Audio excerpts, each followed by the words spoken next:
welcome back to Disco Elysium. We played this game yesterday and had a really fun time playing it, but by the end of it we got our asses absolutely slapped down. And I figured it would be doing myself and the game itself a great disservice if I did not come back and try this again. So here we are. Officer Rooney back on the case. Okay. Get our piss-soaked pants and our piss-soaked shirt. You hear a jingle. It says whirling in rags. And our incredible, fashionable necktie. This fan has 2 chain pull switches. Or has it been consigned there as punishment? You feel as though this creature is your friend and wants to reattach itself to your neck. Oh. So that you may continue your adventures together in this strange world. Interesting. The blades come squeaking to a halt. It's a terrible mistake. Turn the lights off immediately. All right, You we're can gonna practically feel the photons burning a hole in your brain. It's just a little hangover-induced photosensitivity. Yeah, bring it on. Little black spots dance on your retinas. It's almost pleasurable. All right, we're gonna skip through some of the dialogue that we've seen before, just so we're not spending all of our time in the same place today. You reach out to grab the No! But what's this? Diffuse, radiating chest pain. Doom comes over you. Is this the heart attack? Am I gonna die right now? This is bad. No! Feels like sharp stones grinding in your chest and keeping you from moving for quite a long time. Still ongoing. Now is a good time to start worrying. Finally, the pressure recedes. You find yourself covered in cold sweat and trying not to move, hoping it will keep you from dying. What am I supposed to do without my tie? Oh God, this is off to a bad start already. Okay, let's get the rest of us dressed.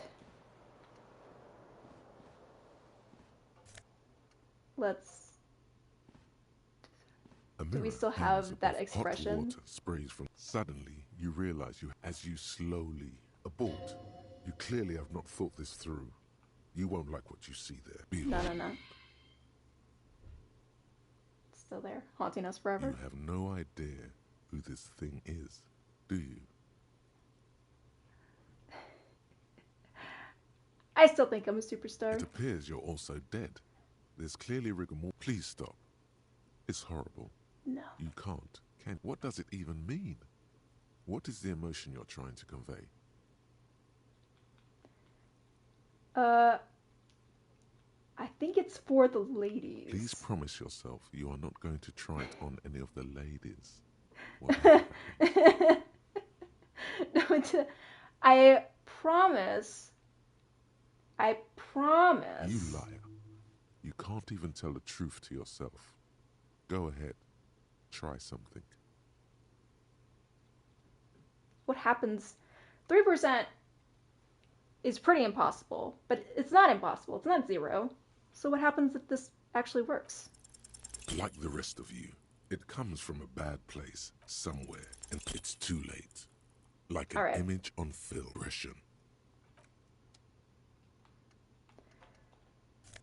All right, fine.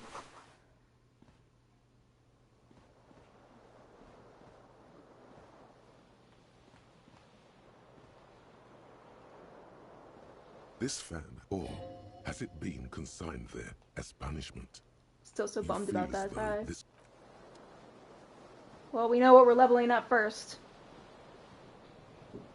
Because we gotta get our The tie. window stands broken in its frame. Cold wind blows in.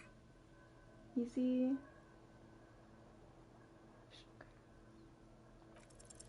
The shards face outward. Whatever broke this window came from the inside. A fine web of scarring covers the back of your... More likely a projectile than a held object. It is too large for a bullet, like the green shoe that's on the hat rack. Congratulations. You smashed the window with your own shoe. A cool wind gushes in. All right.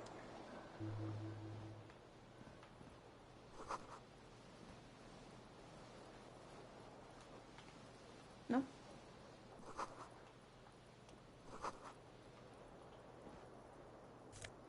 Get my shoe. Couldn't I pick up a tape from here somewhere? I can't remember.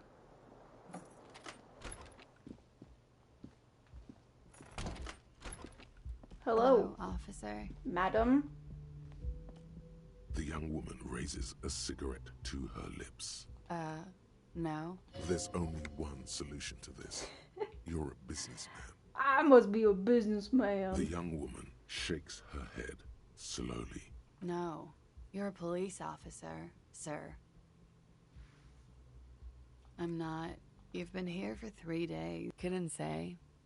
In truth, so far, mostly drinking. Could it be because of the drinking? Don't be so harsh on yourself. They let almost anyone be a police officer. A glib remark. Don't let it stand. Assert yourself.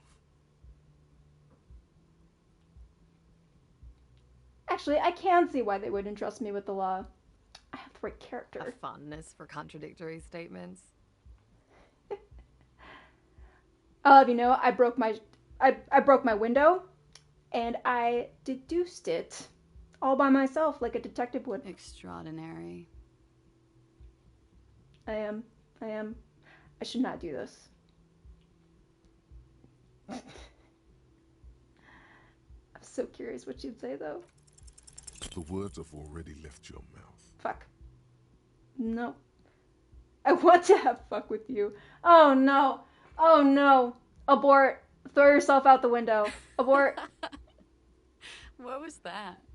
That's not even how words are used. What did you say? Come on. Say it again.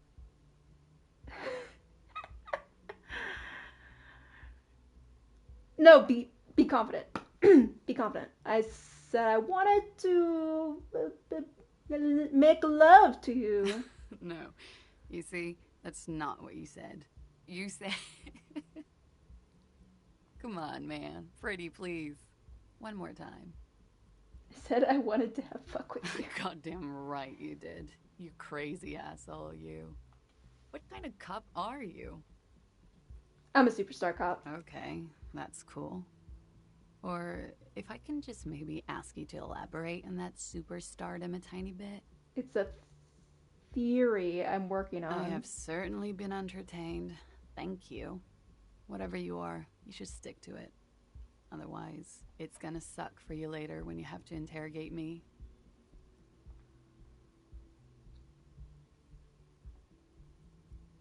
And for the record, no, I didn't do it. Oh, well. She said she didn't do it, so it must be true. She took that really well. And I don't know if I should be happy or sad about that. Sad for her. Right. Take my 40 cents. We will move on.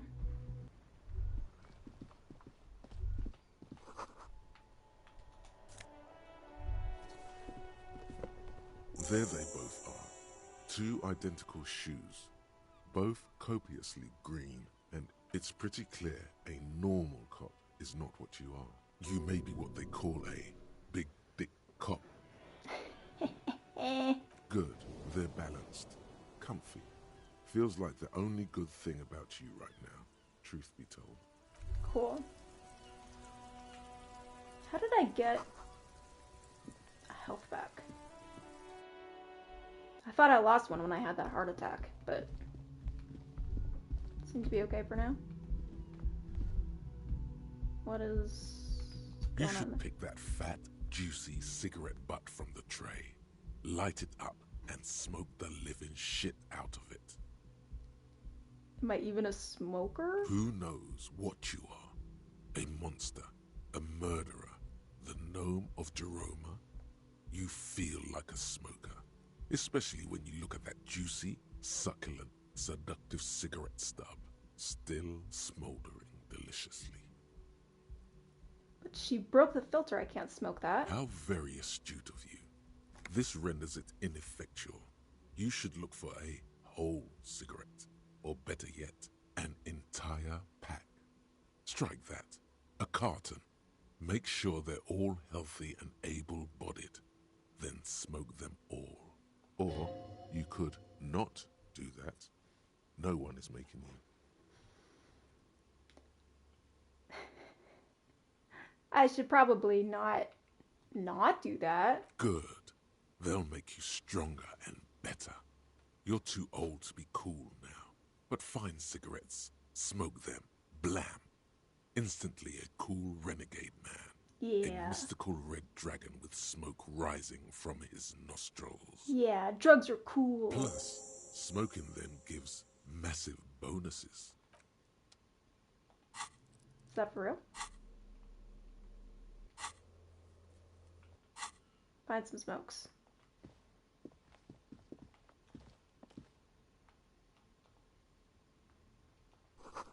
How hard could that be? I wonder if I can bum some smokes off this lady. The door is closed. There is no answer. You hear the shower being turned on. Somewhere, a tremendous loneliness comes over you. Everybody in the world is doing something without you. Swallow the emotion. Don't analyze The door it. is closed. Let's leave. Let's leave right away.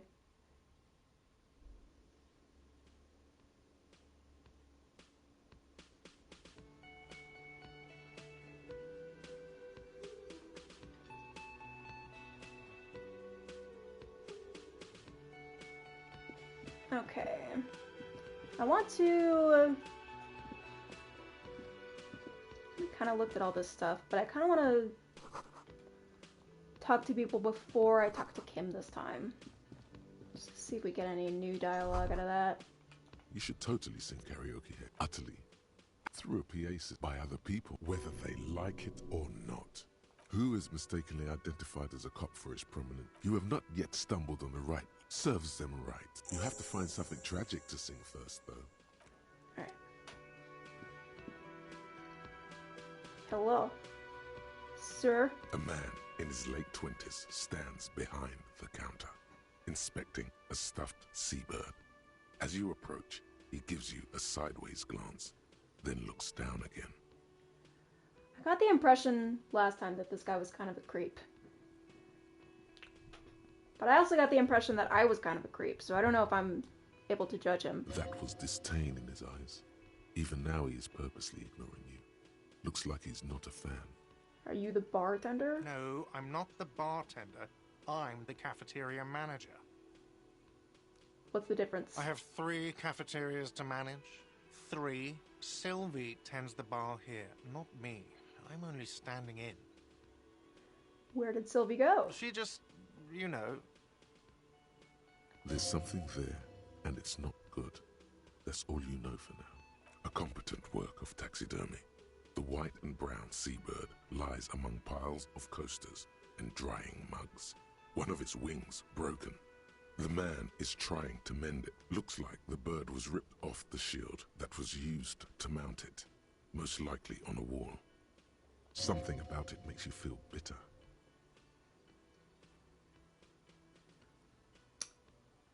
What happened to the bird? Look, your buddy is over there. Dodging the Why question. don't you go and talk to him, okay? He pretends not to hear you, concentrating on the bird instead. Since you're not a fan of mine. Oh no, you're a hero. A real hero cop. Uh-huh. Or did you ride in, take the body down, solve the murder, and not trash my hostel room? I'm guessing I didn't do any of those things. You're right, you didn't, and it's only taken you 3 days not to. What have I been doing? Did you see me around? No, I haven't seen you around. I'm not always here. Cool. Okay.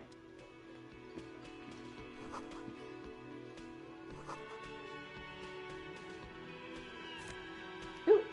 Take. got a healing item? Sick. Okay. So some of these are timed elements. We can get into the kitchen at 1. Mess hall at 4. Hi, Lena. Hello, sweetie. You shouldn't keep your colleague waiting. He's fine. He's fine. 1 second.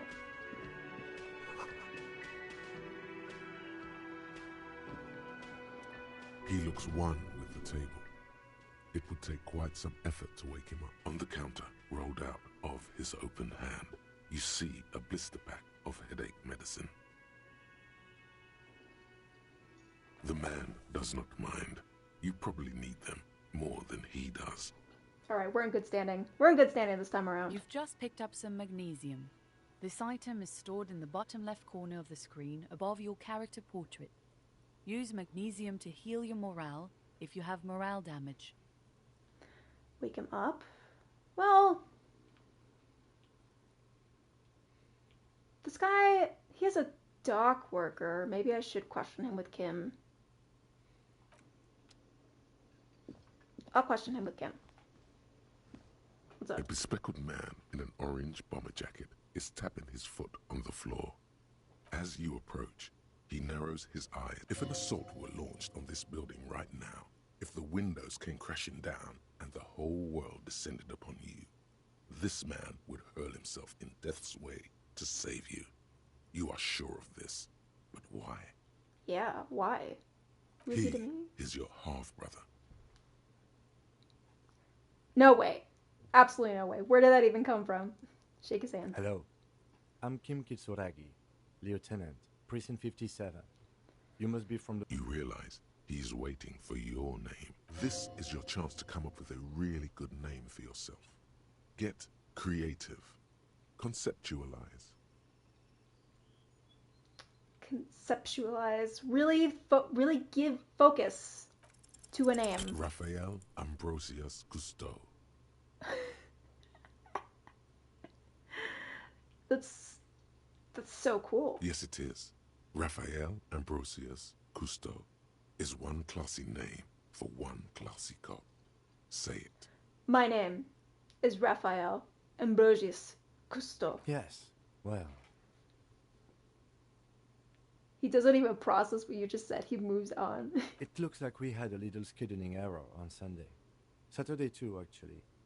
Have you had time to talk to the manager here? Yes, actually. If you don't mind, we should talk to him again. Okay. Ask him for a rundown of the area. Now that I'm here as well. I understand the scene is out back, right? It also wouldn't hurt to assure him the police are finally here. In full force, I mean. Have you mapped out the initial interviews? Yes, I'm policeman. Right. And the interviews? At the 57th, What we interviews? like to prepare an initial list of persons of interest, and then just skim the surface. Prepare the field, get to know the players. You don't do that? Maybe it's not an inter-district practice. No, haven't done that. Okay, we'll have time for that after we take a look at the coroner's case. Have you removed the dead body from the tree? No. So, the body is still in the tree. This is the first time you detect a weariness in the lieutenant's voice. Where it has been hanging for 7 days straight. What a shame. Get to it now. Rip that body down from the tree.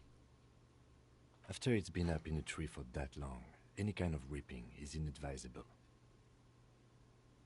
All right, let's go. After you, officer. If you're about to embark on an investigation, shouldn't you have a badge? You mean you don't have a badge? No. Actually, I should really take care of this first. Losing your I think. identification card is a serious matter. My vehicle has a shortwave. You can use it to report your badge. Lieutenant Kitsuragi is now in your party.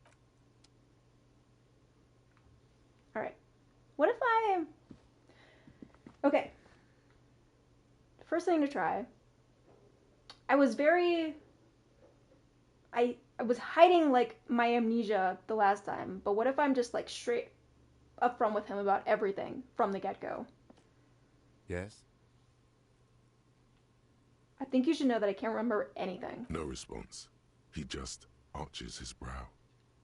No, like really, like nothing. Like there was drinking, heavy drinking involved. Have you tried concentrating on something other than your personal affairs? There is a sudden, harsh edge to his voice, like he's tired of hearing about your personal affairs. What's wrong with personal affairs? Not a fan. Okay. It's just the nature of lieutenancy. But I mean, it's leaking into business. Like I'm telling you, I don't know anything. Fine. We should get through this day first. Off hours begin at 9 p.m. If you're still having trouble then, I can give you an orientation. I don't think you grasped the gravity of what I just said. What should I concentrate on? Try work. The case at hand. It can work miracles. Okay. Focus on other people's troubles, not your own. That is a relief. Your heart beats twice like a fist.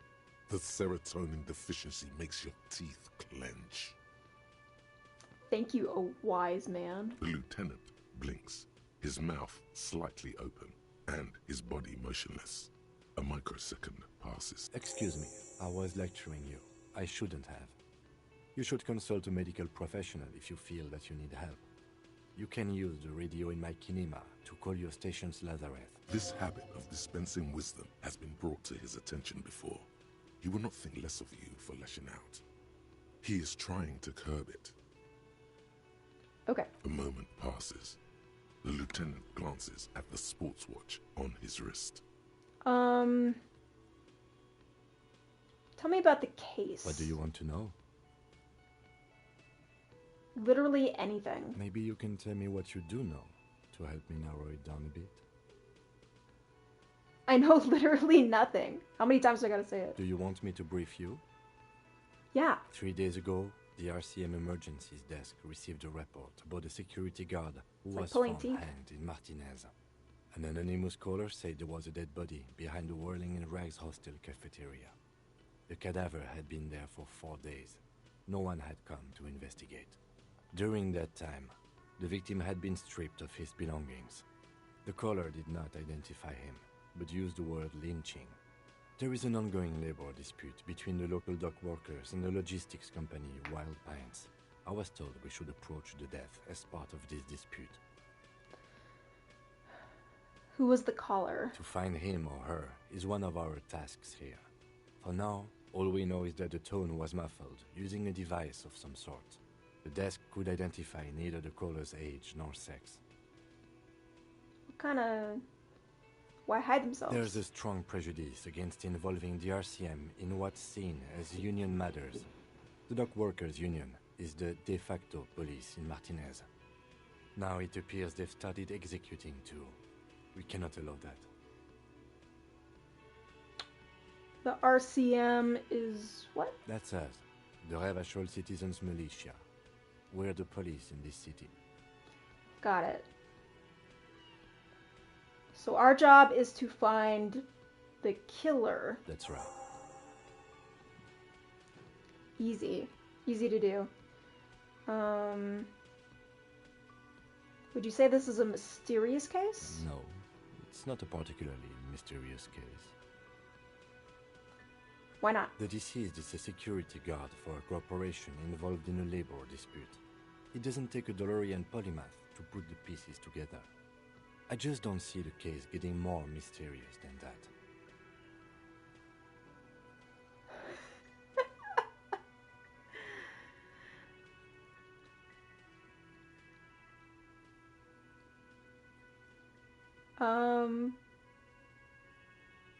Supernatural. What is that a real term? Supernatural? I've never seen it like that. I can assure nothing like that will happen. Do you know why not? Why not? Because it's not part of reality. As far as you know? There's something the lieutenant isn't seeing. The universe is too irrational, too morally complex. You should convince him. Yeah, we'll get to him. We'll make him see. Stare into the abyss, Kim. Stare into it. until it stares back at you. We're from different precincts. Why are we on the same case? I'm afraid you and I are pawns in a pissing competition. His disdain is clear. This man would not use such an expression otherwise. What do you mean? You don't know? I assumed you were in on it. I don't remember anything. That's good. Tell me? It's just stupidity. We shouldn't waste any more time on it. If you want my take, ask me after we've inspected the victim. Please tell me. Later. Was there anything else you wanted to know about the case? Fine. Good. Oh, I could actually convince Kim there's a sexy dark mystery twist to the case. Well, I can always try again. Let's do it. What if you did it? It worked. It worked. You as in me or as in Kim? Did what? The hanged man? Yes, you killed him. And then, as part of the plan, you drowned out the memory. Oh, we shouldn't tell Kim that, though. Maybe this is why your chest feels so hollow. You did an awful thing. And you can't even bring yourself to acknowledge it. Why else would I leave him up in the tree? It makes perfect sense. Are you sure you would have the strength to take down a hardened mercenary? You're not in the best shape. Fuck you, dude. I have 5 points in my shape. Thank you very much. Kim, I think... Keep it to yourself.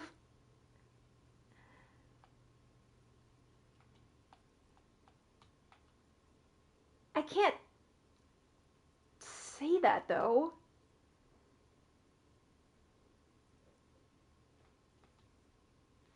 What if I do? What if I do? Wait, I should save. I can't save when I'm in conversation? Oh, no. Oh, no.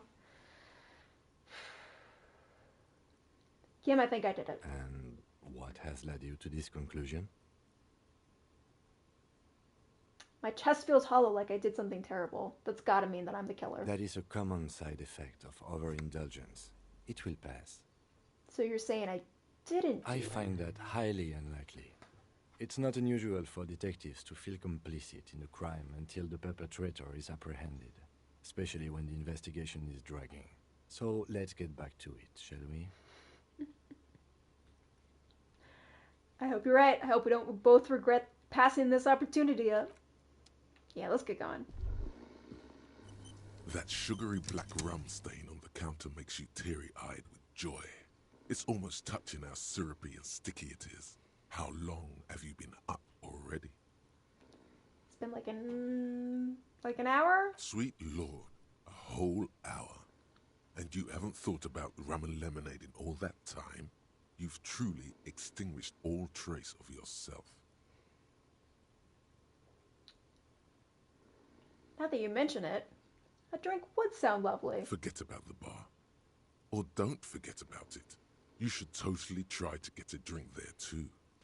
But first, you should lick that stain off the counter. Yeah, man. Let's get wild. Lick it. Full himbo at this point. Lick it. Don't lick it. Lick it, but only a little. We have some restraint. I'm gonna lick it. But only a little. Calmly, the lieutenant looks out of the window. Then to you, licking the tasty rum stain off the counter. But only a little. Then out of the window again. What are you doing? Investigating. We should move. Props to Kim for taking all of this in stride. Licking the counter, just go flatter, don't do it at all. You know, it's about decorum, you know? We're a superstar, we're a gentleman. So, like, a little restraint is... A real drink would go well with those a bit cigarettes you're fair. looking for. That's a great combination. The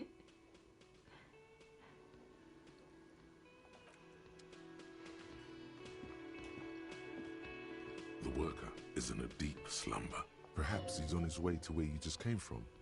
into the primordial darkness? Let's wake him up. You gently shake his shoulder. Let's not wake him up. Nothing happens. This man could probably sleep soundly in a ship's engine room. All right.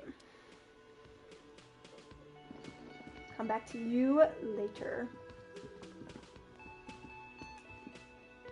The man with the unimpressive beard notices you approaching. He drops the ledger he was holding and turns to the lieutenant. Mr. Gart, right? Yes. I am Kim Kitsuragi from Precinct 57. This is an inter-district investigation, so joining me from Precinct 41? Detective Raphael Ambrosius Costeau? Right. Now, I know it took us a while to arrive at the scene. It also took you a while to call us and report the dead body. It was you who placed the call, yes? No, I only just got here. It was probably Sylvie who called you. Do you have her number? As a matter of fact, I do. You said you just got here. From where? What, of Martinez? No, I live in Jamrock. But you still know your way around, yes? Yes, I know where some things are, but as I said, I don't live here. I didn't imply that. Detective, Yeah. I have everything. You? Is there any point to question him again? I mean, this version of me. Yes, Never he answer- means, never do ask you them have questions. questions for me? Like Let's a just really police quick get through officer? these. Behind Where's the body? This building, that's easy. See? Does he want you to feel guilty of making that hole? It's implied in his voice. Did we make the hole? Oh no, we probably did. Oh no.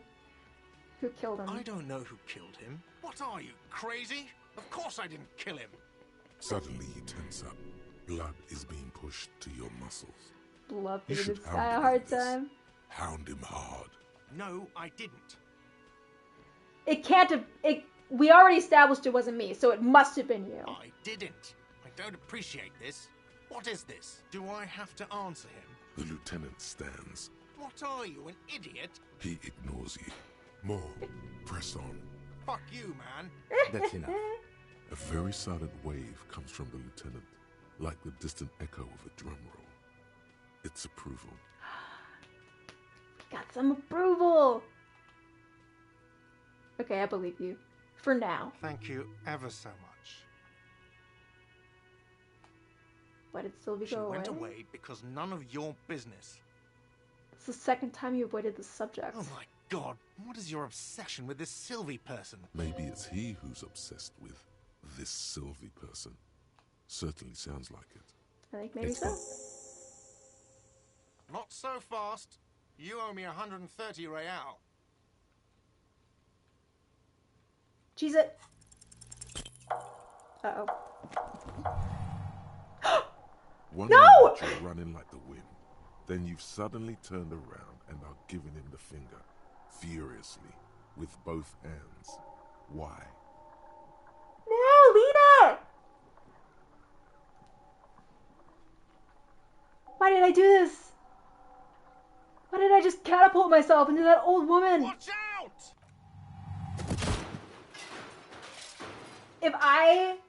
If I just killed Lena, Everything goes dark. if I just killed her, I'm throwing out my PlayStation. I can't even. Back so soon. Oh no. I did a bad. It was no accident. Those were disco moves from your spinal cord. The spinal cord has yet to reveal itself to you. Its mysteries are unholy mysteries.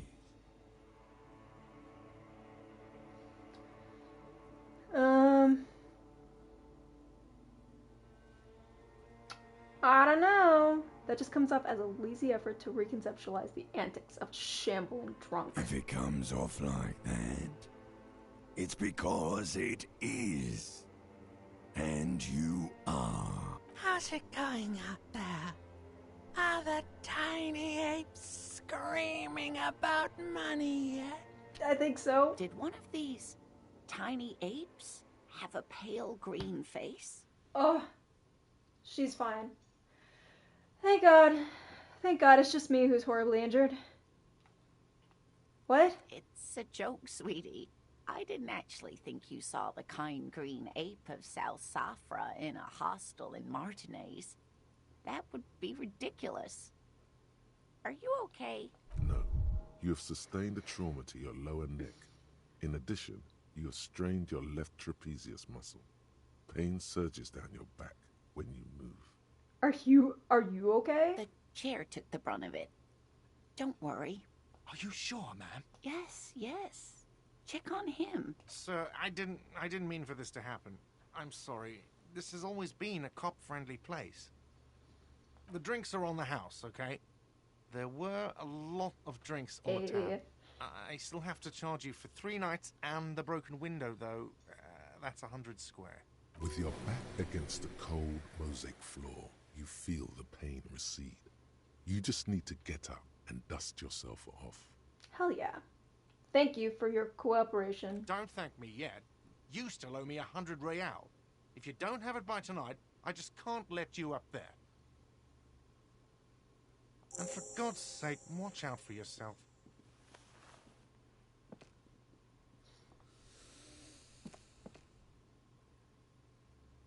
Alright.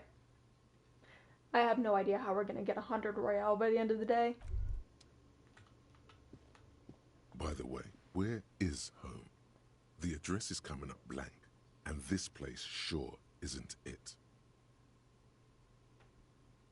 I don't know. But you've been at this hostel cafeteria for only 3 nights. Where were you before? You had to be somewhere.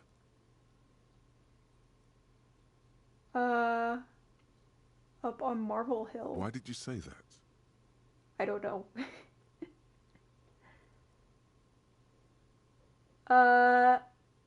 Hey Kim, do you know a place called Marble Hill? No. But isn't that an expression, not a place? What? A saying.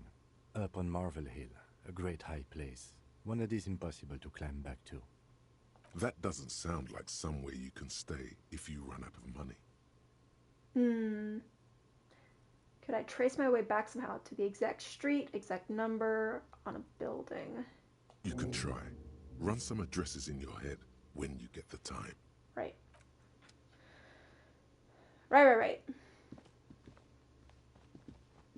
Hi, Lena. I didn't even introduce myself before I threw myself at you bodily. I'm so sorry. Hello, sweetie. Wait, who's Sweetie? Why, you are, officer. I don't think I'm a sweetie. You're a handsome man, officer, with your mustache and your chiseled jaw and that silly dimple on your chin. Thank you. Finally, somebody admits that I am handsome. You must forgive me. I'm getting so scatterbrained. I completely forgot to introduce myself. I'm Lena.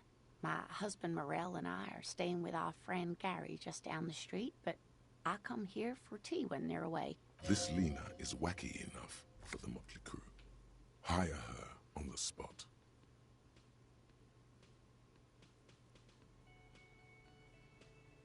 Let's do it. Sweetie needs money.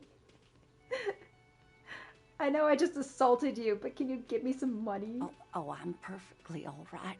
I'm more worried about you. What was that? I genuinely don't know. Don't beat yourself up over it too much, dear. People do strange things when the old fight or flight kicks in. I'm just glad you weren't injured. I don't know if you noticed, but I don't know where I am, or who I am, or what I'm doing, or anything. Yes, officer. You look rather dazed. Like a stunned fox. But surely things can't be that bad. I drank so hard I forgot everything. Literally everything. Oh my. You know where we are, right? The Whirling in Rags cafeteria? That's right.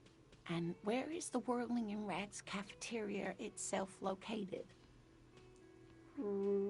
Revachol. I mean, I kind of know that. We're in the city of Revachol, dear. Yeah. Okay. What kind of place is it? How would I even begin to tell you? Revachol is the most beautiful city in the world. We're fortunate to be here, you and I. I haven't seen very many other cities personally, but everyone says so. Revachol is a rare jewel. This city used to rule the world, though it has seen better days. Speaking of history, you know what year it is, yes? Spring of 51. That's right, dear. How splendid. Here, take this pen. Knowledge should always be rewarded. Oh, thank you. Her relief is palpable.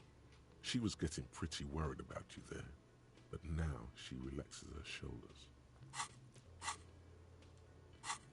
I can't see it yet. Outside, the melting snow seeps into the cracks in the walls and the cobblestone streets, all the way down into the sewers. Above ground, the first maybells blossom. You can feel it, a great cold. Then the shiver passes. I can tell that this is taxing for you, so I'll just ask one more question. What regime are we living under? What mode of government? Ugh.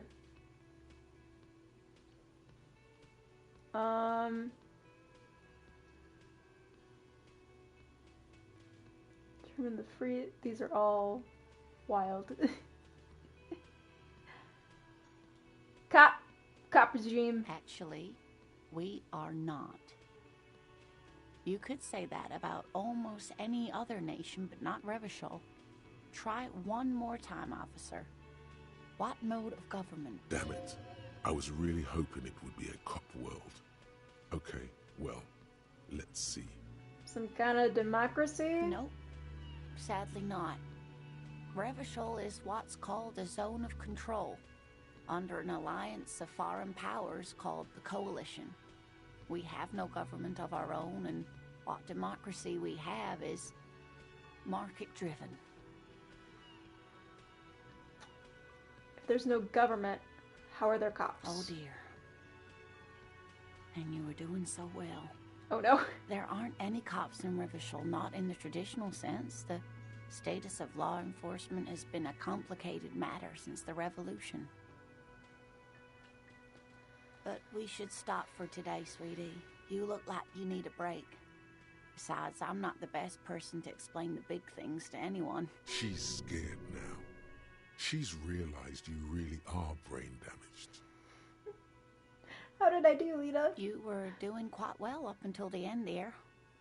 It does look like you're having trouble remembering things. History and places. Remembering reality in a word. It's very odd. A sigh. The lieutenant buries his nose in his notebook. I forgot you were listening to this. But maybe a fresh set of eyes is what the world needs. And while I'm no doctor, such bouts of amnesia are often temporary, so I wouldn't worry too much. She means this sincerely. Worrying won't do you any good. What's the revolution you mentioned? A defeat, I'm afraid. The people of this archipelago tried to build something new, something different. The rest of the world didn't like it, so they came and ended it. This was 42 years ago. That's not a long time. What does that have to do with there not being any cops? It has something to do with everything. I really don't know how to explain it better. I'm just a poor woman, she thinks. What do I know of these things? And how can I help you? Who could tell me more? Someone more educated in sweeping matters. Maybe you should ask. No. I'm not an encyclopedia. I won't be a guide either. I'm a detective. Of course. Then I don't know. Someone rich, maybe? Wealthy people are educated. Though I don't know where you would find a wealthy person in Martinez. Alright, well, I think we got a better idea of why people don't like cops in this town. Oh yeah, what is the thing we got? Rewind. Trace your drunken self back home, jump across the raised channel bridge southwest of here, fall over, get off the asphalt in 20 minutes, shuffle your feet through courtyards, scaring little children, go under the great raised motor tract, the 881 until you reach the main eminence in North Jamrock. The streets are frozen this time of year, caked with ice. Walk down Main to perdition. There's a side alley there, and your footprints in the mud. Cool. All right. Lena, I want you on the team. Whatever do you mean? Be my partner in crime. Sequence killers? I mean, not crime. My. Opposite of crime. Sorry. I think you already Weird have slip a of the partner, tongue. sweetie. A partner who needs you to help him get a corpse down from a tree. But you know, there's like side mysteries, like the paranatural stuff, haunted bookstores. I can assure you, with absolute certainty, there are no sequence killings taking place in Martinez. Now, gentlemen, no need to squabble. I wouldn't be of much use to you anyway, sweetie. 3 heads are better than 2. Thank you, but Martinez isn't the most wheelchair-accessible place, you see. I'd slow you down, perhaps another time. Okay. Thanks, Lena. Of course, dear.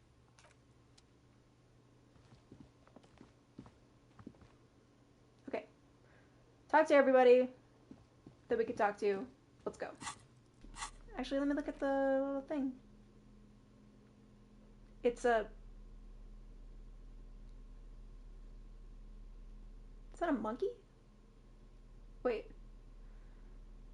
It's an ape pin. What? Does she know? What do you know, Lena? Hang on, I'm a little suspicious of Lena now. All around you, rain falls on the great city of Revachol.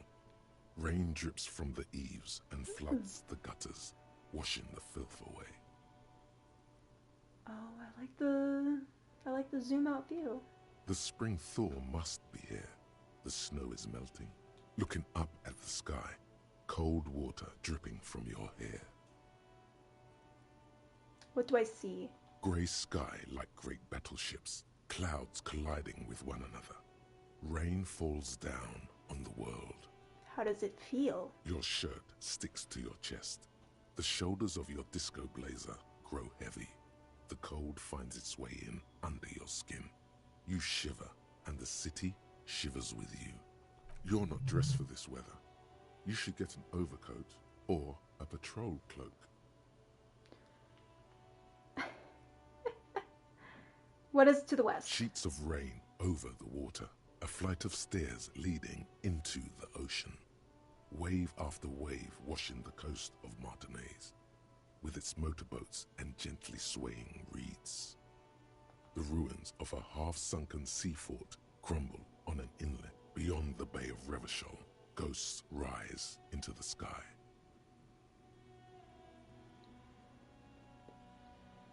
What is down the shore? Urban coastline, rain dripping off Eternite-covered roofs. Cinder blocks left over from half-finished construction. A defunct research and development building, once seized by revolutionaries. An old wooden church stands on stilts above the water. And beyond? Coal City, end of all lines. Who are you? The skyscrapers of La Delta, the financial district. Faint golden light seeps from the office windows. Will you ever go there? Will I? No, you are just one of the hundreds of thousands who watch them rise across the bay from Martinez every day. Uh-huh. Your hair is an oily mess flecked with ash from neighboring coal plants. Smokestacks rise somewhere in the distance. What is in the east? This is great insight. Why didn't this happen the last time we played? There's a fleet on the corner. A plastic coat is folded into a small triangle under the counter by the window. Beyond that, the strike breakers have gathered. I could take that coat. The great gates of the industrial harbor are locked. A chill runs down your back. You shudder like an animal trying to shake water from its hide. Behind the gates, heaps of supply crates, red and blue metal shipping containers, slick with rain. The Greater Revachol Industrial Harbor is an artificial mountain range. Immense wealth resides within, and immeasurable poverty in its shadow. La Ducienne, King Dri's passenger harbor. Cruise ships flanked by dock arms. Cranes watching over the mouth of the river distributary. What's across the distributary? Couron, the lower middle class. Distributary after distributary cuts the city blocks in half. 7-story buildings trail off into the rain. And beyond that? A silvery curtain of rain over the houses. The class divide. What is north? Capeside apartments. Tower blocks crowd one another. 4.46mm bullets still lodged in their war-torn stone walls. Hallways collapse from the mortar hits of a war that was lost long ago. Clotheslines go to waste in the rain. Radios play. And closer to here. A yard.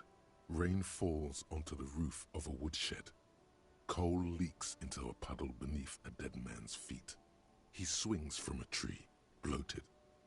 Droplets of rain slip from his cold cheeks. And what's in the south? A traffic jam. Rain thrumming on the roofs of motor vehicles. Inside, drivers watch water streaming down their windshields. The statue of a king shudders. He too is cold.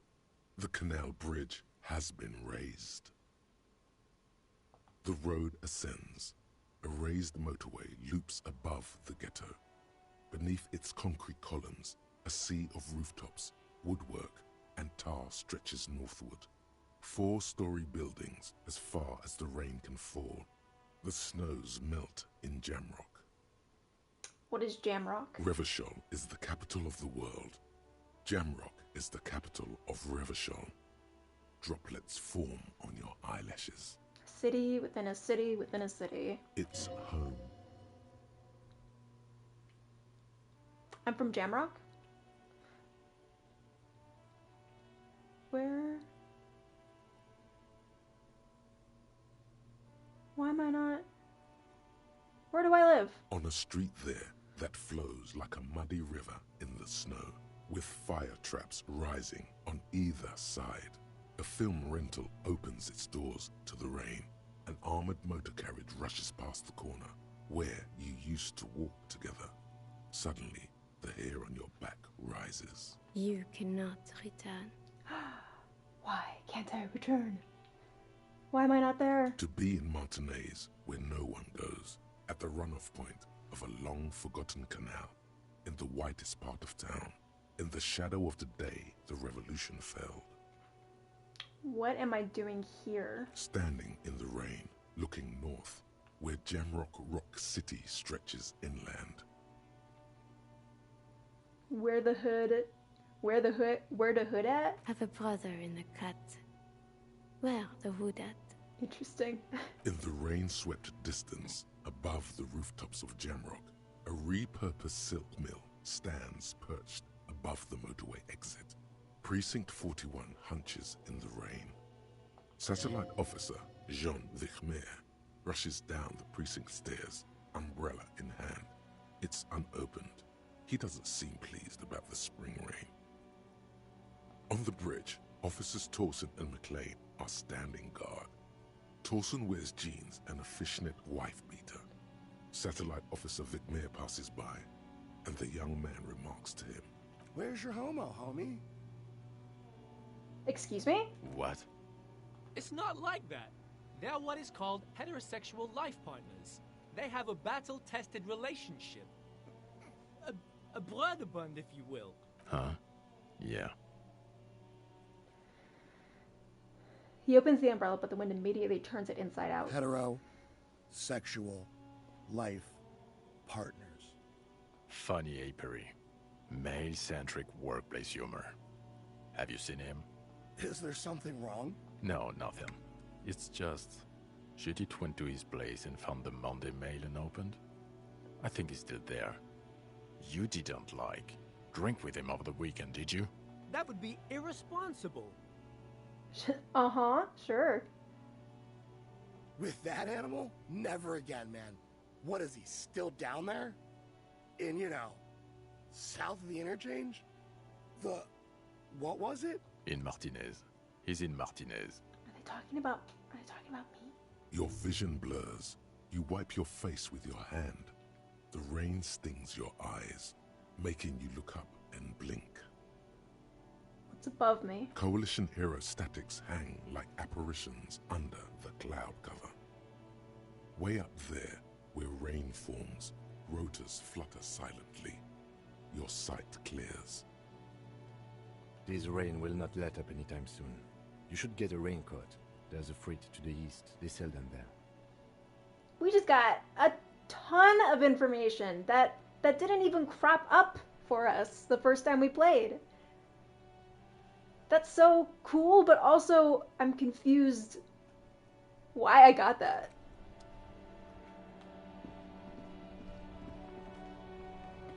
Okay.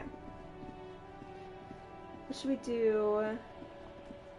Oh, this is your little jalopy, Kim? Before you stands a motor carriage. The bodywork is covered in blue and white livery, bearing the number 57. Vapor emanates from the large engine on the back of the vehicle. In the cabin, you are welcomed by a set of steering levers, a radio microphone on a hook, a pull-out toolbox under the seat, and the soft glow of the fuel preheater gauge. As you tap on the gauge, the indicator pin jerks as if startled. It's in the large orange sector, indicating the engine is warm. Next to the gauge is a red switch labeled heat. There's no use pressing the heat button. It won't start without the ignition key. Alternative translation. Don't even think you can drive my MC.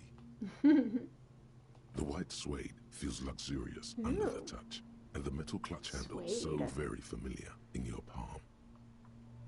Tell me about this contraption. This is the Cupri's Kinema, my motor carriage. You can use the toolbox and the radio if you'd like. Motor carriage, motor carriage. Something bad with a motor carriage. A dark lump rises in your throat. Why do I have this bad feeling about a motor carriage? Nothing. It's probably nothing. Forget I brought it up. Please proceed with the carefree lollygagging. Okay. What is a motor carriage? A motorized vehicle, officer. I'm sure you are familiar with the concept. We've had these for nearly a century. Yeah, just testing you. Do all policemen have these? The Cupri's Motorcar does provide most of our patrol vehicles, yes. Can we drive it somewhere? No, I'm afraid not. Cool. We have a murder case on our hands. In the cabin, you see a set of steering levers. A metallic drawer slides out from under the seat and clicks into place. Take what you need, officer. It's going to be a long case. I'm not protective of my tools, like some men are. He's clearly a little protective of his tools. But what can you do? Work is work. Take the pry bar, the chain cutters, the flashlight. Can I take all of them? The pry bar feels nice and cold in your hand. Cold and heavy. Like truth. Hell yeah. You feel like you're reunited with truth once more. Useful for opening all sorts of doors and lids. The handles are long and sleek. Snap, snap, go the cutters in your hand. It's robust, weatherproof, and well-made. Oh, hell Police yeah. issue. Blue lets you see things in the dark you would otherwise miss. Hell yeah, I can't believe I missed this. The pull-out toolbox slides back into its nest. Preheater gauge casts a warm glow on the steering levers and the radio on its hook. Okay. The frequency tableau lights up, and the green button labeled Prime Line glows like a feline eye. And then you hear something, the soft purr of electrical kittens. Radio waves cast far and wide over the metropolis. A woman's voice greets you through the static. This is Precinct 57. Hello, Lieutenant. How may I assist you? Hello, Alice. Please assist our colleague from the 41st Precinct here. I'm putting him on.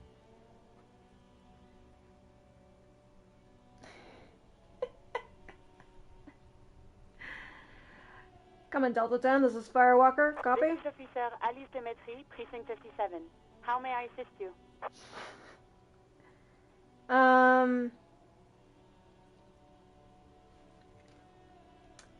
I Need to report.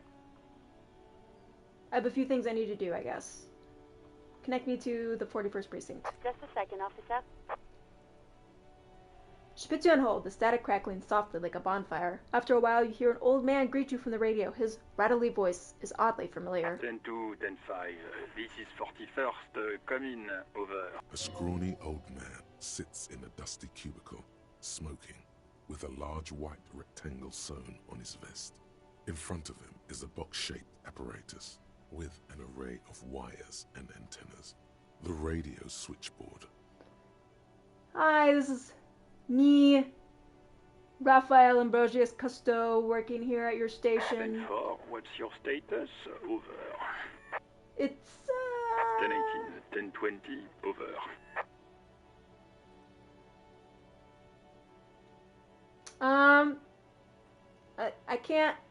I can't talk with the numbers, buddy. Not today. State your message, sir. Over.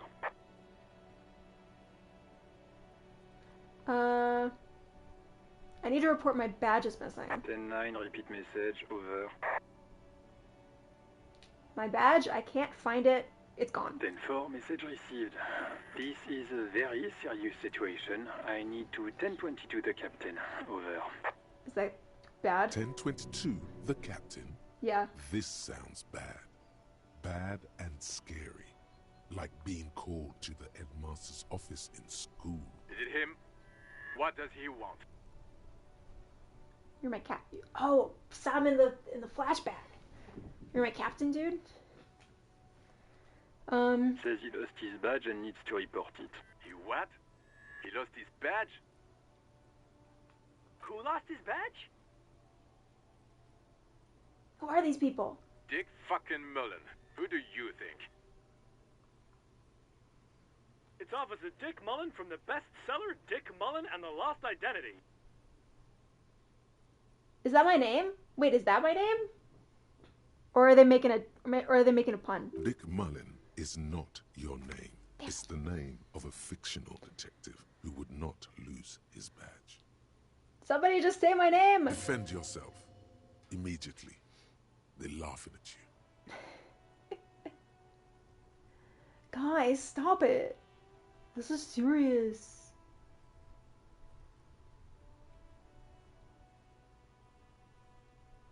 Like I'm the first officer to ever misplace his badge. Come on, guys. Says this has probably happened to other policemen before him and laughs sarcastically.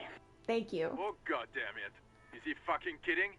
The whole station's gonna be dicked for this. Satellite Officer Vicmar is wondering if you might be joking and adds that this tarnishes the reputation of the entire station. Over. I can hear him. Thank you. Mullen dicked us. Tell them to stop. He's asking you to stop.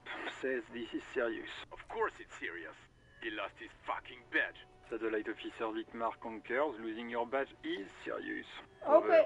Okay. Yeah. Let's just keep moving. 10-4, I hear you, officer. I'm just going to make a note here that you are in pursuit of your misplaced badge. Over. Fuck me. Mac, come here. You've got to hear this. Dick Mullen lost his badge. Just say my real name. What's going on? Super Cop here lost his badge. He lost his what now? His badge. He lost his goddamn fucking badge. Could we please just stop saying that I lost my badge? He asks you to please stop saying he lost his badge. Why? Did he find it? Sergeant Orson was wondering if you found your badge yet. Over. No respect. No respect. You don't have a comeback. Sorry. It's hard to think like this. He's not replying. Looks like he's still looking for it. 10-9, come again. I didn't get that. Over. The animated conversation in the back is making it difficult for him to hear you. New heights even for Captain Sober. Ask him. Ask him if he's lost his gun, too. Sergeant Orson wants to know if you lost your gun, too. Check your pockets. Check your... Holy fuck. You don't know where it is, do you? I don't have my gun! No. It's gone. It's not fucking on you. 10-9, come in, officer. Did you get my question? We were wondering about your gun. Over. Convince them that you didn't lose your gun. Even before Try you to save think the face. words out, everything gets scrambled in your brain. No, of course I didn't lose my gun. Fuck it. I didn't lose my gun. He says he didn't lose his gun. Or his fun, whatever that means. Ask him to describe it. His gun. Not his fun. Just the gun will do. Satellite Officer McLean requests a description of your weapon. Over. The fuck do you need a gun for? Look at the pythons on your arms. You are a gun. This is all the gun I need. Oh, request a description, huh? We'll give him one. Describe the plasma gun.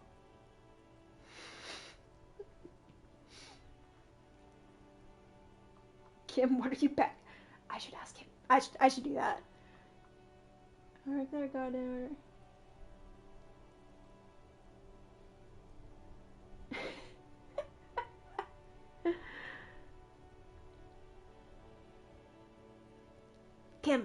Kim, help me out. It's a single shot kill A9. An armistice to be precise. It's a single shot armistice. Kill A9, over. Says it's a kill 9mm armistice. Armistice? What, is he a fucking... Clearly he doesn't have his filier anymore. Dear God, he lost his gun. Oh my, I can't. This isn't really a laughing matter. Mac can face a giant of Coco Nur by himself. But Disco here made him piss his pants. Oh, I can't. Fuck. He lost his... Ask him if he's still got his wiener. Shut up. I'm not going to. Ask him. Sergeant Orson here is wondering if you are still in possession of your genitalia. Over. Now is a good time to say fuck and ass and so on. That'll make this all right. I left him at his mom's. That's a negative. Not going to say that. Over. Don't screw me over, operator. Share with the class. He said he sodomized your mother. The prick ate Mama's vanilla waffles at the captain's birthday party. Some nerve he's got. Yeah. Sure her vanilla waffles were the only thing he ate? Shut up, Chester. This isn't funny. This is my mom we're talking about. Tell him to apologize right now. No. Sergeant Orson requests that you apologize for the claims that you made about his mother. Over. If you don't like the Fallout, don't fuck with the Firewalker. He says you shouldn't have antagonized the Firewalker in the first place. Who? Me. I'm the Firewalker. Satellite Officer V. Firewalker. I'm afraid he might be referring to himself as Firewater, sir. It's not what I said. Firewater? He's lost it. Fuck it. Tell him to find his goddamn badge and gun. That's the only thing that matters. Satellite Officer V. Yep, heard it. 10-4, affirmative. Officer is in pursuit of his firearm. Oh, God, Officer, do you need further assistance? Over. Maybe some financial assistance? 10-4, I hear you. I don't have the authority to grant your request, but... What does he want now? He's asking for money. Is he fucking kidding? I don't think he is. Don't give that asshole anything. He's just gonna drink it all. Right. That's a negative on the additional funds, sir. Over. It's paramount to my investigation. He says I need to pay rent. To the case. He isn't getting a red cent. You can tell him that. Request denied, sir. Over. Nothing is working.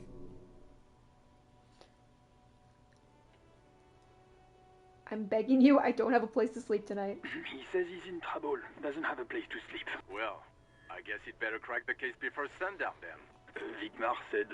Enough, officer. This begging is below your dignity. Alright, fine. Anything else, sir? Over.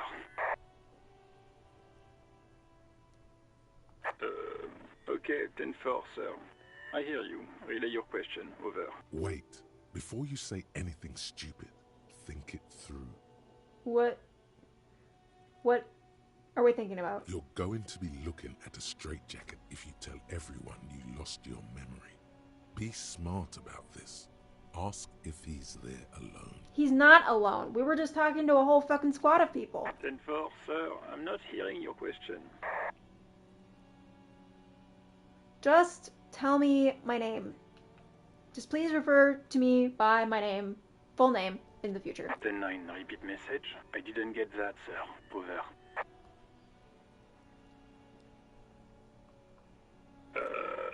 What? What is it? What can he possibly still want from us? He seems intoxicated and keeps asking me to call him by his name. Mullen's drunk and emotionally aggressive. That's new. Wrap it up. Don't indulge in his drunken antics.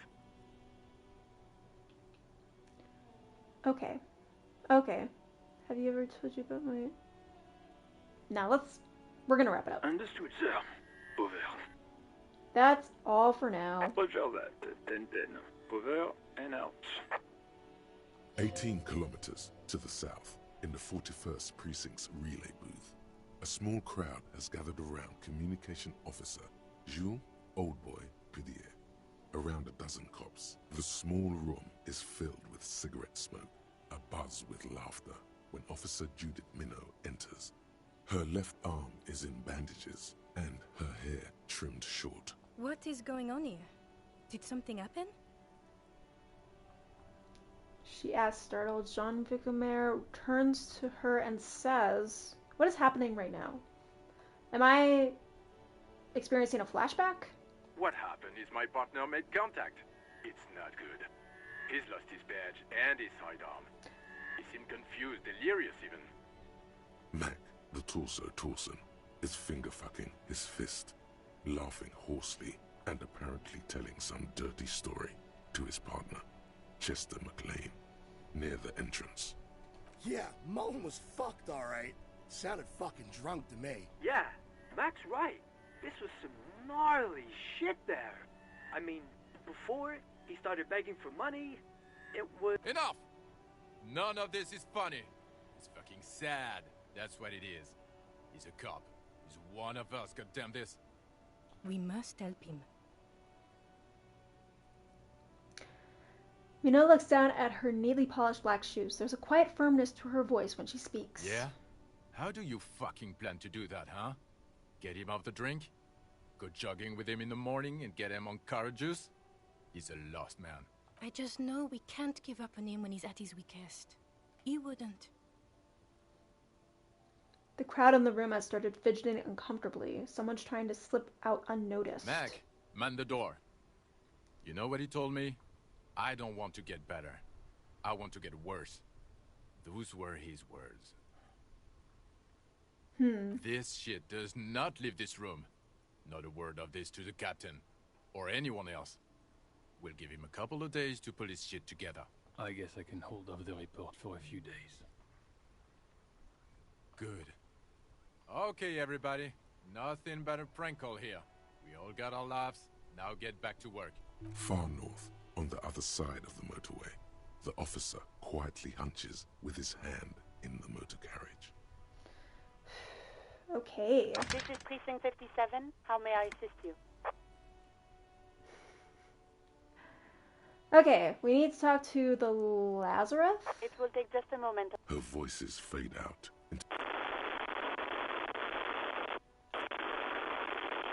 This is the Gottlieb, what do you want? some kind of medical officer, I think. He's carelessly chewing on a piece of hard candy. I'm in a bad way, Doc. Oh, it's you. Yeah, Firewalker here. Firewalker? Oh, yes, you are. Just don't breathe in the general direction of your fire feet. Actually, wait. Do exactly that. Put yourself out of your misery. Wow. Take a deep diaphragmatic breath in and... I feel like you're making fun of me in a way that doctors should not do. I'm the most serious person at the station, detective. Now, do you have any current pressing medical problems? I lost my memory. With all the damage you've been dealing yourself with drugs and alcohol, I'm not surprised. There is no surprise in his voice, only careless superiority. You're not surprised. Okay, anything else? What else? I'm not a brain doctor. Look on the bright side. You've got a whole new life now. Use it wisely. I tried to grab my tie and I almost had a heart attack. Hard to tell exactly what it was over the phone. Could be a combination of peripheral neuralgia and high blood pressure. Could be that you were having a heart attack. Or, actually, it could be both, given your profile. That sounds really bad, though. Yep. I still feel pretty... I could probably take some hits, though. Yes, positive thinking is a well-known cure-all. My suggestion is to exercise a lot. You're detecting very little in the way of empathy from Dr. Gottlieb. So what do I do? Cut down on the drinking, pal. In fact, cut off the drinking. The drugs, too. Anything else? Oh, but speed. Sweet speed. It goes so well with alcohol, too. I'll have to think about that. Is there anything you can do for me? What? You want me to do blood work for you again? Tell you just how bad things really are across the board? You want another rundown of everything collapsing inside your body?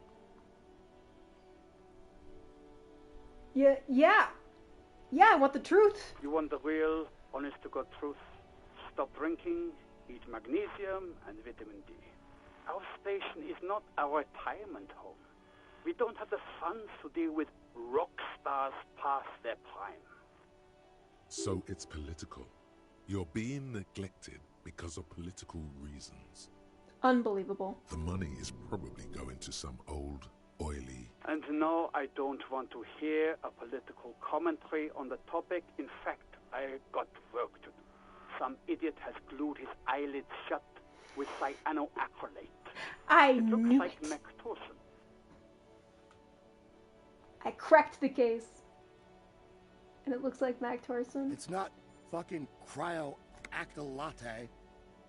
It's super glue, Doc. Haha! Loser. Dumb. Look who's dumb now. I think that's it. Mm-hmm. All for me. Anything else I can help you with, officer? I need to connect to... Sylvie. Yeah, let's call her. Of course. What is the number, officer?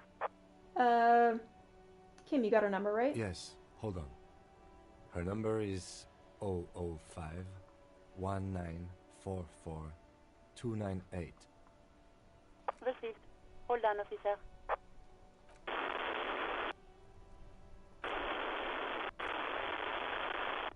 Give it a minute.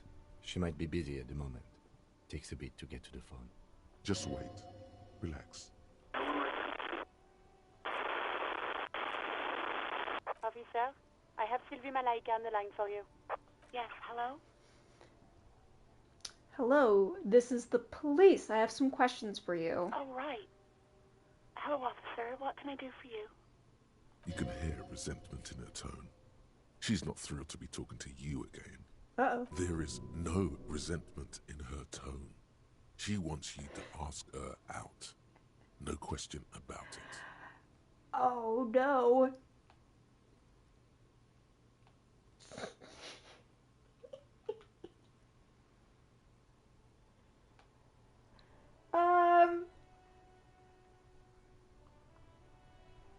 Was it you who called the police? No, not me.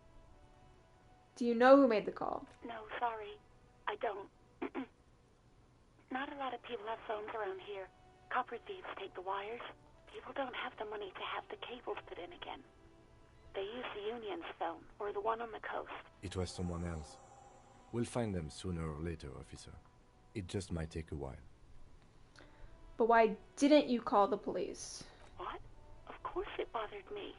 But I thought the Union already knew about the corpse.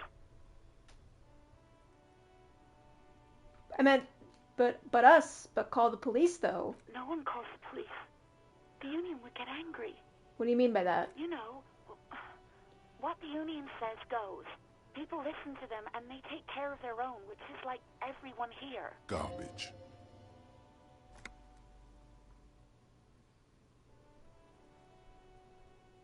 Is the Union really the law? That's an interesting concept. Like someone unionized the entire government? Legally, no. In reality, yes. Martinez is de facto policed by the Dock Workers Union. Words are not necessary to feel the lieutenant's discontent for the situation.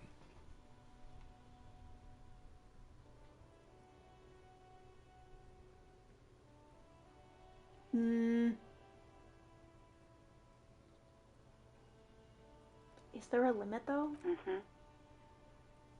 Tell me why exactly you would let a corpse hang in your backyard for weeks instead of call us. I didn't want to get in trouble with the others. Push her further. Show her the error of her ways. No, don't push her. It sounds as if she's about to cry. What others? The other people who live around here. Local people. I didn't want trouble. Her voice is resigned and weak. What trouble? You don't live here. You don't understand. Squealing is frowned upon here. Everything is dealt with, well, by the union, internally. Please, I just didn't want any trouble. Okay. Alright, I get it, yeah. You do? What else can I do for you? Yeah, Next go on. question.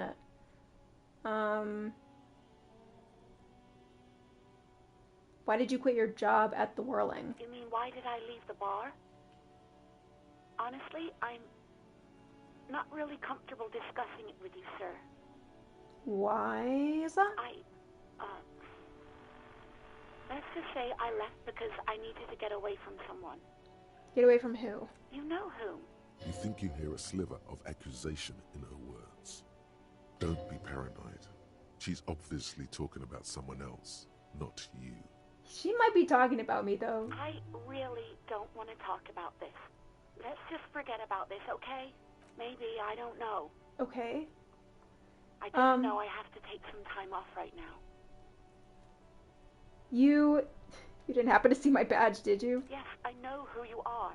You're a police officer. The law. No. Like my physical badge. Did I leave it somewhere? Oh, no, I haven't. Real policemen have uniforms too, by the way. Where's yours? Oh, you gotta be fucking kidding me. Kim doesn't have a uniform. He's in plain clothes, voluntarily. It's different from not knowing where your uniform is.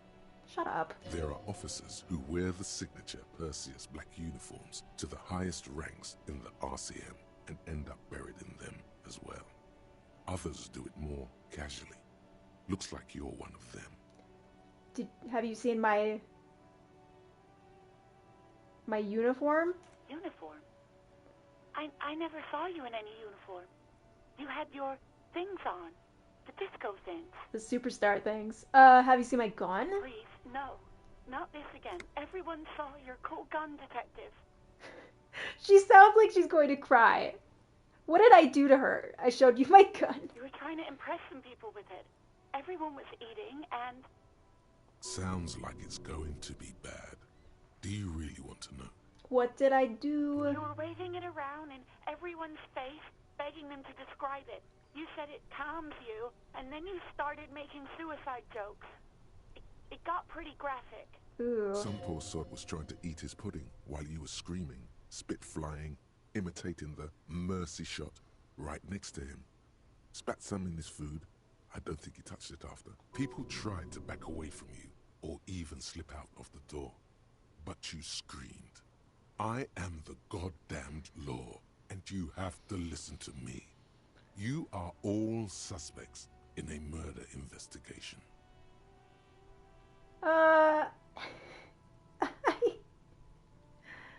Oh no, what did we do? I don't really know what to say to that. Me neither. Okay, but what happened to my gun? No idea. All I know is next you were waving around money instead. Money? Saying things like, big bucks cannot lie, and guns can't buy money, but money can always buy guns. It almost looked like you pawned it. But believe me, I did not ask. Do you know where I put my money? I should not ask her out. She's terrified of me. No, absolutely not. Oh. Why did I lose morale? I should have expected it. Okay. I do hope so. Please don't call me again. Bye. Well, yeah, analyze. Analyze yourself. Why are you a total piece of shit? Yes, you have obviously done something to upset her at the Whirling in Rags, when she was still working there. Before you go, tell me, what did I do? Why can't I remember anything? I'm not mad. It's just you were so drunk and so emotional all the time, and then the skua thing happened. It just made me want to quit. Isn't that a bird? Is that that stuffed bird we saw? The stuffed bird? Yeah. The great skua. You threw it against the wall while screaming, "Fuck that bird," and laughing like a maniac. I think you said it had been giving you shit ever since you got there. Yeah, that sounds like me, alright. Didn't seem like you had fun doing it, though. So I was the one who made you want to quit. Yes, obviously. You were the worst client I've ever seen. And I have seen so many assholes in this place. I've had sailors fighting, union guys grabbing my ass, kids stealing booze. Once a guy was glued to the karaoke machine every night for 2 months. But you... Uh-huh. Well, you were worse than all of them. Honestly, you were getting borderline aggressive.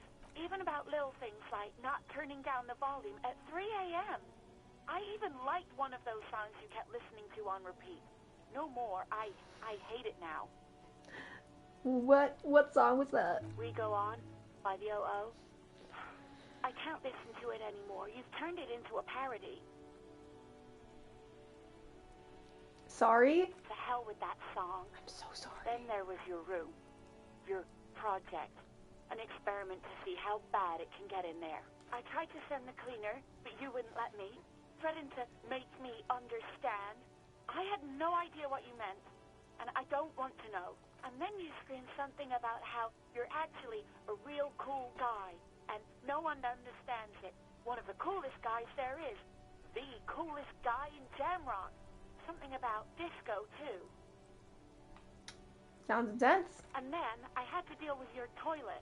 The one you clogged with police documents, causing water damage downstairs in the kitchen. I won't even mention you waving your gun around, harassing customers, threatening to sing karaoke, threatening to kill yourself. What did you, what was that about police documents? The ones I had to wrench out of your toilet. Do you know what happened to them? Damn it, I don't remember what I did to your damn papers. I don't remember every little thing I do. She's worried she might have accidentally done something bad. Then she remembers it's you. Especially when there's a hurricane loose. It's your fault for losing them, not mine. Something in you wants to immediately forget about this, as if there was a reason you threw them away. Alright, I get it. No, you really weren't. You were simply the worst. Was a piece of shit. Oh, God. You're the worst.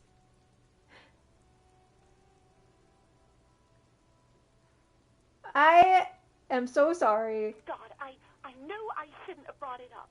Just try not to call me again, and let's pretend it never happened. Hey, I'm looking for I need to leave this girl alone. I do. All sorts of things. From disco, rock too. So much disco and rock. Maybe you can help me identify this one particular song. Which one would that be? One that's like super sad. Sad?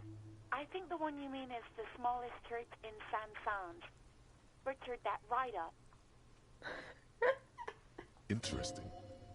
You still have to find it, however. Mm-hmm. But we're one step closer.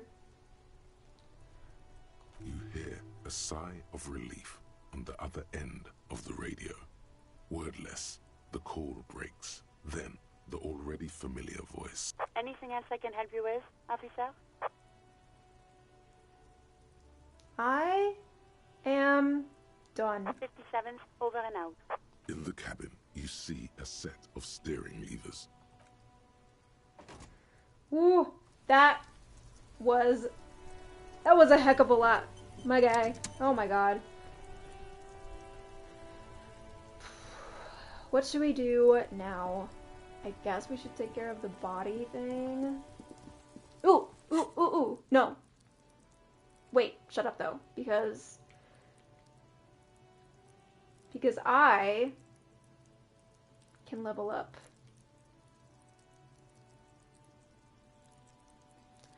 So if I savoir-faire is the skill that I need to get my tie off the ceiling fan.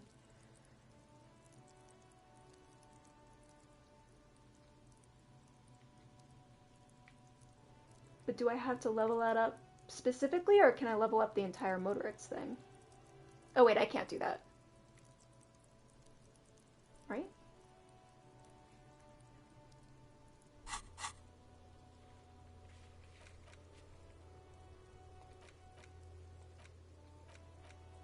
Oof.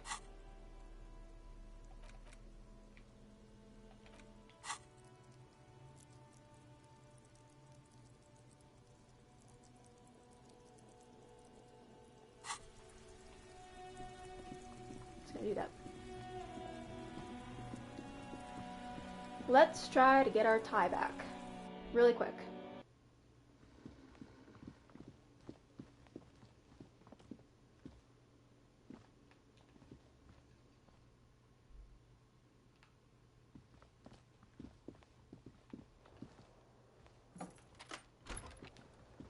Welcome to my apartment, Kim.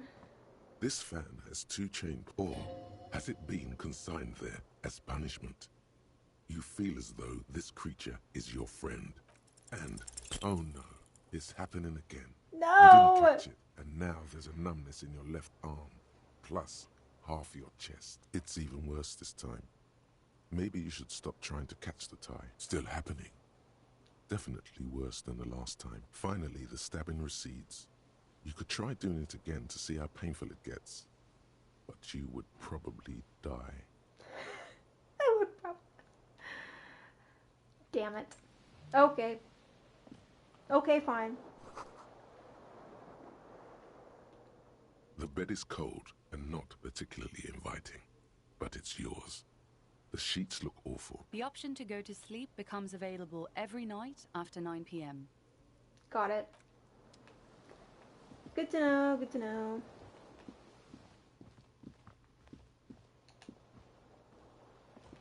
No, get out. Just trying to close the door. People don't need to see that. Alright, we continue on without our tie.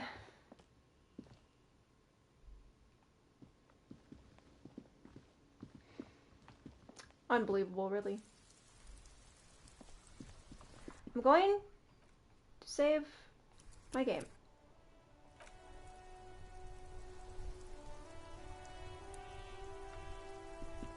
Done. Good.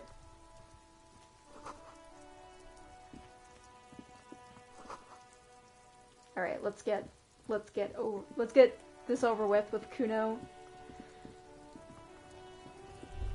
Kuno's got this. Oh yeah, nappa goofy Kuno.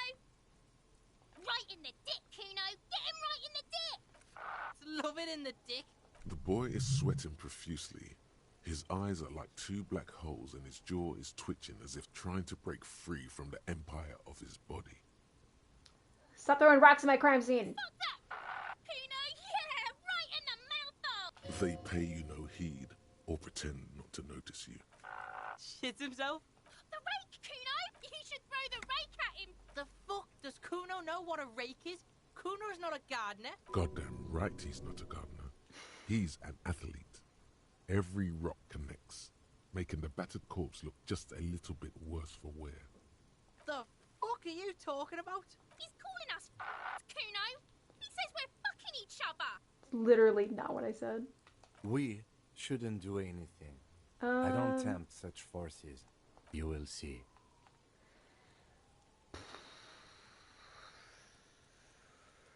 Looks like you got a good hand there, What? kiddo. You wanna fuck Kuno now? No. That's it? That's all you've got? No! Got your ass handed to you by the Kuno? Who's the man now, huh? Kuno's the man? Kuno's you the wouldn't worst. believe the pussy Kuno tears up. Uh-huh. What was that, Kuno? Nothing, see, nothing. Just slicing some bacon. Alright, entertain the Kuno. Show me what you got. What you got? Shitload, pig. What's your question? Don't tell the pig shit, Kuno. If I were to want to waste my time, which I do not, I would ask them who he is, how he got there, and the usual. Kuno's fuck imp. Kuno uses the fuck imp for target practice. Kuno doesn't know anything though, right? Very strong. You should be this stoic. I am. Fuck you. Do you know how it got here? Probably climbed. You heard Kuno. Kuno wasn't even in Martinez. I don't know. Some fucking Mesk or I don't know. Some other place. Night City. Kuno was in fucking Night City. Hey. Yeah. Kuno didn't smoke him if that's what you mean. Just a couple of pigs sniffing around in the dirt. Yeah, you tell the faggoty, Kuno. You're testing Kuno's patience here. Get lost. Kuno doesn't fucking care. Fuck you. Okay. The corpse looks at you with bulging white eyes. The face around them does not look human. It's swollen and ready to burst. You seem to be holding your breath. A cargo belt twists his neck at an unnatural angle. The body below appears stiff. It's letting out an ungodly rot. Active decay. It's okay to throw up, officer. No one is judging. He's about to blow. Cop's gonna blow, Kuno. Nah, I got this. First try, let's go. The smell is repulsive. It pushes in from your mouth.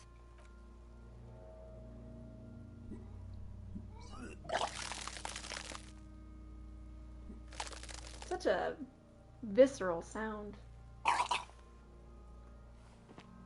You feel a great force ringing from your stomach. Your body curls and pushes it out, until a pool of vomit lies under your feet, and your throat stings from the stomach acid.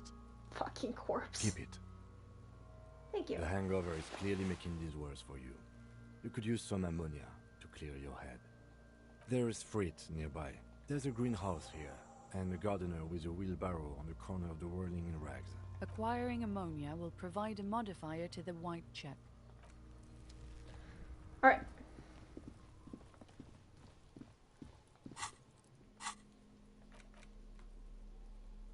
Oh, how nice of him.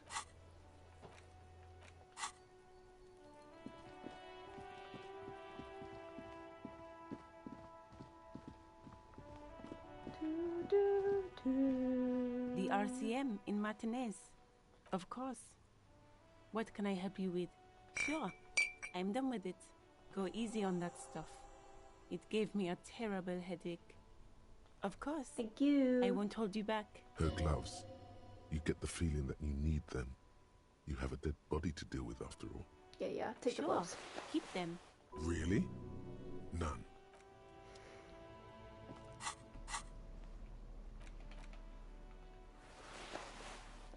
Banana Boy is back in action. Who is this person? What is happening? Stop between the trucks down there. Smokes. Smokes! Ah. Score, dude. We did it. There it is. A brave little army in your pocket. The 1st Smokes platoon. 20 brave souls standing in salute, ready to step into fire for you, sir. Let's do it, Firewalker. You picked the best one. This soldier is fat and succulent. What are you waiting for? Light up. Re-become yourself. Get a load of this rock and roll cop here, people. Johnny Thundercop fishes a cheap lighter out of his pants. With a flick of the thumb, there's fire. A primal satisfaction. Here we go.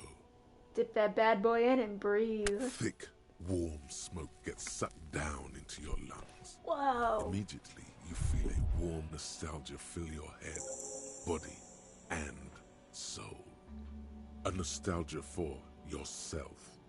The man you were in your youth. Johnny Thundercop is back, and he's chill as balls. Hell yeah. In the bottom right corner of the screen, there's a cigarettes button. Cigarettes gives +1 to intellect skills. Logic, rhetoric, conceptualization, visual calculus, encyclopedia, and drama. Man, cigarettes are awesome. Nobody ever told me that they make you smarter. Did we just get another skill point? Absolutely we did. Alright. Final attempt to get the tie. If this doesn't work, it will literally kill me.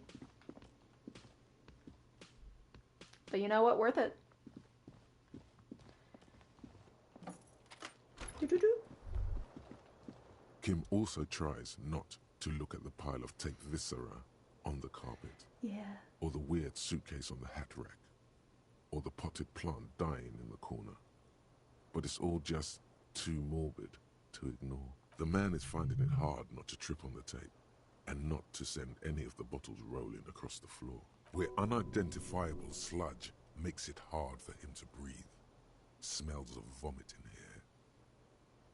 This is where the magic happens. And by that you mean crimes against humanity? You know. Crimes against myself more than anything. I have no idea what that means. He looks toward the exit longingly. He could wait outside, but whatever. Not gonna tell you what to do. We're saving the game. Just in case this murders us. This fan has 2 chain pull switches, or has it been consigned there as punishment? It's so high. You feel as though this creature is your friend. Surely this can't go bad. Wants to reattach itself to your neck, so that you may continue your adventures together in this strange world. You swoop up and catch the tie. Snap. It's released from the blade. Warning, warning. The necktie is no longer contained. What you have in your hand is a fantastically colorful tie with 4 or 5 different patterns. The knot reminds you of a noose. Now we are complete. Now we are within the true detective experience.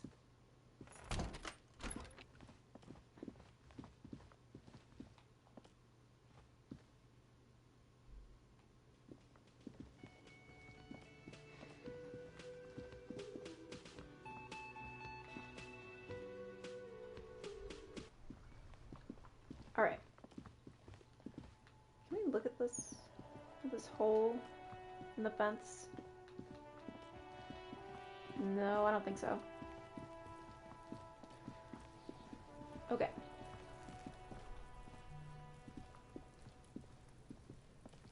There are several footprints in the mud, left by work boots. Anywhere from 6 to 12 pairs have walked here. Heavy workers' boots with reinforced toes and hobnails, all over the yard. Isn't this something an industrial worker would wear?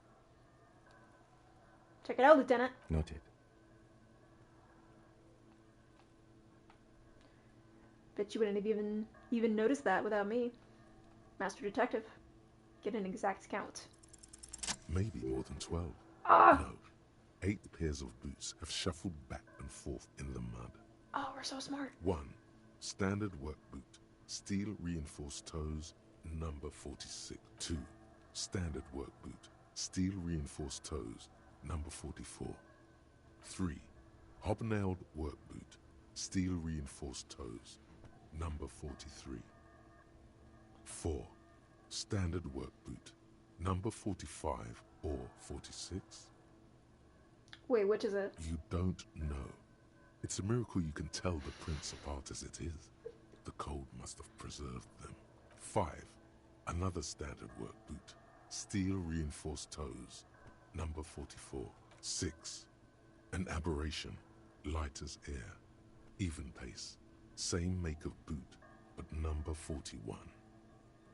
Male or female? How would you tell? Impossible to tell. Could also have been an adolescent. The gate is undeveloped. I'm pretty good at this. You're not bad. It's as if the whole world darkens. Everything else has a thin film of unimportance on it, and the tracks burn in the middle of it, in a strange, beautiful way. I can definitely see the replayability of this game. Like, I definitely want to come back at some point and play like a more like toned down, like intelligent based detective, just to see how much things change. 7. The glowing outline of a standard work boot, number 46. But the imprints are twice as deep as the others. The weight exceeds 200 kilograms. 8. And yet another standard work boot, number 44. There's an aberration in the pattern of the sole, however. The right sole is smoother, more worn. How many? 400 million. 8. I was pretty off then. I counted 20. Well, you're a fool, Kim. Get your glasses checked. Way off. Same guys are going back and forth. I never got the hang of it. Hyperopia. Do you see anything out of the ordinary?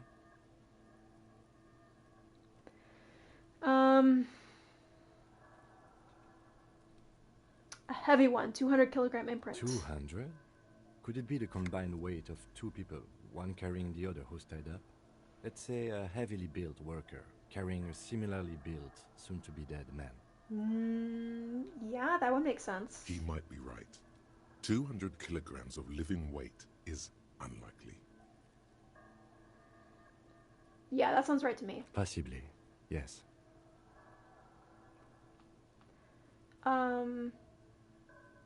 We got a light step, number 41 shoe. A woman or a kid? I couldn't confidently say which. Understood. Anything else? Probably a woman. An aberration, one soul smoother than the other. Interesting. Let's name it the old soul. Do you have any ideas about that? Someone operating a workbench with a pedal? Like a joiner at the harbor. Or maybe a drummer? He regrets it the moment he says it. A drummer? That's stupid. No, there are no dumb theories. So we could be looking for a drummer. No, it's not. Forget I said it. We are not looking for a drummer. We could be looking for a drummer. This is a city full of superstars. You never know what's out there. Perhaps it could be a driver. A driver would wear out the right shoe before the left. The accelerator is on the right. Yeah. I was definitely thinking the exact same thing. He doesn't seem to hear you. Looking south toward the traffic jam instead. The machines are silent. The engines are all turned off. We should keep our eyes open around the traffic jam. See whether anyone strikes out as a potential suspect. Seems prudent, no? Totally prudent. How old do you think the tracks are? A week, maybe? 7 days would fit the time frame provided to us by the caller, who reported the hanging. It is not impossible. I pulled last week's forecast for coastal Raphael. 7 days below freezing. The day before, the day of his hanging, was the last warm day. Correct again. Sub-zero temperatures would preserve the tracks in a good state. The commotion here could have taken place a week ago. What do you think happened here? What do I think? A mob of people brought something heavy to the tree. One of them was carrying the victim. They shuffled around, especially under the tree. Then, after hoisting him up, they stood in a semicircle facing his direction. At first glance, this appears to be a lynching. Indeed. They all stood in a row here and looked at the tree. All right. Juicy information. I love it. There he still is, looking right through you with his white eyes. The body below is entirely dedicated to that corpse smell. Emitting it is all it does now. God, this really didn't up our chances a whole lot. You crack open the Hey! and breathe in. The odor of death is still stronger. It's a spell of the mind telling you to run, and your stomach to wring itself empty. With your eyes squinting, you stand in it. The man before you is naked, but for a pair of underpants and enamel boots. His skin is greenish, marbled with decaying veins and blotched by lividity. As you narrow your eyes, the monster before you blurs into a violent mess of green and pink. Only the lower extremities are pink with a dash of blue. How should I know why you are squinting, officer? Oh. You are trying to assess lividity. The monster comes back into focus. So, what do you think? Super dead. I agree. Totally dead. Totally. Absolutely. The pool of blood and feces has eaten into the frozen mud. The victim I appears think to we've have seen all of contained no more this. than half a kilogram of digestion. The fuck he's saying? Talking about shit.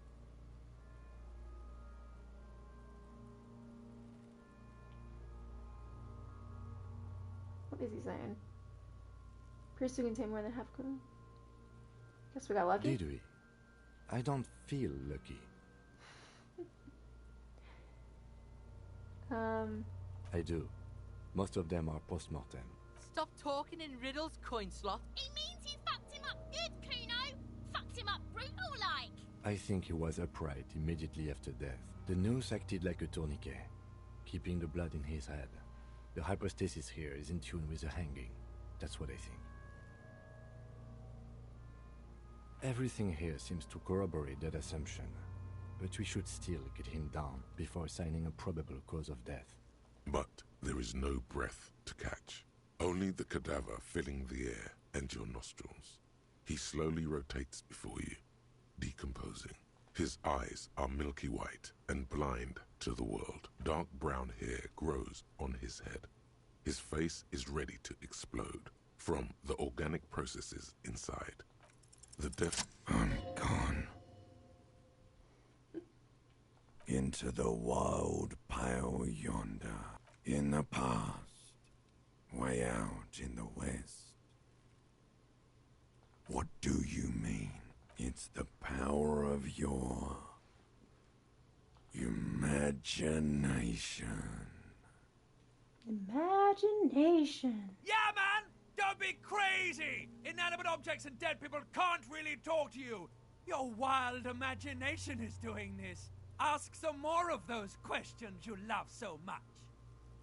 Why is my necktie talking to me? When did that become a thing? He loves those. Oh no. Oh, I really am crazy. Because you're a copperoonie. Copperoonie coming right up. Fuck no. You're no Rooney. Of course not. My name is Raphael Ambrosius Costeau. Listen to yourself. You're not a Raphael anything. You're probably just Harry or something. That's right. Harry. No. I refuse, Good actually. for you. Why do I feel like I've forgotten something terrible? I'm a joke. Look at me. There is nothing funny about jokes either. A killer. A motherfucker. Takes one to know one. Go ahead. Fuck no. Oops. Listen to your... Good for you. Because you have. Who killed you? Love did me in, Provocopo. It was love all along. Love all along. Don't fall in love. Can you ask me a question? Sure, Lobo. Looking at my face, motionless. Looking into my eyes. Standing here. Why are you investigating my murder?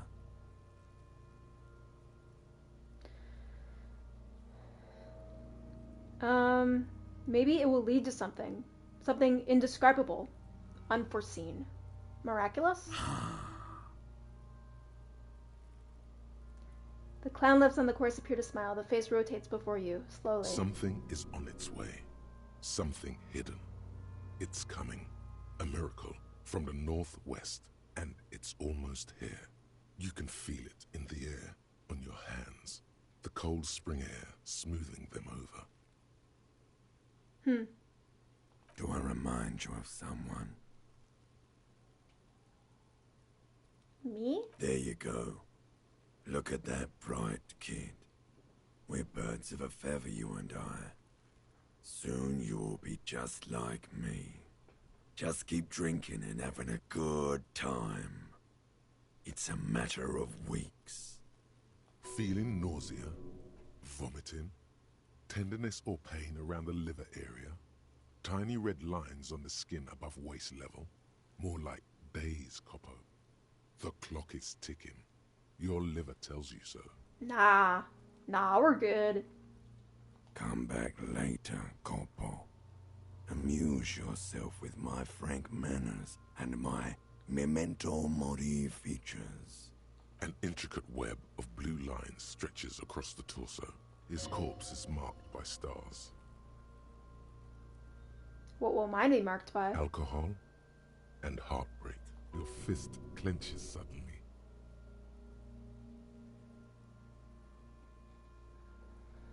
Will it be marked by bullet holes? It will be riddled with disco. Decay is creeping on the tattoo. Already, most of the canvas that's holding it has darkened. Now, it disintegrates slowly, letting out a stink. Is this a map of the night sky? A map of the stars. I do see some similarity to astronomical charts. Great century Messinian, maybe. But this seems more particular. Customized somehow. As if someone left out most of the night sky, filtering it through personal choice. The principle of this filter remains unknown to you. The thought dissipates, and you feel as though you were only half right.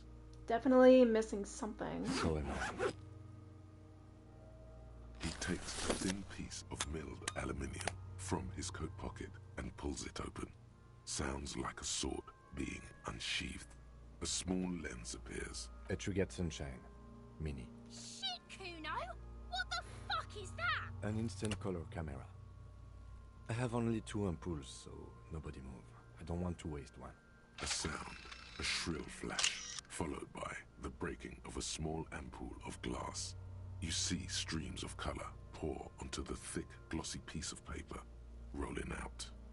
In case we need it. Yes, it is pretty cool, isn't it? It contains insight to the victim's person. By his build, I'd say this was a man of physical violence. Sure, just don't lose it. The glossy-eyed corpse looks by, his mouth mute, and his skin as colorful as the chemical rainbow. You've acquired an interactable item.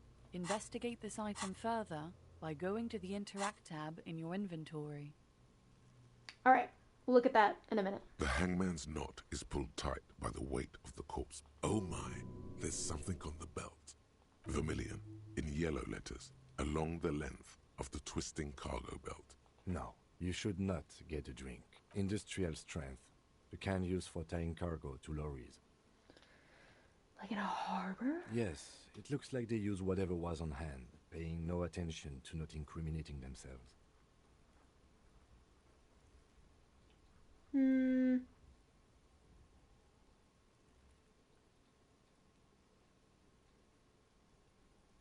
A noose is one of those things that's easier to use one way around. I think they lassoed the branch, then pulled on the belt, buckle closes. It's what I would do.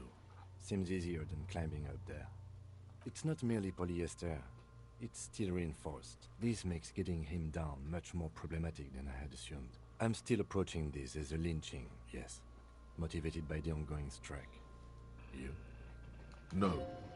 You feel like it was something else. But what? I feel like it was something else. Yes, it often is. This bed worries me. Alright. The cadaver hangs from the cargo belt, limbs limp, and torso covered in tattoos. The material appears to be ceramic. Its clean white stands in stark contrast to the decaying flesh above the knee. Delicate and fragile, they feel alien to the world around you, out of place somehow. These are clearly not boots. They're armor, possibly part of a larger set. Indeed. Technically speaking, these are sabatons, ceramic plate, zirconium dioxide, under the heel. Fair weather. Fair weather model T piece by piece. He's been out here for 7 days. We should keep a lookout for these pieces. If you wear those pieces, it will help me protect your mortal coil. No, he must have worn something precious underneath his clothes. They've removed all his clothes to get to it. They did not just strip him for the putrid rags. Then where are the clothes at? Someone could have cleaned the yard, but that's a question for the red hat thing. Oh no. I hear you, cop, talking shit about the Kuno. Oh no. Come here and say it to Kuno's face. Fuck you, Kuno. You wanna fuck me, huh? You wanna fuck the Kuno? Yeah, I'll fuck with you. Not in a gross way, but I'll fuck you up. What if they told him to strip before they had to meet They him? usually hang them completely naked for that. La puta madre, the Mazda, the Besmerties and the like. This one still has his underpants. What? Are you trying to ignore me now, fuckface? Kuno, this boots shit is super boring, and the guy's a total Victopaz.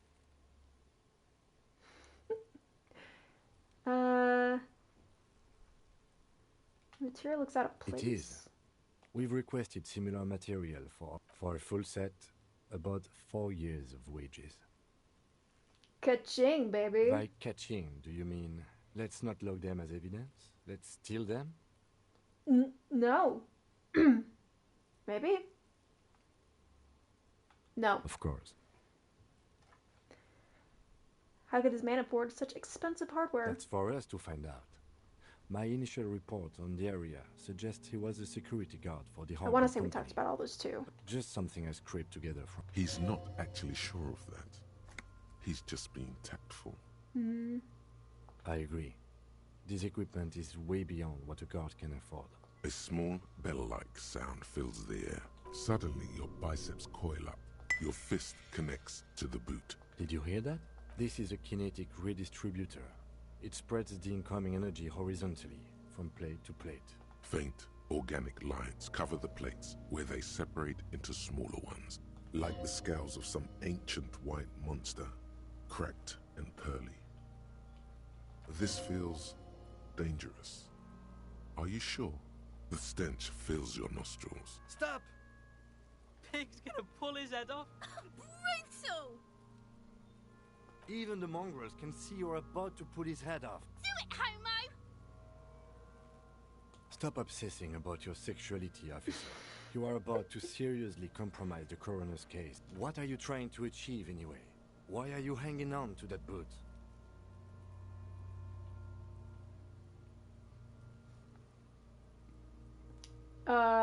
There could be a clue inside of it. Maybe we should concentrate on what's outside the boot and leave what's inside to the boys at processing?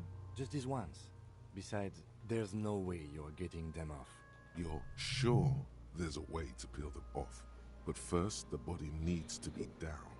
And second, it would probably be better if the lieutenant wasn't around. Sounds good. The anticipation makes you crack your fingers. Feels nice. Nice and cracky. Okay. Processing will take care of them. With the situation in the morgue, it will yield nothing. The cadaver slowly twists on the cargo belt. Are you sure we finished the preliminary examination of the... The steel-reinforced belt presents a unique challenge. I brought chain cutters, but I don't see a good angle of approach to the belt. I mean, there's a ladder right next to him. The cadaver is a good 1.2 meters up.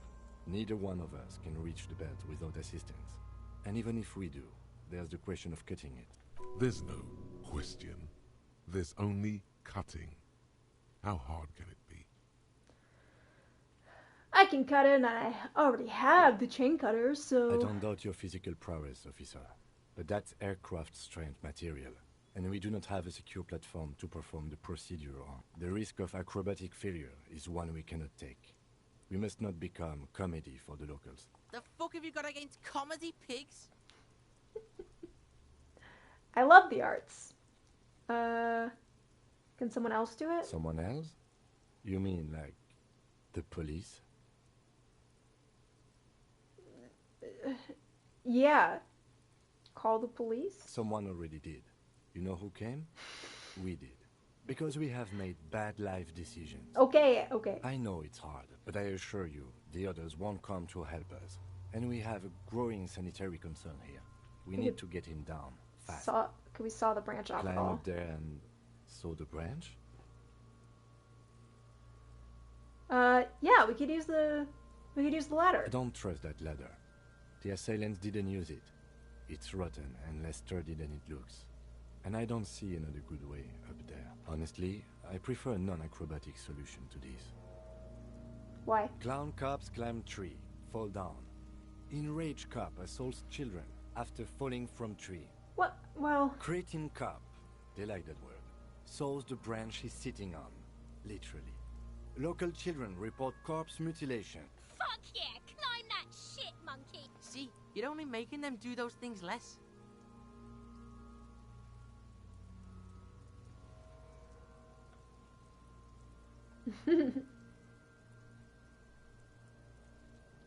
So you're just gonna let those kids bully us into not doing our work? What I'm proposing is, we save acrobatic tricks as the last resort, after we've tried everything else. Oh, these have got to be the most fucking boring multiple parts I've ever seen. I think I somehow agree with Kuno S over there. Seems like... Let's try shooting him down again. Yeah, bang bang. How? Shoot the belt. It absolutely will not, officer. Yeah, now we're talking. They'll miss. The pigs will miss Kuno. I'll blow his head off. Take the shot. Take it. Yeah, take the shot. Silence. With his elbow sharp and produces a lightweight firearm, he drops a paper cartridge in the barrel, separates the scouring stick, and gives the cartridge 5 tucks. He then steps back and assumes the fellow's desk position, taking aim. The corner of his eye twitches. His finger is on the trigger. Steady as she goes, partner. He's gonna fucking miss. The kid's voice is drowned in a shrill blast that echoes off the walls of the surrounding God damn it. Oh my god. That was so many types of wrong. Who taught Four Eyes to shoot? Whip up a grueling training regimen for him right now. Beat the man into him. Go, go, go. He feels bad about it. About his eyes mostly. Just having bad eyesight. Probably from a young age. Whatever you do, do not console him. You got it. Fucking idiot! Multiple ass. Kuno could have hit it easy, but then Kuno's not fucking handicapped, is he?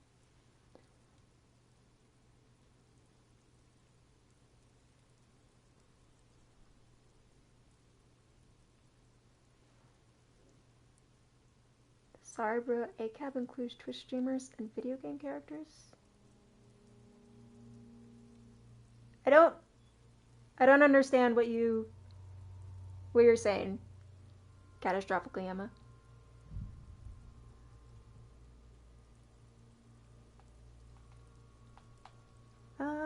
Try again? No, we are lucky as it is. We didn't break anything, and the victim remains uncompromised. Any more mistakes could put us in an unfortunate position with the locals. We have eyes on us. I didn't do us any favors. Thank you. Thank you for the clarification. No. I promise. I'm the good one.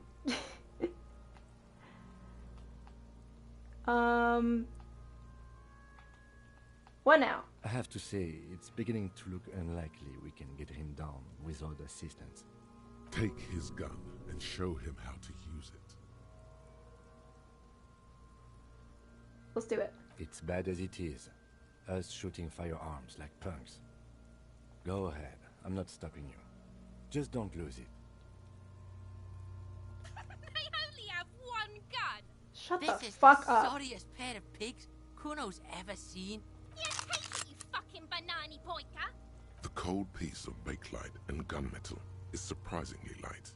The fuck are you waiting for, Kuno? Tell him to shoot himself in the mouth. Kuno is silent. Aggression gathers in the air. The buckle comes into focus in your sights. You stand with your feet planted firmly in the ground and your left hand supporting your gun arm. Good form. Why don't you just shoot yourself in your mouth? At least you won't miss. I'm not going to do this. Your field of view narrows. The branch slowly moves, becoming entirely two-dimensional. Look, he's crying.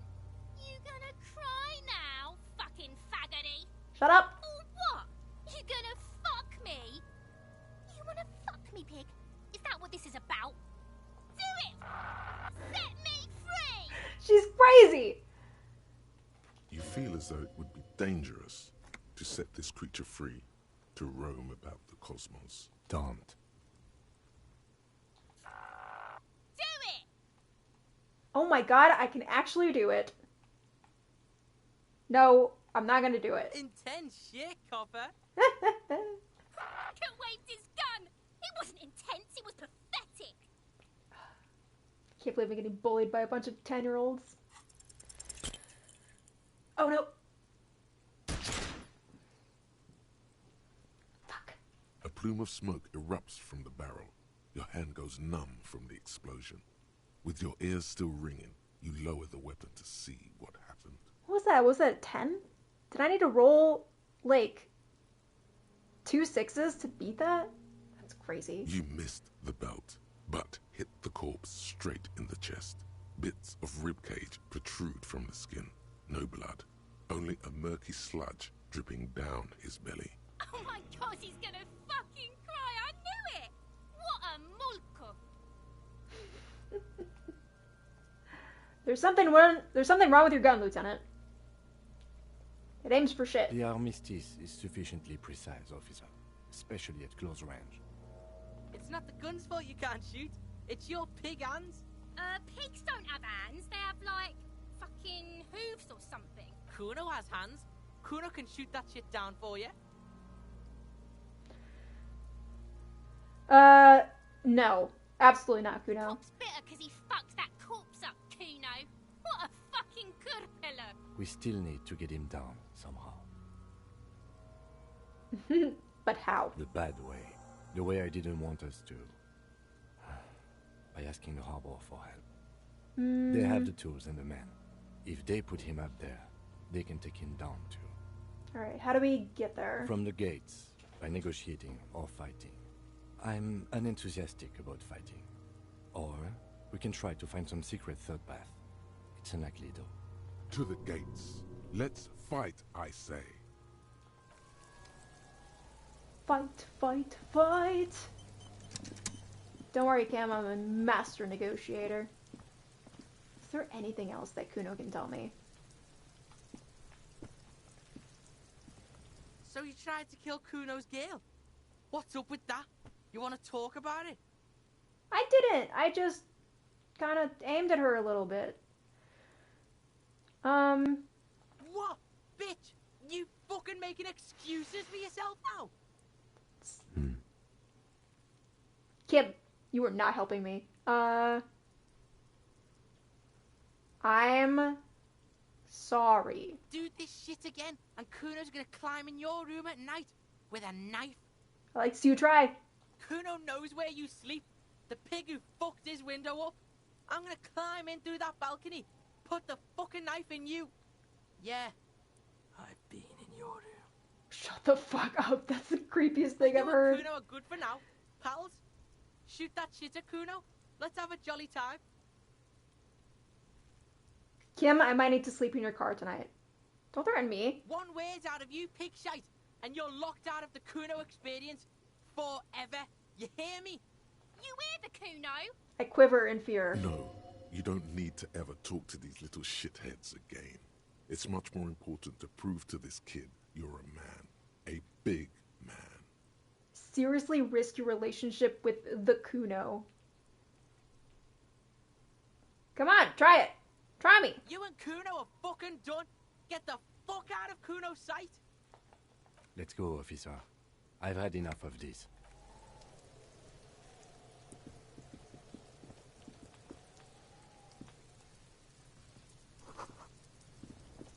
What a little twerp. This trash container is locked.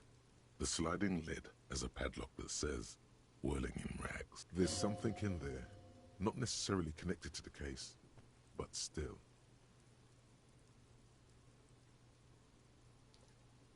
Why am I looking at you, trash container? You're just a trash container. The body is downwind from here.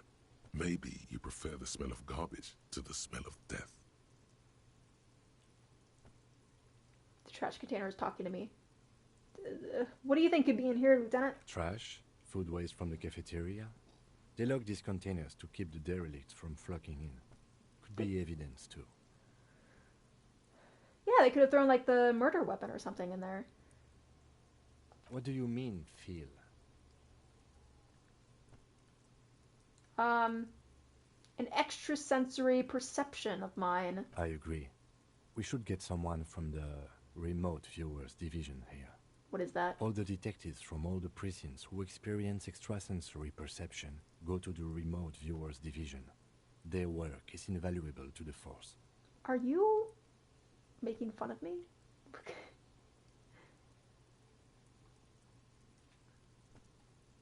Wow, can we get them over here? No, because they don't exist. Oh, fuck you. I'm so disappointed right now. There isn't. But we should still access this container. How do we get the lock open? We could try using a pry bar. The one you took from my motor carriage, or... Yes! Did someone say pry bar? Fuck yeah, pry bar! Pry bar, pry bar. Your palms yearn its cold touch, to grasp it once more, as you've done so many times. No, or pry bar. We might want to ask for a key from the manager of the Whirling in Rags. He probably has one. And he also has information. Ask the manager? Bullshit. Go straight for the pry bar and pry this baby wide open. Let's do it! Megas 10 from not having the tool equipped. You're gonna make me go into my inventory, put the tool in my hand.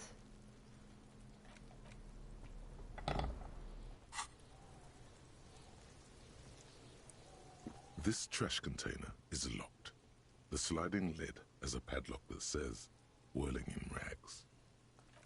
Do it! You stick the pry bar into the fissure beneath the lid and push down. It doesn't take much force. With a satisfying crack, the metal gives way. You can open the lid now. Don't. Maybe you shouldn't. Open it. Didn't you just tell me I should do this? There is, but you won't like it. Sweat forms on your brow. Your hand is still on the lid. Do it. The smell of rotten food rises to greet you. You see soggy cartons, dirty rags, and organic waste. Okay. We're just in time. This hasn't been emptied for over a week. Look under the boxes. You see milk, an egg rest with one broken egg in it, some pasta wrapper. Picking up the soggy packages somehow feels familiar. A box falls into pieces in your hands. Batiste Soleil cereal. There are plastic pasta packages below, and turbo noodles. Nothing of note, however. Pick at the rags. Among the threadbare kitchen towels, something catches your eye. A pair of denim trousers. Ooh. As the legs of the slime-covered jeans begin to unspool from the garbage, a rank corpse smell fills the air. The victim's clothes? Cadaverine odor is faint. If these belong to the deceased, they were removed when he was still in the early stages of decay. Drop them in here, officer. The lieutenant produces a black plastic bag marked evidence from his pocket. Guitar marked blue jeans. Pockets empty. Or empty. He wore them with a belt, too. A white belt. The loops appear stretched, but the belt is missing. That's it. Do you see anything else in there? I have another bag here. Something slimy catches your eye. Yeah. A drab, long-sleeved shirt, olive-colored, appears from the food waste, dripping with pus. This is a military-type overgarment. No label or serial number. This is the kind of rib-knit shirt that's worn over light armor to conceal it in an urban scenario. Anything more? The rest of the rags are just kitchen variety waste. A yellow old mug that catches your eye. But other than that... Thrown out a towel, a mug. That's it. All right. We should go to Gart again and ask if he knows who put the clothes in the trash. It could be as simple as someone from the hostel cleaning the yard. Or that one. I'd advise against confronting that force.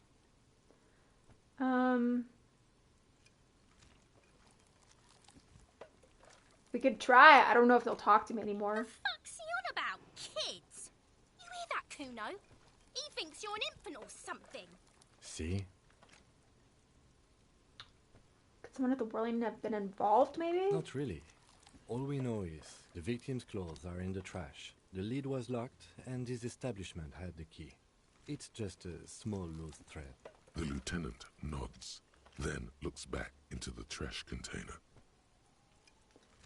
I don't know if that's a small detail. Seems pretty relevant. It's just organic waste, cold and slimy on your hands. Apple and potato peels, mostly.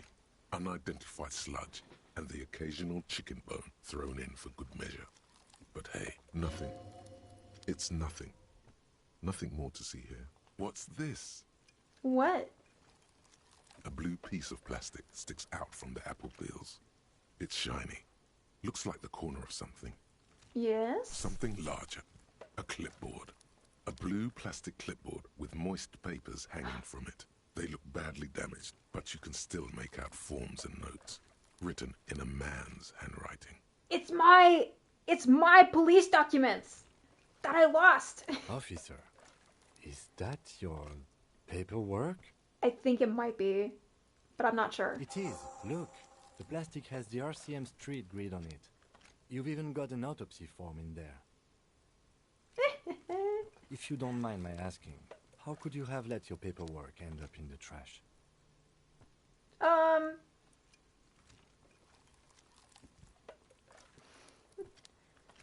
The great bloodletting. What am I potentially even saying here, I think? Yeah, it's cramping my style, you know? Officer, this is an official piece of paperwork. It probably contains notes on numerous ongoing investigations, and could even list undercover operatives, informants. I suggest integrating it into your style, for all our sakes. Alright, yeah, I'll think about it. It would also not hurt to start taking notes on the case. Now, tell me what your eagle eyes see. Or are we finished? Some items, such as the ledger you found, are interactable. Go to your inventory and select the Interact tab to read your paperwork. I'm taking the mug. You pick out a broken mug with an oddly racist depiction of the yellow man frolicking in saffron. I shouldn't take this mug. Is it an antique? Only in its social sensibility. Take the mug. Mm-hmm. Maybe I can sell it. The container sounds a muffled gong. Good thing I was wearing gloves. That's one thing off the list. I think we got it all. As you turn, a bright light catches your eye, making you squint. Where's it coming from? From a distant sunset, a stage light, flash photography, nowhere in particular. It's just what superstar law officers do. They squint at lights, and they solve shit. Hell yeah, that's me. I've been establishing my superstardom hard lately. Yeah, you have. You're a big dick cop. Dick Mullen. Salam Rocky Bayi. Badass on the edge disco cop. Time to recede into a ludicrous fantasy world. Here we go. Camera. Lights. Action. With a sudden flash, the world freezes around you. And you along with it. In an iconic monochrome solution, a black silhouette against a rasterized orange world. It's on. Let's fucking go. Okay, my other thing is still in the works. Can I internalize two at once? Problem. First, let's make this absolutely clear. No one is saying you're an actual superstar and the groupies and cocaine riddled with hepatitis C strikes a lionesque pose with a mic kind of way. I'm saying that, but whatever. You're no Gamme de Million or Davy Dewis. No, you're a metaphorical superstar. You bring that rock and roll authenticity and passion to a line of work where people don't expect it or want to see it, where some would say it doesn't belong. Law enforcement. Those guys are just a bunch of squares.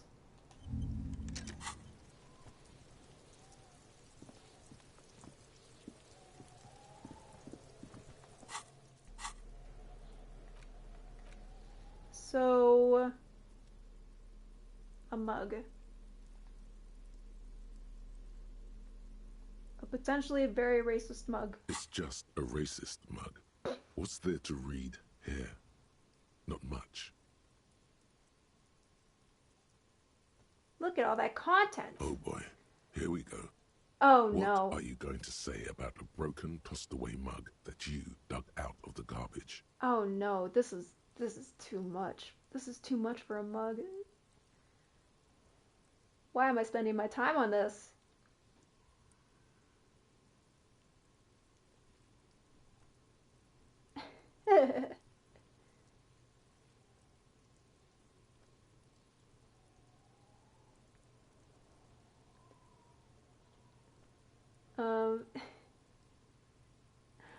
By denouncing it, I can earn political capital to mask my badass hustling, i.e. fraud and embezzlement. If you want to earn some change by guilting people, go for it.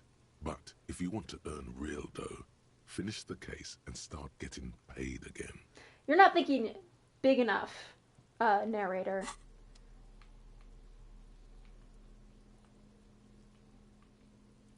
Gotta earn your way off the backs of others. That's how this world works. How do I want to interact with... Okay, so this is the picture of the body that Kim took. An intricate web of blue lines stretches across the torso of the hanged man, from the right shoulder to the solar plexus. Each time the lines intersect, a small white star is formed in their crossing. Hundreds of fading asterisks riddle his skin. Their concentration is highest around his heart. It still kind of looks like a map of the stars in the night sky, but something's not right.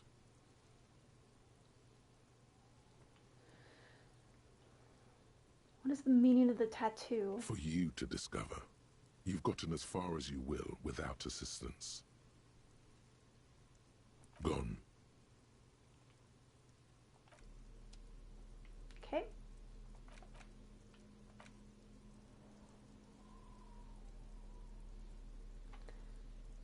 The ledger you found in the trash. It's full of notes written in a man's dense cursive. Have a closer look. Maybe it can be salvaged to start keeping notes by the case. It's the ledger you found in the trash. A pitiful cabbage of white and yellow papers hanging from plastic board, barely held together by a metal clip. This sad display is made complete by the faint smell of urinal cleaner. Anything else? There's a piece of toilet paper, or is it cleaning tissue? No, it's toilet paper, desperately sticking to the back of the blue plastic clipboard. It's a metaphor for you. Below the pathetics, terror. Do not look into its blue heart. Inspect the clip. An aluminium block runs the width of the board, biting down on the paperwork. Its crocodile teeth are the only thing keeping the papers together. A regular pencil, the tip worn down to nothing, has been attached to the clip. The surface is interrupted by a silvery sticker. It's rectangular, sparkling with iridescence. You don't know how you didn't notice it before. Do you recognize it, Lieutenant? What? That thing. It's a halogen watermark. We use it for adding information to RCM property. What kind of information? It depends. Aside from an anti-counterfeiting stamp, mine has my station number and address. The information varies by date of issue. How many years you've been on the force, he's thinking. It'll have that. Your kill count. Yours will surely have your kill count. Mm-hmm. How can I read it? Any capable light with the right wavelength will do. Like... All RCM vehicles have had lights designed to reveal halogen watermarks. Mine too. Ooh. This means you can read the watermarks if you just turn the lights on. Cool. Okay. While a bunch of sodden papers sag from the clipboard in your hand, it's a sorry sight. It's just toilet paper sticking to the back of the plastic clipboard. You can take it off if you want. Leave it there. It's cool. Could it be kitchen tissue? If you want it to be kitchen tissue, it can be kitchen tissue. It's not, though. It's toilet paper. Let's just take it off. Still wet, the toilet paper, I mean kitchen tissue, sorry, peels off the plastic easily. All you have to do is shake it off your finger, and voila, the ledger now looks marginally better. Browse the white papers. They're not exactly white. They're yellowed in patches by sunlight and alcohol, and covered in dense blue handwriting. Ink escapes into watercolor patterns, reaching its tendrils across entire pages. The paper itself is checkered, with faint red lines, forming short paragraphs. Once in a while, there's a red stamp that exclaims, "Case files, commit to paper." The case files themselves are plenty. You count more than 100 sodden, crumpled up, earmarked pages falling apart in your hands. They appear to be sufficiently organized and extremely dense, if mostly illegible. What are they about? Work, strife, poverty, the Jamrock Quarter. These are handwritten logs of investigations dating back to January 51, this year. The exact number is hard to estimate, due to missing pages and an odd naming convention. But there are at least 20, maybe 30 cases undertaken, not completed, mind you.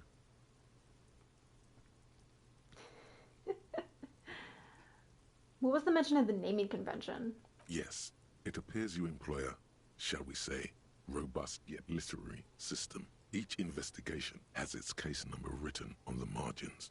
Yet, still more tellingly, most are accompanied by a name. Oh, and they're written in capital letters too. Yes, all caps. One is called The Next World Mural. Another, The Square Bullet Hole Murders. Another yet, The Unsolvable Case. Others appear more light-hearted. The guys on a couch in an unexpected location, and the murder at the Ukar Parlor. Even the rare article-free collapsing tenement. Murder features prominently throughout. You like this grimy murdering, don't you? No, I would never say that. Wish there was one in there about a drug then. You love those. Gets the blood pumping. Hell yeah. It's going to take an effort to piece these case files together, but it can be done. Once you're done inspecting them up close. Kim, my cases appear to employ some kind of naming convention. You mean the alphanumeric? Officer, precinct, time of arrival at the scene? No, it's a little unconventional. Oh, you mean the titular? Yes, well, so do I. In our defense, almost everyone in the RCM does. Why? It's a holdover from the early days of the RCM, right after the revolution, when the organization had little idea how to do things. It persists in an unofficial capacity. Officers use these titles to refer to their work among themselves. I seem to have named a case the Square Bullet Hole Murders. Again, in your defense, I seem to have named one the man with the hole in his head. That was a real person. His death was real. Still, I named it that, to amuse myself. I pray his loved ones never find out. What happened to him? Rail spiked through the head. He died. It was a workplace accident. I have to open an official case. Is there room in here? There is, for precisely one more. 15 pages near the end remain untouched by the damage. The checkered grid forms a structure of passages, breaking the case into subtasks to accomplish. Commit to paper using the pen that Lena gave me. The tasks you've completed flow out of the kind green ape pen in a brash freehand similar to the rest of the letters. The wording comes easily. It's almost robotically simple. A language developed for mental rigor and simplicity. Inspect the victim's body. Get the body down. Interview the cafeteria manager. Mm-hmm. A satisfying slash sounds across the paper. You're done, it seems to say. And you, and you. And a fuck you to you too. That last one cuts a slash right through the paper.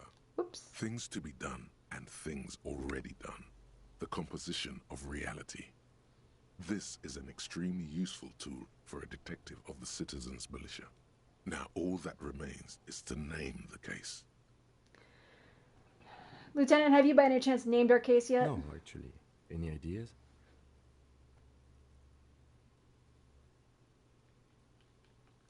Shit on a stick. The Hanged Man. I mean, that's pretty. The Furies are at home in the mirror. That's the first thing. That's the first thing the game told us. That's interesting. I kind of want to name it that, just for the novelty of it. Furies.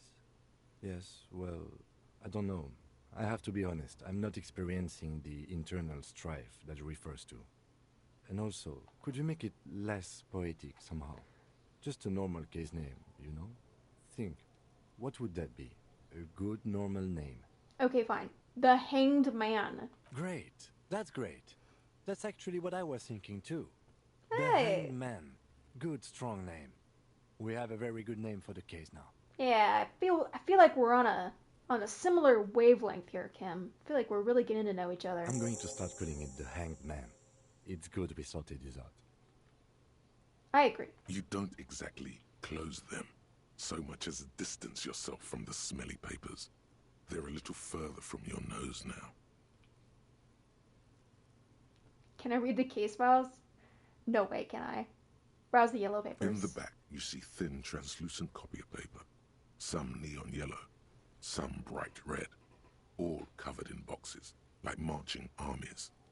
These look like official forms, waiting to be filled out. What types of forms are these? 3. The topmost are misconduct fines. The middle ones are station calls. And the bottommost are field autopsy forms. Each is easy enough to make sense of. Ooh. Man, I get that it's important to learn about these things, but it's like learning an actual job. It's very boring. Misconduct fine. A monetary penalization ranging from 20 to 250 real. Severe cases allow for 1,000 real, but that requires special paperwork. The details of issuing these fines are spread out over the rest of the fields. Station call. These are quite sinister in tone. They give a date and time for the person to appear at the specified precinct police station. Below the call are the criminal charges you risk by not appearing. Field autopsy? A dozen pages of thin copy paper, bright red in color. You see the permanent form, waiting to be filled in. Age, sex, condition of internal organs, color of the irises, predation marks, condition of sexual organs. Okay, that's enough of that. Yes, all that remains now is to fill those forms and hand them to people. Fines for wrongdoers, interview requests for bad guys, and field autopsies to dead guys. The rest of the stinking cellulose is much worse for wear. Being sandwiched between the board and the rest of the paperwork must have spared the fragile copy of paper. Let's try to read. It's proving to be harder than expected. I can't read. You just don't have the intellectual rigor to patch the quilt back together. Try again later. I'll think about it. It's made of dark blue plastic, hard enough to beat someone to submission with. The edges are rounded, however. The U4 size board feels thick and heavy in your hand. Light shimmers on its wet surface. On the back you see the embossed letters, RCM. Dark blue. Blue. The blue heart. Don't look into it. Something rattles inside, ever so lightly. Is there a hidden compartment? Is there? The plastic shimmers like lapis lazuli, but it is not see-through. You cannot see to its center. There's pain in there, if you want some. That much you know. How do I open it? With your hands. You 4-sized pages hang from the clip, screwed to the top of the board.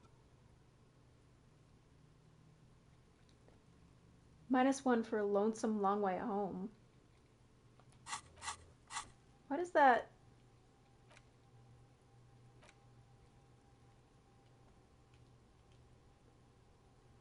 Oh, I don't see why it would be that way.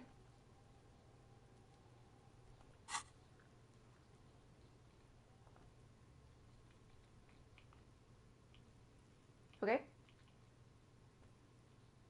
The acidic stench of rotting food has rubbed off on the cellulose. It now forms the base of the experience. This base surrounded by a faint air of spoiled meat, the stuff of death itself, and then sprinkled liberally with the citrus zest of toilet cleaner. Okay, try to open the hidden compartment. Is not what you end up doing. Nope. You squeeze the plastic to slide it open, but nothing happens. Then you bend it some, then crack it. Oh no. The goddamn thing is stuck. Oh no. A hot flash of rage comes over you. For a moment there, before it recedes, you feel as though you might just squeeze a tear of anger out of your duct.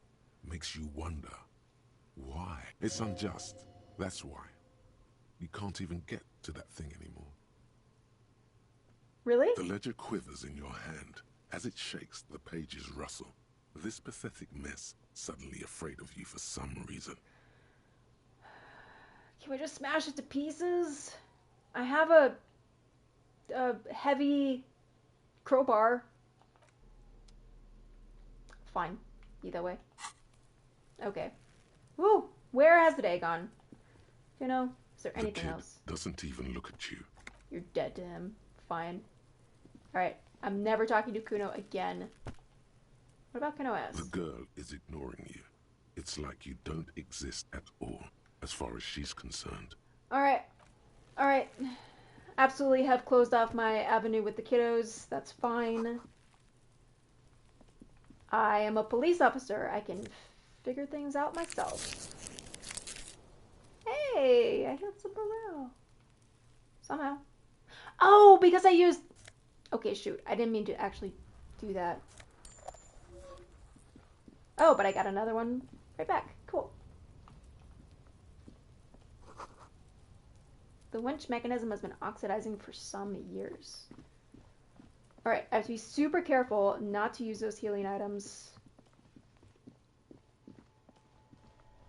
Because it's just like a directional pad button. Very easy to accidentally do.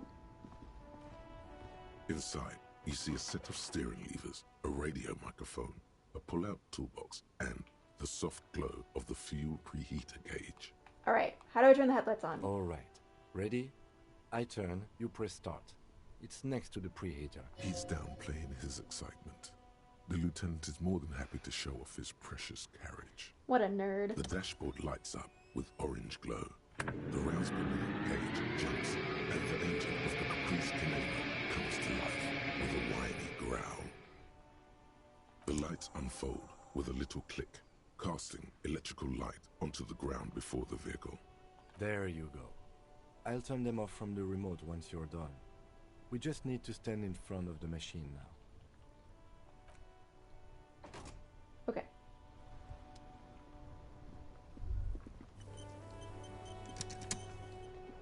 As you hold your ledger's clip under the headlamp, an iridescent hologram appears. A street grid and the veins of a great river. A familiar sensation washes over you. There she is. Raphael West. Around the borders of the watermark are dozens, no, hundreds of micro-perforations.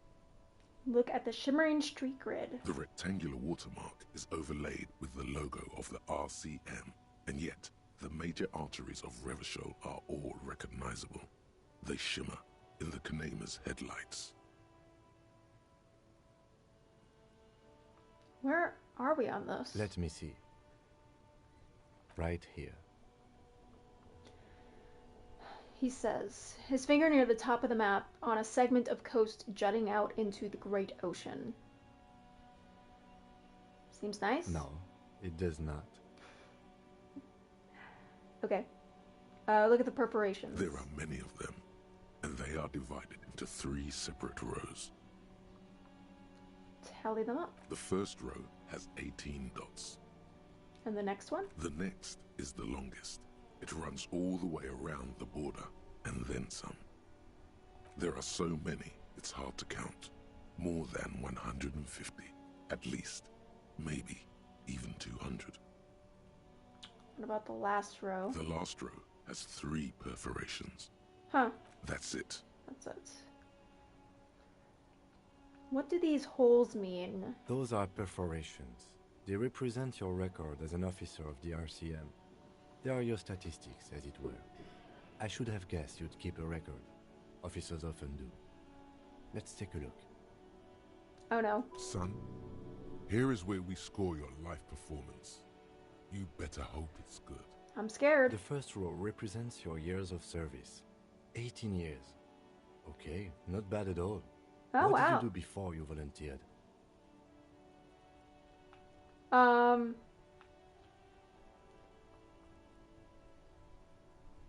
feel like I just went around apologizing all the time. Nah, that's just what we're doing now. Didn't have to be our previous selves. I really have no idea, Kim. Fair point. Let's move on, shall we? This next row, the one that wraps all the way around, is your number of closed cases. Hey. Closed is good. It means finished. You've got, let's see, wow, more than 200. That's a lot, right? It's quite a lot, even for someone who's been on the force for nearly 2 decades. Usually, clearing more than 10 cases a year puts you in the 90th percentile of all RCM officers. I told you I was a superstar cop. Call it what you want. You were a valuable member of your precinct. Now, let's look at the last row. That explains why they haven't gotten rid of me yet. Right. Those are your confirmed kills. You've got precisely 3 perforations there. Wow. Confirmed kills. That sounds pretty evil. A drink would soften that feeling.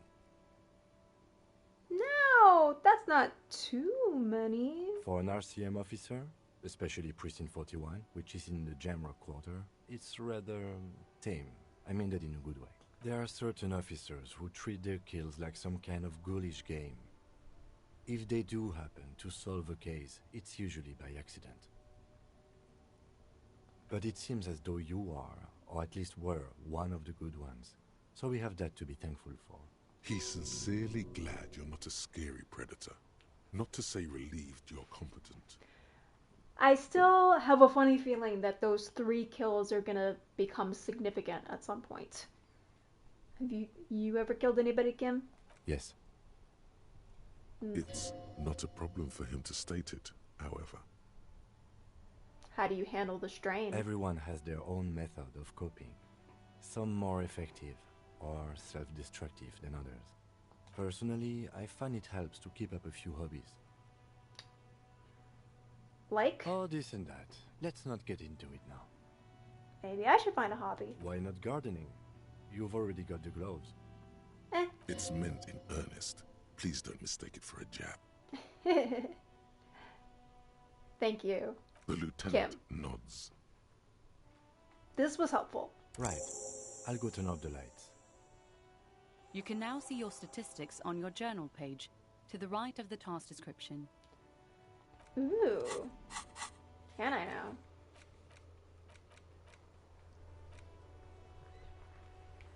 Oh, I see them. Wait.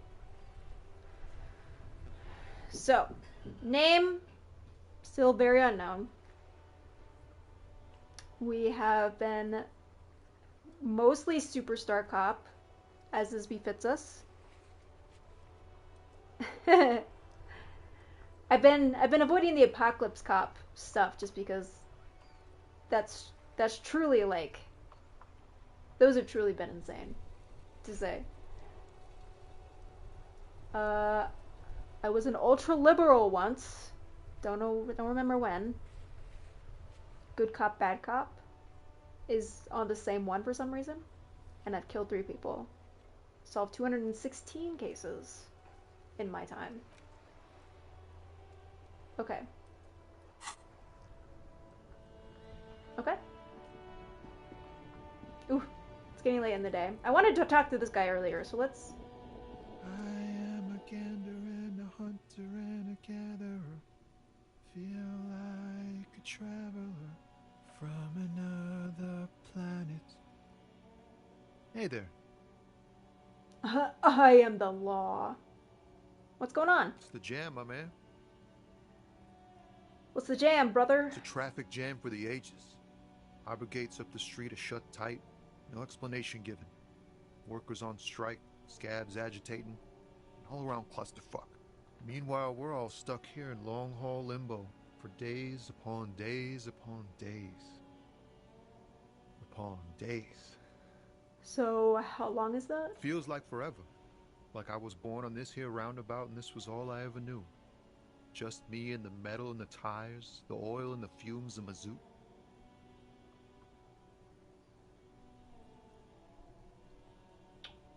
Extravagant.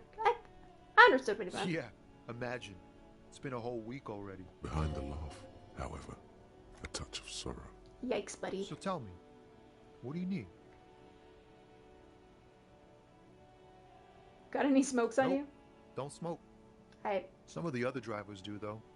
There's still a few around, waiting for the jam to disperse. Or waiting for the sweet release of death. Yup, nothing wrong with that statement. Your senses have nothing to add. You'll have to ask around elsewhere. You could also check the kiosk down the street. Frit. With 3 T's. Rebishaw's weird.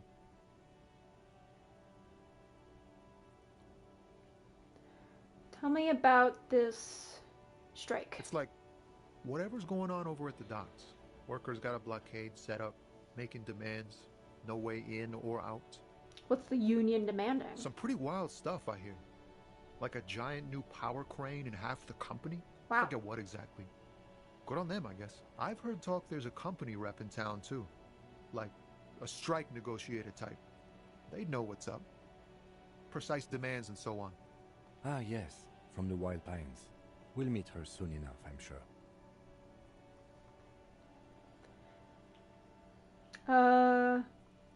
What do you think the company wants? Didn't you just say that? They want to keep that money flowing in, my man. Ka-ching. Anything else I should know? Anything else? Yeah, this ain't really my area of expertise. I just do my job and get paid. I have things to do and places to be. All of us do. All of who? Us lorry drivers. Camionneurs. You still hang around here waiting for this mess to end.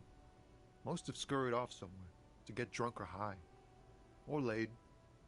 Not that I blame them, really. Not you, though? Not my thing. Chasing transient pleasures is a drag these days. I prefer the examined life now. Thinking, reflecting, observing. Yeah, reflecting's a little dangerous for me right now. What's better than chasing transient pleasures? The more transient, the better. When one's ended, you can get onto the next one. That's what I'm saying.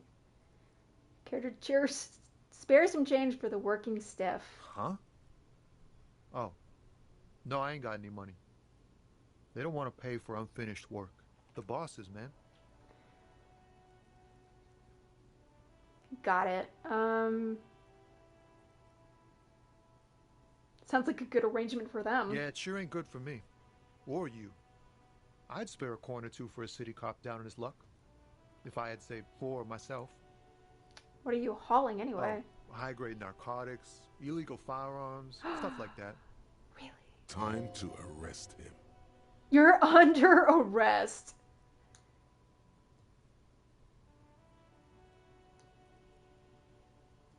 What are you... Is he just fucking with me? There's no way.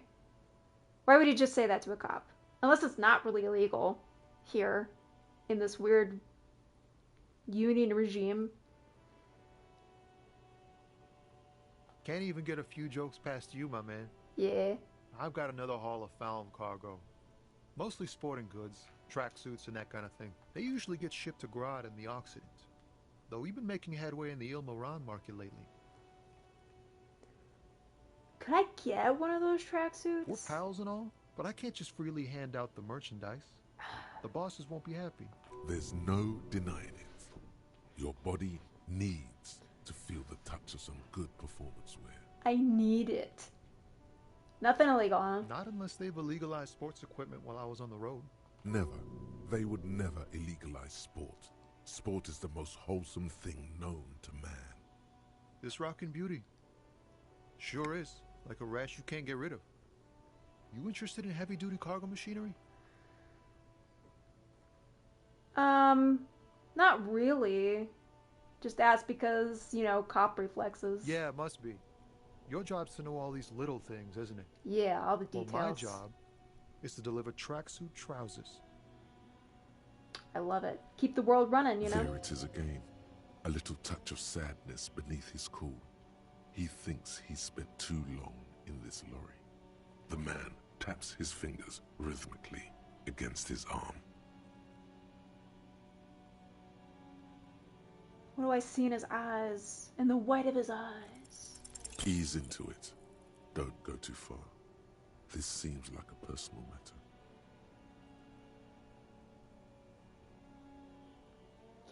Should I do this?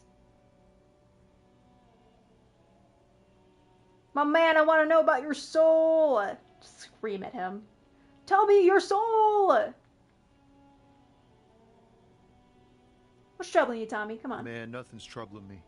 Just the usual Lorriman tropes and hopes. The road and the rhymes. This jam ain't helping either. That all the beans you got, Tommy?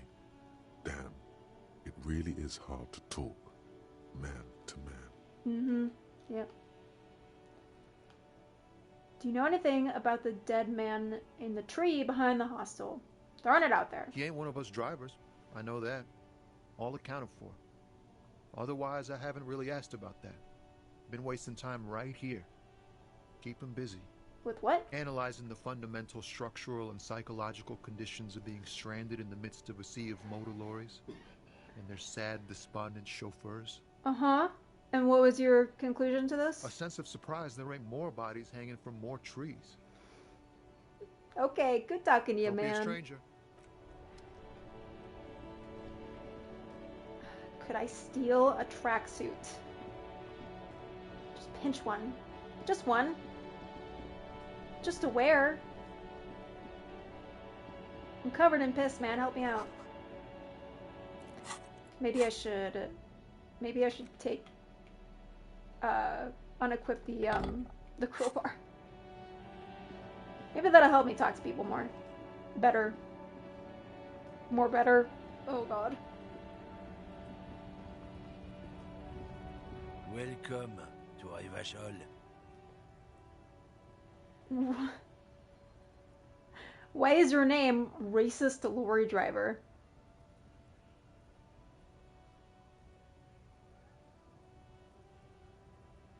Don't you welcome to Raphael me. My grandfather came here from a 3,000-year-old racist isolationist culture, while your ancestors came to this island a mere 300 years ago. Oh, I remember this. Every school of thought and government has failed in the city, but I love it nonetheless.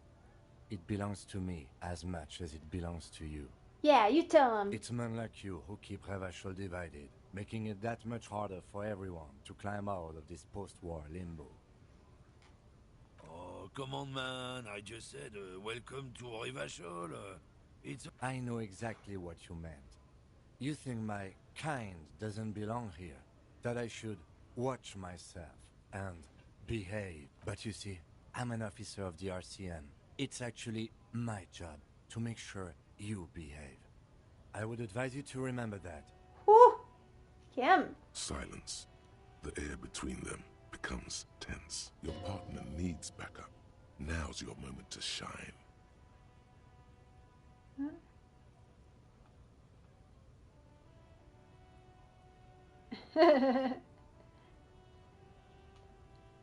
Fucking A, Kim. Fucking A. You two make a cute couple.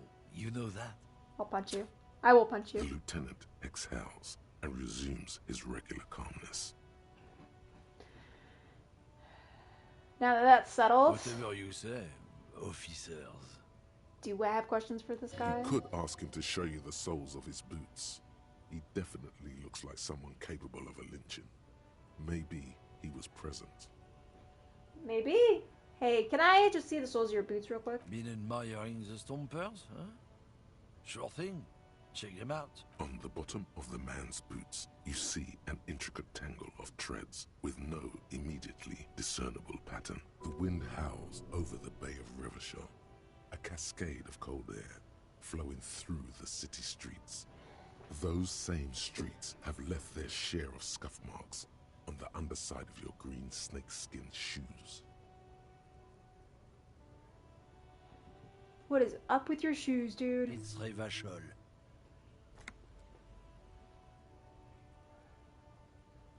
Where did you get boots like that? Custom made. Cost me a pretty penny. But why? For when the invasion comes, the last thing they'll see before the lights go out is illustrious Raphael. It doesn't look like the lieutenant cares. He just makes a little note. Wait, what did I try to interpret that? Oh, never mind. I got something. One of my things is done. Some kind of superstar.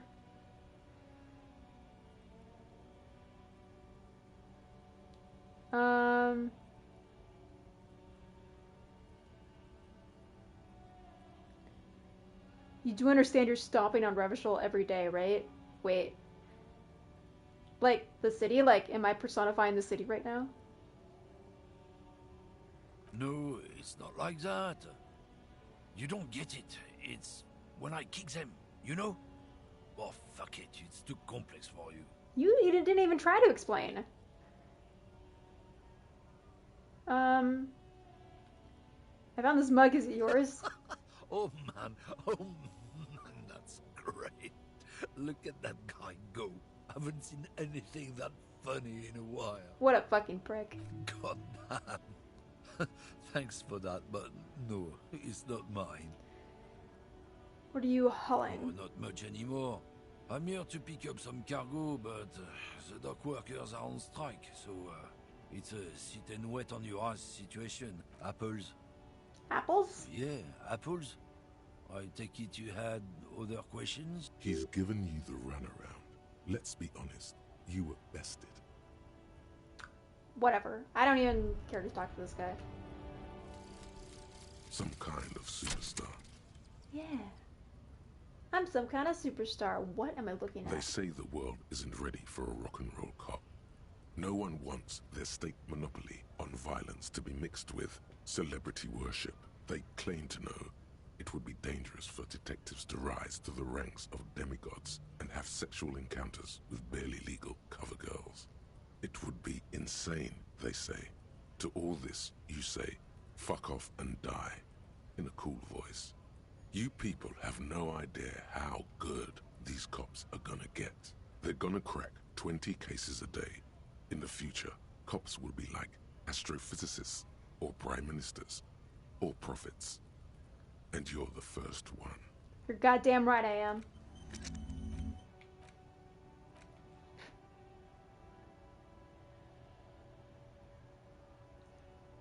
So learning cap. -1 to logic for price of self-delusion. But I was already out one, so, you know, doesn't really hurt me much. And then learning cap for a bunch of things have been upped. Cool.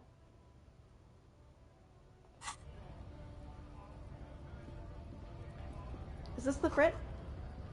Sick. Ooh, what was that? Take that.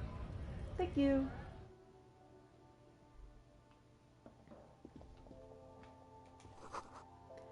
Yellow roses and tulips. You see several packaged raincoats fill a low shelf beneath a display of croissants and juice bottles. The raincoats are transparent, except for the big Fritta slogan on the back. Ooh, I want it, but I have no money. Melancholy pop. A small cabinet on the wall is filled with various medicine bottles, nasal sprays, and blister packs. They all bear the Saint Baptiste Pharmaceutics logo. Just ask me if you need anything from Saint Baptiste. We don't stock prescription meds, but we do have Nosafed, Duramine, Magnesium, and Hypnogamma. Nothing. No shot. How does one get money in this game? The tear machine stands in the corner. A sign says, 1 bottle equals 10 cents. I have 10 cents. Oh, that's the tear machine. Yeah, but what is it? It's a machine for tear. You know, you find tear outside, like bottles or whatever, and put it in the machine, then it gives you money. Okay. How do I pick up tear for the tear machine? You need a bag, I guess. We used to have some, but we gave them all out, so feel free to use it if you find a bag, though. I'm sure there are some out there, somewhere. Kim, give me one of your evidence bags. That should work, right? Can I just take off my jacket and like kind of fashion it into a little duffel bag?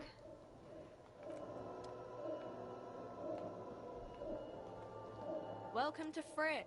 Feel free to look around or something. Everything is out on the shelves. What's that magazine she's reading? What magazine are you reading? You mean this? This is Pop Stars. It's got, like, famous people in it. It's not for sale. Looks like it also has something called Police de la Mode, featured on page 34. This speaks to you.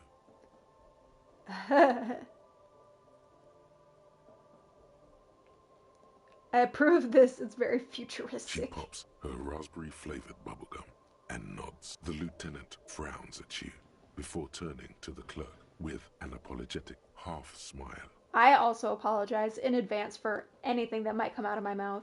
So sorry. What the hell is Frit? I don't know. Frit? Why are there 3 T's in I it? think they think that the extra T makes it funkier. It doesn't.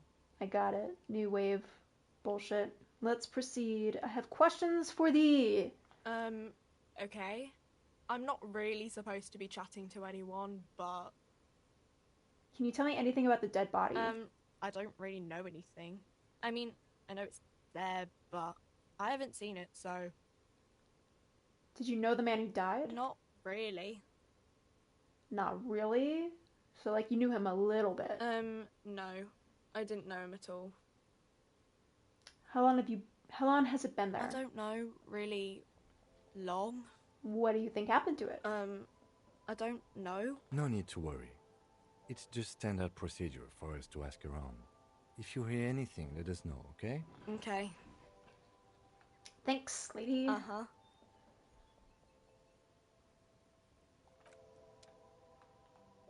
Okay. Well, if I ever get money, that'll be interesting. Is that money? Hey, 82 cents. Slowly but surely, I'm building it up. Is that more money? I have a whole goddamn dollar now. I mean, real. Valerie stuck in the traffic jam. This big, heavy Grad-made machine is well kept for such an old machine. The windows are clear. They've been recently washed. You can see a lorryman's cabin with personal belongings, stickers, insignia. What kind of stickers and insignia? The driver has adorned his space with a substantial collection of peculiar paraphernalia. Proclamations about honor, strength, and purity are glued to various panels. What about the back seat? The back end of the cabin has a small perch to sleep, large ashtrays. There are several suns and wheels sewn into the curtains. Racist nationalist paraphernalia. Not unusual in this part of town. This is our guy. Our top guy over there? Likely, yes. This guy's proud of who he is. Drapes it all over his machine. He was acting tough before. This probably scared him a bit. Who knows when it will come in handy? A slightly scared, racist lorry man. Ooh, I got a skill point. What should we level up? What are some of the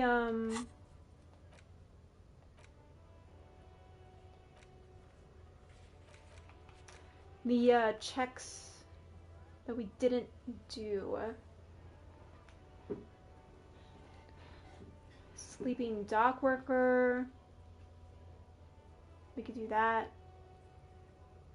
Damaged ledger. Up our logic.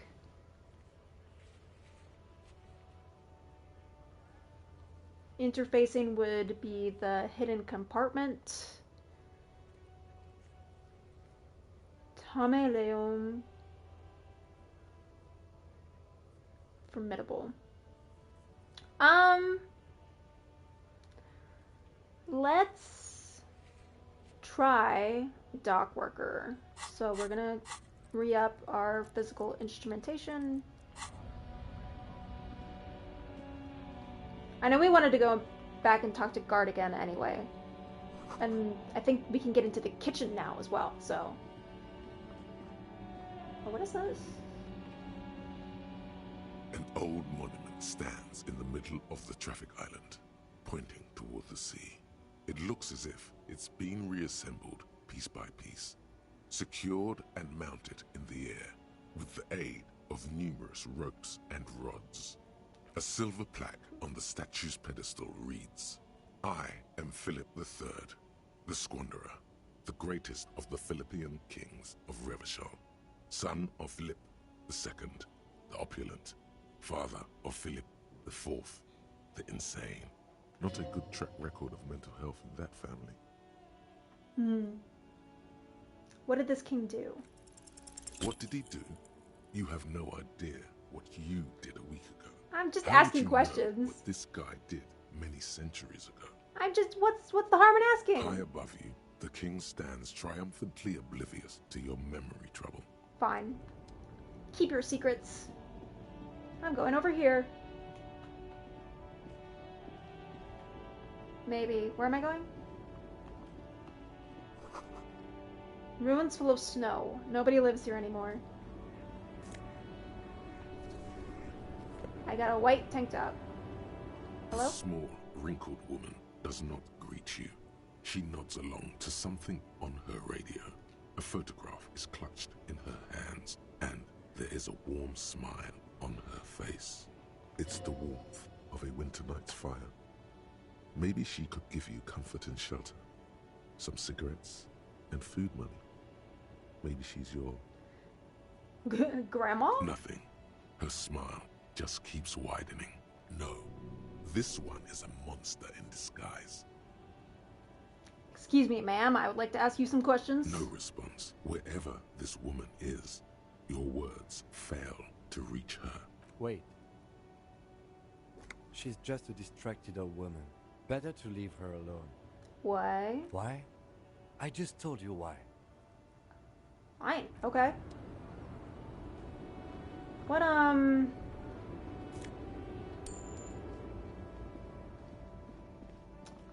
Huh.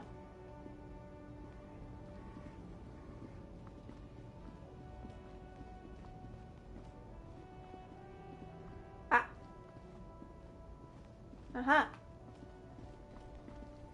Good.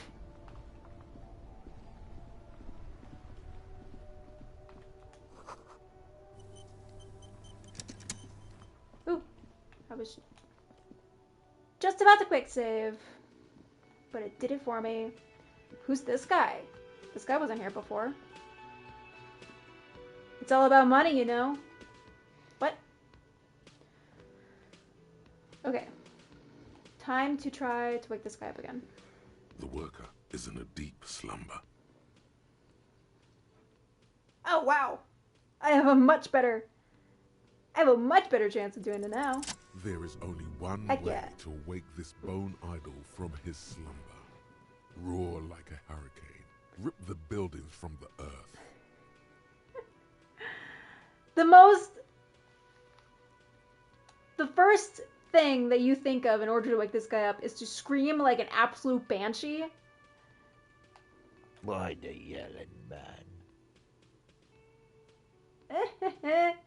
The 30-something-year-old man slowly lifts his head up and gives you a pensive look.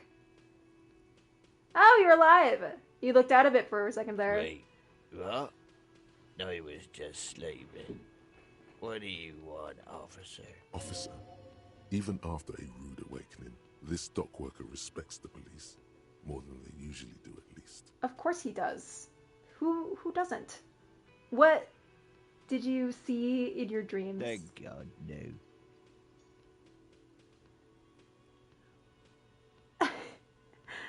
Was it a fathomless darkness into which we ought to be deferred like corpses to a mausoleum? The worker stares at you, his eyes dry from sleep. A web of wrinkles covers his tanned forehead.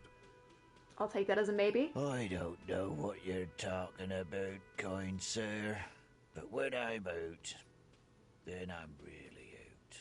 No corpses, no mausoleums, just quality time. That's some good shit. That's some good shit right there. Me time in the abyssal pelagic zone. You can never return to it now. Only detective work remains. Wakefulness and detection. Yours? Indeed. Help yourself to some. Wait. No. Oh, it's empty. Sorry about that, pal. Nah, it's cool. I already looked some up. Knocks you right out when you drew a bottle or two.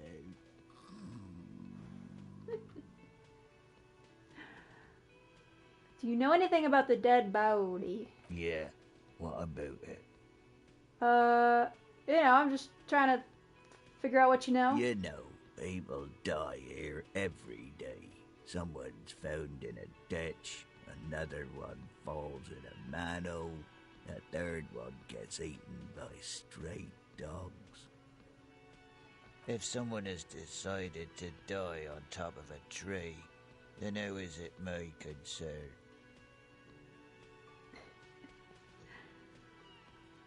Someone has to look into it.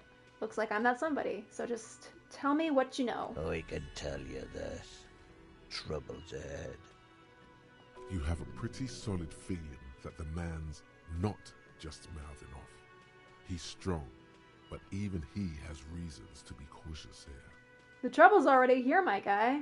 How else is there somebody hanging from a tree? They say your guy was a killer. Your tree man. He has friends. Same as him. Killers. There's only one thing they know well. How to wreak havoc. Who says that? Everyone. It's a local rumor. So you're saying that things will get violent around here? You heard what I said. Draw your own conclusions. That's all I know. And I prefer to keep it this way. All The right. lieutenant gives you a little nod, then makes a note in his blue notebook. So Union people think he was a killer, he thinks. Even sleepy hair. This doesn't help a lot, but it's something. Good work, detective. Thank you. Who's behind the strike organization? We are. The workers. The union. We know what we need. What's right for us. But there's gotta be like a leader or something. Okay. I guess there's also Everard. He's in Everard. charge of the union. He's smart. Knows how to negotiate. He's got our back. Alright. I think we've heard that name before. We'll have to talk to him at some point. Why are you sleeping here while the others are striking? They got it. Majorette's got it. He's guarding the gate. I'm just getting some sleep. Oh boy. The way he says Measurehead implies ultimate trust in this head reckoner's physical prowess. He seems like a worthy rival. You should slay him. Measurehead, huh? I should kill this man. Yes. What is Wild Pines? I think that's just the company he works That's the for. name of my employer. Yeah. He doesn't sound too enthusiastic about this. How's that going? How's it going?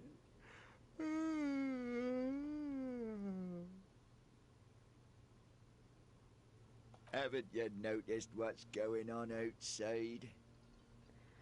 It's a kind of a fuck show. Good.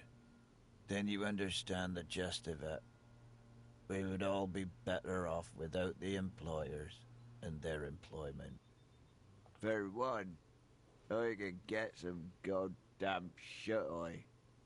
Right to sleep, I say. Alright, I'll let you The sleep. dock worker doesn't answer. His head is already back down on the table, in sweet sleep. Right down to Drowsy Town. Lonesome, long way home. What do we got? What am I looking at? Here we go. Home awaits. Walk past Station 41 and through the market, past the Boogie Street spearhead to the other side of the lake, the frozen eye at the center of the district. Then past the video rental store on the corner. There, at the end of a street lined with pine trees, a small house no larger than a matchbox. 11 Voyager Road. You no longer live there. Those times are gone. And so are those people. Why did you come here? Why are you still here? And where's the dealer? You have to get back to work. That's all you have now. Cool. That tells me a whole lot of nothing, game. Thank you. Learning cap for perception has been raised. Speed gives you 1 psi.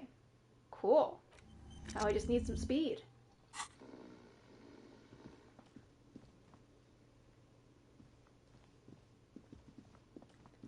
Okay, I still can't sing karaoke, unfortunately. Can I help you? Hey, so we needed to ask about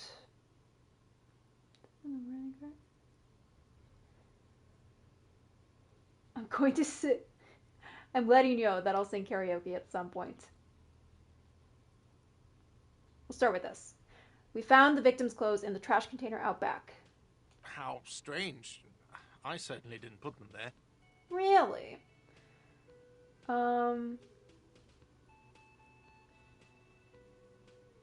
Could someone on your staff have put them in there? Sylvie had the keys before I got here, and I can vouch for her.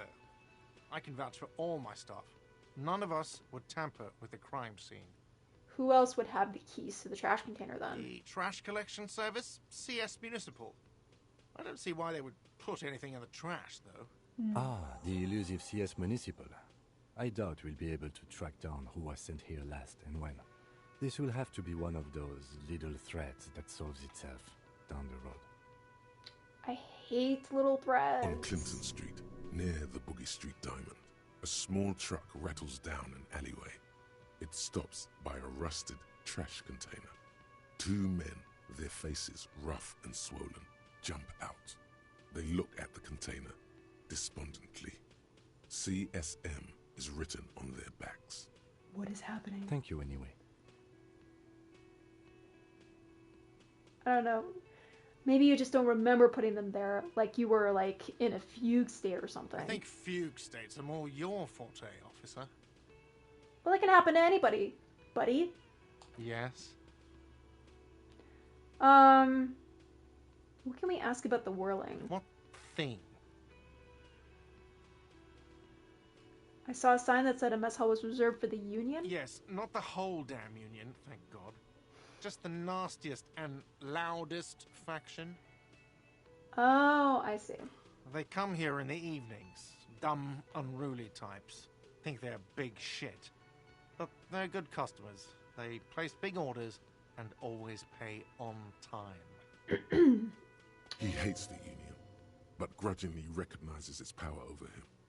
So he's directing his frustration at you instead. Retaliate. Such a shame you gotta suck up to the Union to stay afloat. I don't. I'm simply providing a service, or really facilitating the offering of services to paying customers, and it doesn't matter. I don't have to explain myself to you. We should find out who this Lord faction is, occupying the booth. Loudness means talkative, and we need info. Good idea. How do we find them? We don't. We have to wait. They'll show up sooner or later. Men get hungry, even men on strike. You glance at the clock on the wall behind the manager. Huh. Yeah, it's after 4. Why isn't anyone in the mess hall yet? Good question. They're probably getting drunk or protesting something somewhere. Or laying low after the, lynching. Why would they need to lay low, huh? Unless they did it. They probably fucking killed that guy or something, and that's why. That's what I said. I have a feeling we'll make their acquaintance sooner or later. What? By the way, you should come back to this thing-based questionnaire if you see anything interesting in the whirling later. Yes. Good idea. Just letting you know, I'm going to sing karaoke here sometime, once I find a track. Absolutely out of the question. I mean, I wasn't asking permission. You wait and see, cafeteria manager. Absolutely in the question. First we find a sad banger. Then we sing this place to shit. To shit! It's not even a question. It's the answer! See ya.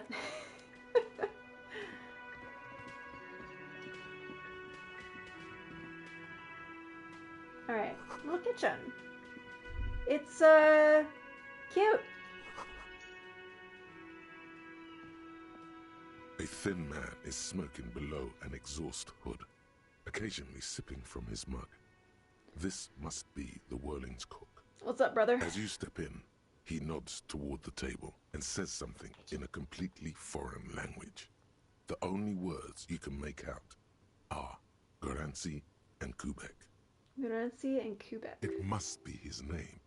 Garancy. Garancy Kubek. Sounds representative.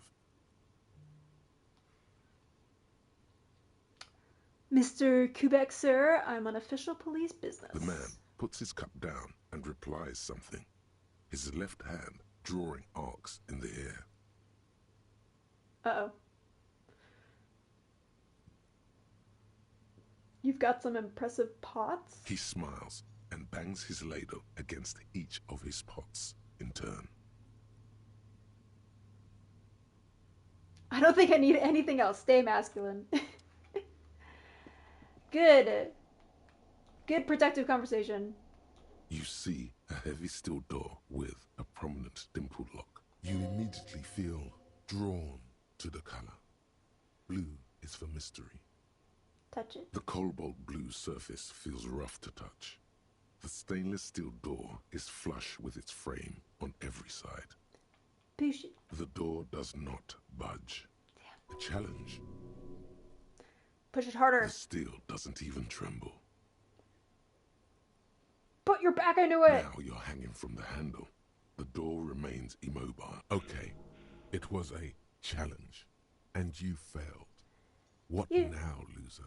How dare you? You didn't even let me roll for it. Call me a loser. You're a loser. I wonder where the store would lead. You do? It's a door in the back of the kitchen. Why do you care where it leads? I'm drawn to its color. Blue is for mystery, Lieutenant. It is quite pretty. I suppose we could look into it. Yes. As a side investigation. A mini side investigation. Gart is the person to ask about this. The cafeteria manager. That guy? Gart, I hate to have to keep coming back to you. Can I help you? So about? Another thing. Great. A money. I love those. Not money. Door. Mysterious blue door in the back of the kitchen. Tell me about it. Oh, yes, that door. Sure. There's nothing mysterious about it. It's just a door. Right, but what's behind the door? No, I don't have a key. I don't know how to get there. And I don't care either. It's not like I've been wondering about it for 10 years. It's just that frit warehouse, probably. You literally have no idea? What are you doing with your life, Gart? Or some boring storage space with a bunch of old junk and dust. Junk and dust. He's attempting to maintain an air of indifference. It's absolutely not convincing. I think you would like to know what's back there. I really do. Fine, okay, a little. But my job doesn't leave me time for wondering about one locked door in one of the cafeterias I manage. Gert, I would like to hire you on a little side investigation I'm running. So, I haven't opened it. I have cleaned the whole place 100 times over, though, after the animals. And I haven't found a key, so good luck with that. Ha. Huh. Yes? Okay. He wouldn't, I'll ask later. Oh yeah, we found a tank top. Reeking of sweat. Sleeveless shirt is the best choice if you're not afraid to show off your masculine upper body and that hairy, hairy chest. Well, between smelling of sweat and smelling of piss and sweat, I think I think I know which one I prefer.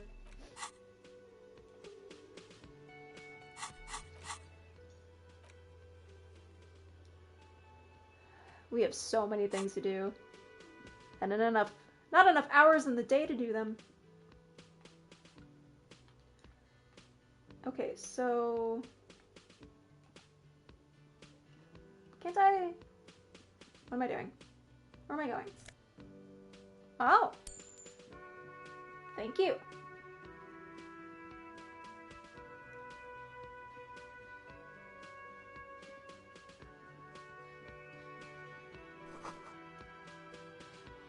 Right.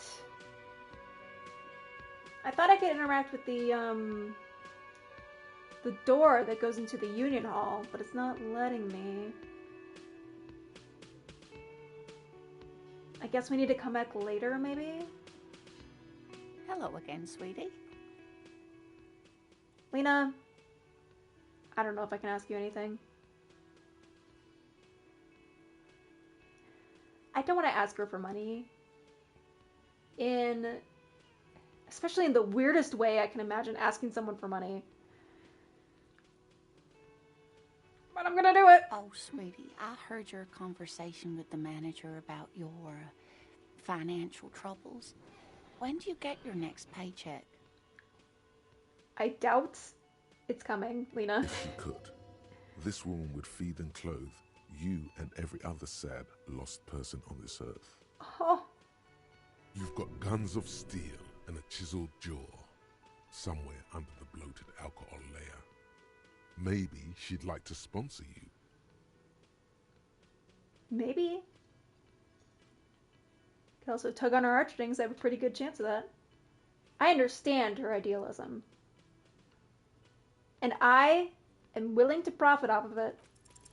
Your deportment remains dignified as you shed a single manly tear. You know, it isn't easy for me to ask this of anyone, but I am at the end of my rope. And nobody, not even this guy, will help me. Any money you could give me would be of help. Sweetie, I only have a few cents on me, but I could give you this to pawn. Just to tide you over. She unfashes the gold commemorative pin from her left jacket pocket and drops it in your palm.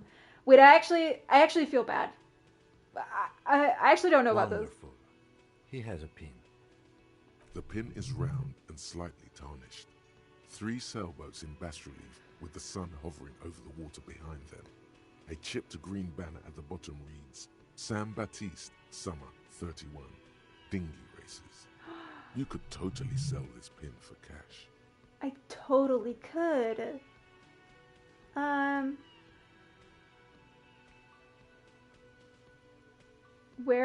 Do you know where I can pawn it? Cross the plaza and follow the road along the coast.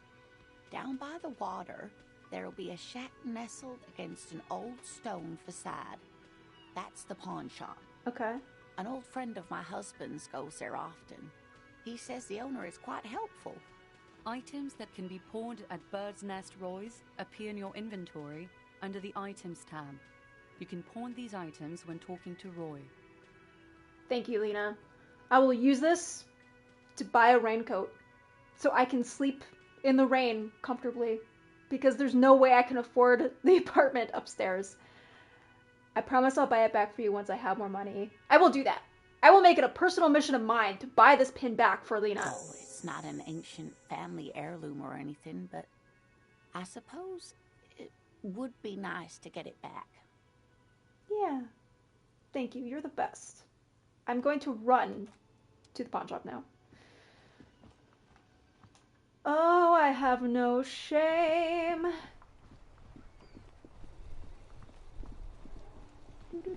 She said it was this way, right?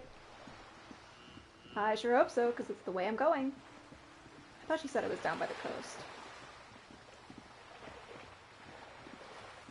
What's that? A lonely cormorant surveys the sea. Do I actually have a map?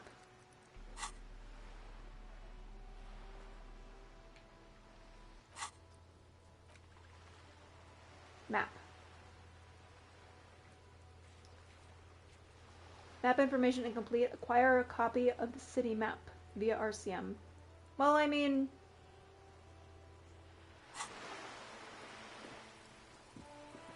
Oh, it's raining.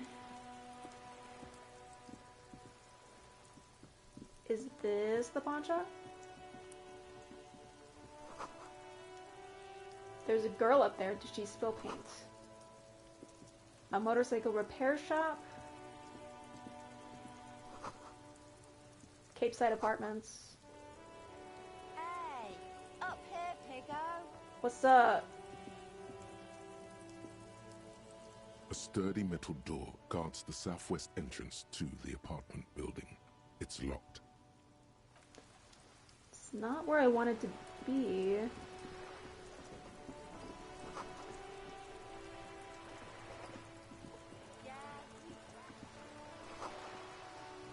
She's saying something to me, and I just don't know.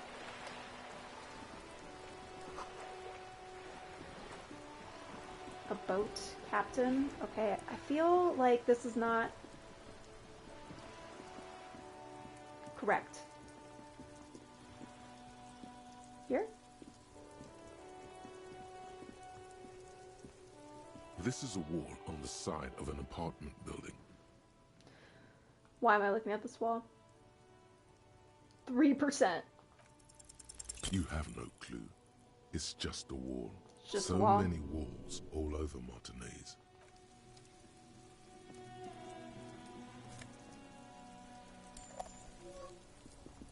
Oi!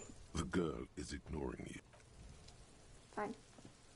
Be that way. Is this the pawn shop? There must be another way into the building. Jesus Christ. So loud.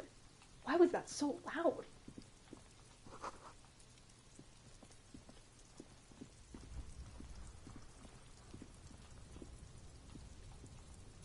What even is that building? Why do I want to get into it? Ow! Fuck. I did it again. Just a closed door, but you look at it suspiciously.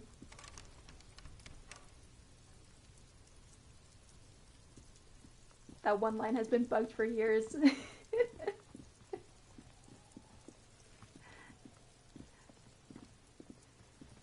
They should, yeah, never change it. It's an effective jump scare.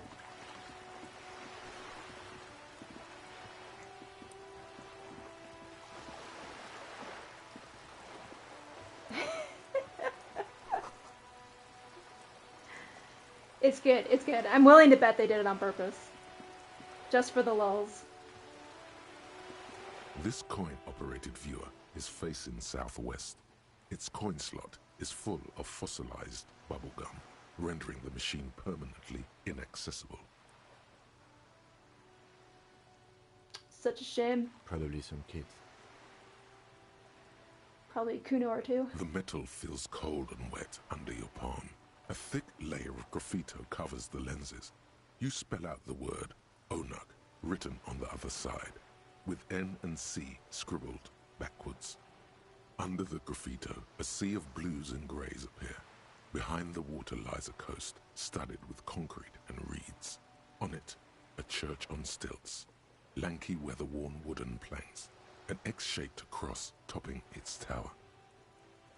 The church looks old and weather-worn. There are no lights in the windows. Interesting.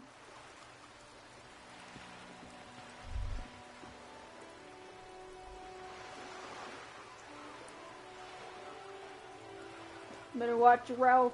Or watch your mouth. What's that? Slaughter bullet holes. And this is just the sea. Ooh.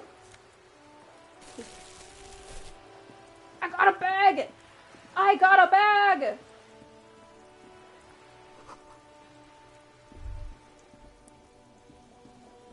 Don't know what I'm gonna do with it, but it's mine. Have you no shame? Whining about your back every time you bring out the measuring tape. René, you're a man with a fork in a world of soup. Please, let's just try to enjoy the game, alright? I like that expression. I'm gonna use that. Look, in his hand, going into his mouth, the sandwich. It's hauntingly beautiful. Ooh, haven't eaten all day. I'm trying to, but you keep breaking my concentration. You're old. I can see that. We're both old. Now stop grabbing your ass like it's a girl. These manly men are playing balls. This is a ball game. Grab a ball and play it. Don't ask questions. Shoot first. Ask questions never. Alright, I got this. That's the spirit. Don't even waste your breath asking about the game. They wouldn't know anyway. They're way past their prime. Hell yeah. Future is now. Ah, we did it. Ball champion. What am I doing? You are immediately surprised by the ball's lack of weight. No matter. You'll make it work.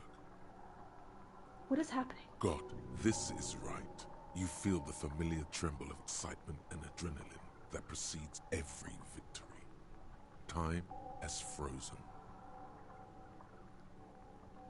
Feel the ball. The cold metal ball is surprisingly smooth against your neck. It has a pattern on it. Probably a sponsored ball. Yours would only be covered with bumps of learning and scars of victory. Already your muscles are adjusting to the weight, the nervous system calibrating, until you and the ball have merged into a single entity. The man ball is ready. The man ball is ready to dominate, taking your surroundings. A chilly breeze ruffles your hair as you stand there, feet firmly planted. All sounds, smells, even the wind, everything fades until the only thing left is the union of man and ball. Man ball. West, in the Grand Couronne area, a sharp overhand left from Arsène Luc Edelbrock sends the Samarin heavyweight champion, Kostya Miasnok Kostanicha, flying to the mat. The crowd goes wild. Revachol loves her heroes. One last glance inward. Who am I? An embodiment of pure motion.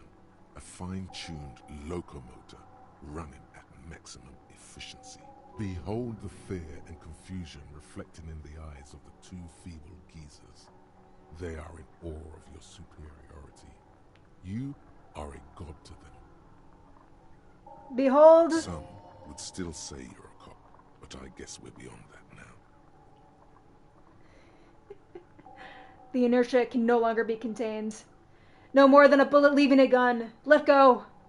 Be the bullet. Be the ball.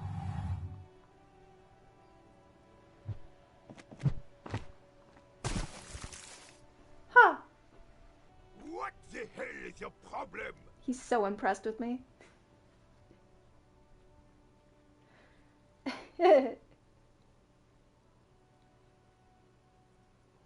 I'm a god of track and field. Why would I have a problem? I don't care if you are a cop. You do not just ruin someone's game. It's so goddamn disrespectful. I was improving it, if A man anything. his age getting worked up like that? Better watch that blood pressure. Mm-hmm. I'm sensing anger, and I just don't understand. Vandalized our game, son. We can't play pétanque with 5 bull. Pétanque? Yes, pétanque. You ruined our pétanque game. We want our bull back. Take it easy, René. This is just a misunderstanding, isn't it, officer? No harm done. Clearly, I was just, trying to make things more exciting around here. Of course there's harm done, you orange slug. You owe us a goddamn bull. Well, the ball is in the sea, in case you didn't see that, and I have a murder to solve, so sorry. A fine example you are setting here today, officer. I will remember this, and Costeau will too. It's okay, officer. Forgotten completely. It was my bull, and I have a spare. Everything is good, and we're ready to assist any way we can. See, Gaston gets it. What a He's good trying man. to avoid conflict at any cost. The lieutenant says nothing, but his face is rigid. It seems he does not approve of your athletic displays. I don't understand why everybody's so upset at my beautiful Herculean display of man ball throwing. It's your refusal I to don't take get it. responsibility I don't like. Just talk. It'll smooth things over. Old people like attention. Do you know anything about the hanged man in the backyard of the Whirling Rags? Unfortunately, I don't. Unlike most of the locals, I have no qualms about assisting law enforcement. But this affair has passed me by completely. And what do most of the locals say? In Martinez, the union is the law. So can you really blame them? But you don't have a problem with cops? Cop is a pejorative term. I don't have a problem with policemen. On the contrary, I admire the effort to bring order to our streets. So you don't know anything? If I knew, I would not be afraid to tell you. I simply don't. I'm an old man, not a coward. The daily business of the riffraff no longer concerns me. This is a man with a lot of past, but little present, and almost no future.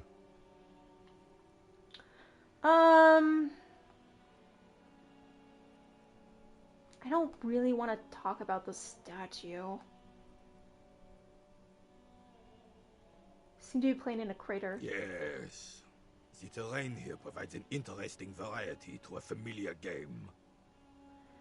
Do you know what created it? I do. Fire from heavy artillery. Ooh. Heavy artillery fire, you say? That's the best kind of artillery fire. Very interesting. But why? Has to do with that revolution we keep hearing about. Why what? Why was heavy artillery used? Because that's what happens when communists hijack your country, execute your supreme leadership, and turn your capital into a slaughterhouse. You use heavy ordnance to clean up your home. Did you use it against them? Sadly, no. It was the foreigners who brought them to their knees. We fought valiantly. Too valiantly. So valiantly we got licked. Unfortunate. Should have fought dirty, like they did with their suicide sex cult propaganda and mad anarchist women strapped to shrapnel bombs. We didn't so, and we lacked caliber. God bless him, but the suzerain's cannons simply weren't big enough. I understand. I'd bomb this place too. What a terrible thing to say. Why shell them here in Martinez? Because this place is a damn beachhead. Had to soften the commies up first. Yes. Beachhead? The military coordinated amphibious landing to take back Raphael. He finds your lack of historic knowledge troubling, a sign of mental deterioration in the preceding generations. I'm just trying to have a conversation, my guy. Martinez was used as one of the 3 footholds in Raphael during Operation Deathblow in 08. The other 2 are off in Stella Maris, and the Delta. Sounds grim, man. This here is Blood Ground, where Coalition boots first made landfall and cleaned those rabid dogs out. Most likely, we're playing pétanque on their mangled corpses. Blood ground. You got old René going there. Like he isn't hungry enough already. Is that why everything is so bombed out? I'm done with this conversation. I want to be out. Damn right, son. They laid the fire of hell on the city before they stormed it. And it worked, too. He approves of this radical approach. Knows it was necessary. Wild. The rest of the city got cleaned up, but Martinez they keep as a monument. And now the Union Socialists are practically running the place. Well, it's your own damn fault. You, we, the coalition, Raphael, whoever you want to blame, never finished the job. Officially, the party never surrendered. Of course they still all influence. You don't even begin to truly understand the players at the table, let alone the specific circumstances surrounding the... What do you think? What do I think? I don't know.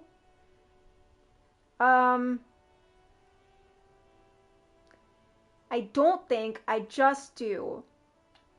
Please don't make me think. I'm just so damn sorry it had to be the coalition. After 8 years of fighting those hyenas, boiling cats for food and drinking piss in the mountains, I would have preferred if the Right Honorable King Guillaume returned through Raphael, or even if that damn clan Frisel had risen from the grave and led us. Sadly, that was not the case. This royal failure weighs heavily on him. Shame. Instead, all that is just, holy, and beautiful in the world was wiped away, and now it's neon signs with toothpaste ads everywhere. Foreign influence peddling garbage and stupid music on the radio. This is just what the commies wanted. This was their plan all along. This is what they wanted to replace the role of the suzerain with. Mm-hmm. What is a suzerain? The suzerain is the king. Has everyone forgotten already? They've forgotten already. Oh. It's no use talking to you. You were still in Daddy's balls when it happened. When we took our last stand against the filth and rode the cavalry straight into gunfire.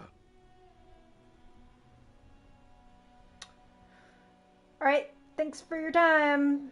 Peace.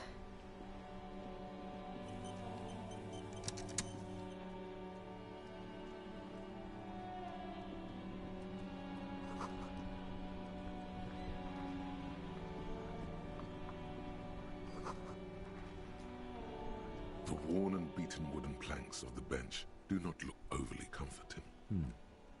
We can sit on benches after we've solved the murder. Let's go. It's gonna take a while, my You can revisit the bench if you ever need to pass the time when Lieutenant Kitsuragi is gone. Oh. Okay.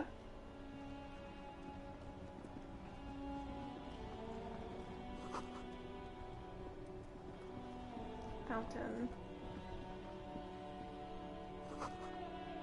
Tire tracks leading onto the roof. I'm going on a roof? I'm not going on a roof. It's not letting me.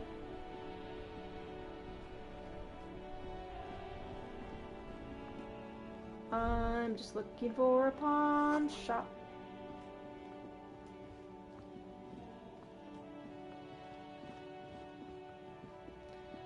Pawn shop. Hey, it's the pawn shop. Took us like a whole hour to find it, but we did it. What do we have here? Typical Martinez streetlight sits among assorted floor and table lamps. The light pole has been carefully cut, and the wiring has been redone and attached to a standard indoor plug. The light buzzes faintly, but persistently. Where the hell did you get that? It was brought to me to be altered. We are not here to investigate the theft of city property. You have to admit it's rather clever what he's done with it. I like it. Is it for sale? 700 real. A bargain, I dare say. Alright, I'll keep it in mind. A bargain? No, it's not. He's trying to sweet-talk you into buying trash. There's one just like it on every corner. The light has undergone 3 transformations, and every transformation, large or small, has a price tag. What kind of transformations? Well, there are the cost of removal and rewiring. The most important transformation is the light's placement among ordinary indoor fixtures, which has adjusted its morphological field. The light became suitable for use inside the home just a few days ago. What would I even do with it? Realistically. Nothing, but that doesn't make me want it less. There's no way I have the money. Don't got the money. Unless this pin gives me 700 It's not often rounds. that I see officers from the RCM in my pawn shop.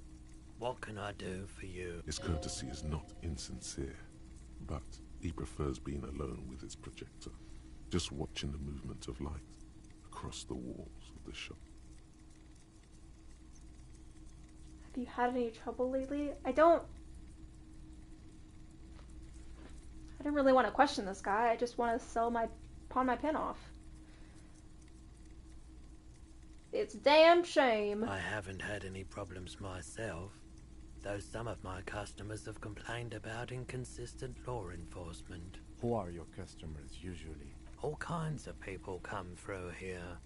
Locals, travelers, people looking for a deal, people looking for a keepsake, people who are terminally bored. As you can see, I have a wide selection of goods for everyone to choose from. Mm-hmm. Quite the collection. It keeps me entertained. His attention is drawn once more to the play of light and shadow on the walls behind you. Entertained? He might be high. If he is, on what? Let me sniff him. Let me suss him out. Okay, he definitely is high. Whatever it is, you've probably done it, and many other things besides. But you can't cut through the jumble of sensations to get to the answer. Alright, we'll have to come back to that. A guarded man like him wouldn't tell you if you asked out loud.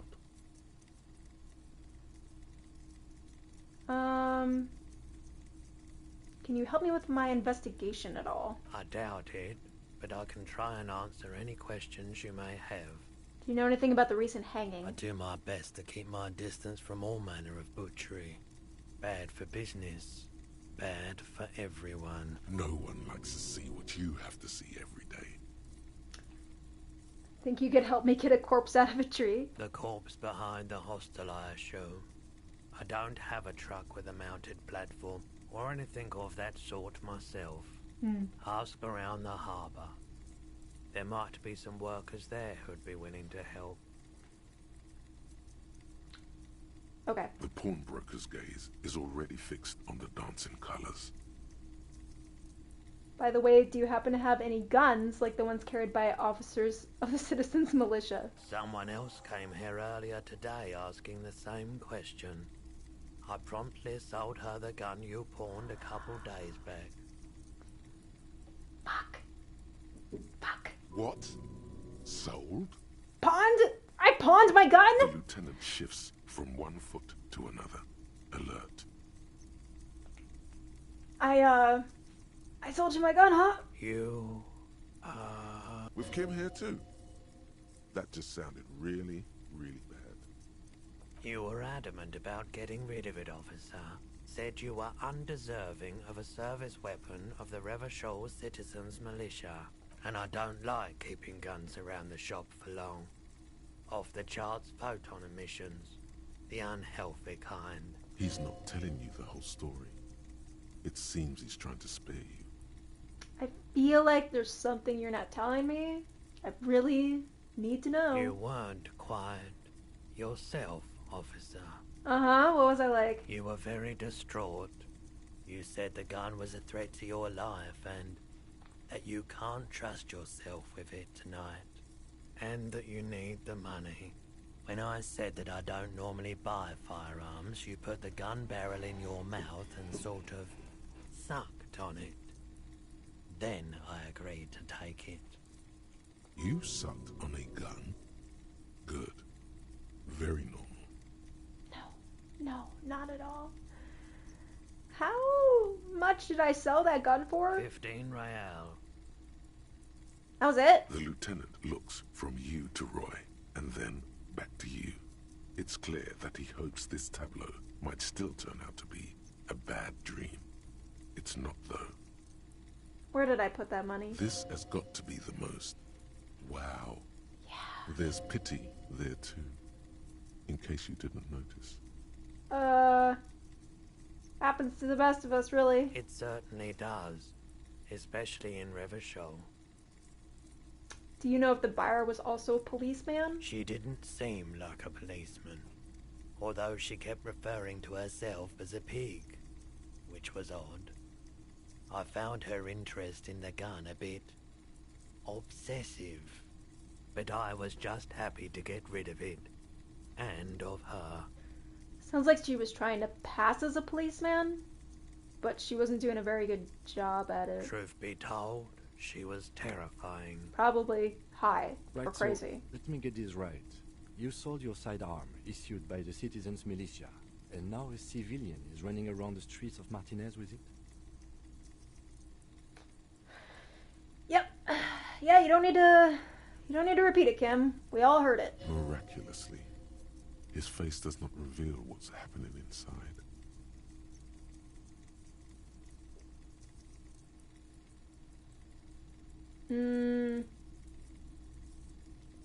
Maybe she's a rabid fan of mine. Something superstars have to deal with?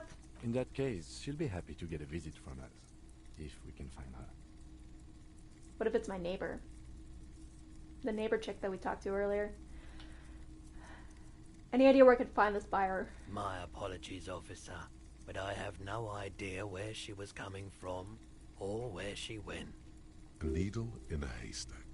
There is nothing you can do about it now. You'll just have to hope you luck upon her somehow. Alright. Talk about something else. Of course. I have other business? Right.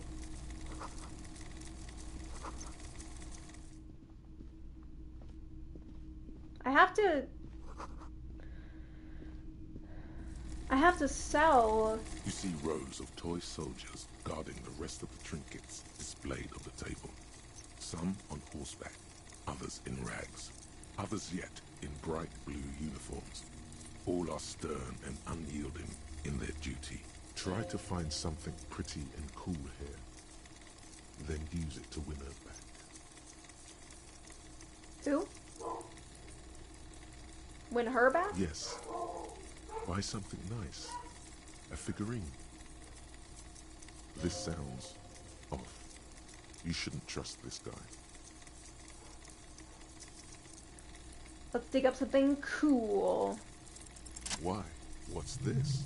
A headless man riding a horse. A headless man wearing futuristic tracksuit trousers that say found. That's pretty cool. Oh, that's the Headless Phone Rider. The Headless Phone The Rider. Headless Phone Rider. It's an urban legend about a man who rides the streets of Revachol sporting a fawn tracksuit. As you see, he's missing his head. Uh-huh. 50 cents. Bargain price. I'll throw in the tiny cap too. I think he's looking for it, or something. The tiny That cap? part of the story has many interpretations. The tiny cap that won't fit on his non-existent head? I shouldn't. I have other things to buy. But I really want it.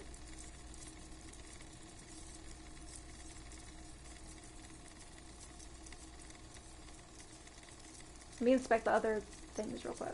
Big men on big horses, clad in lamella armor and carrying flintlocks, the kind that would mow down a line of enemy soldiers. Franco-Nigerian knights. I used to be very serious about these guys. Oh yeah? A long, long time ago. They're not all blue. These figurines also wear gold coats and caps, complemented by orange trousers. They are variously posed, wielding swords and rifles with bayonets. That looks like the old guy who was playing baton. This is what the loyalists look like, yes, at first. Then they wised up and got camouflage. Which ones? Ah, those. Yes, they are. I find the paint job a bit gaudy, but children like the bright colours indiscriminately. This set of soldiers isn't meant to look impressive. A few have rifles, but most of them carry pistols. Some even shovels and tall sticks. What are they called? Like civilian soldiers? You're probably talking about the revolutionaries, yes? Hmm. Yes, they are soldiers, revolutionary soldiers. I think their poverty has been exaggerated for effect. When you place them next to the royalists, it doesn't seem like they could possibly win.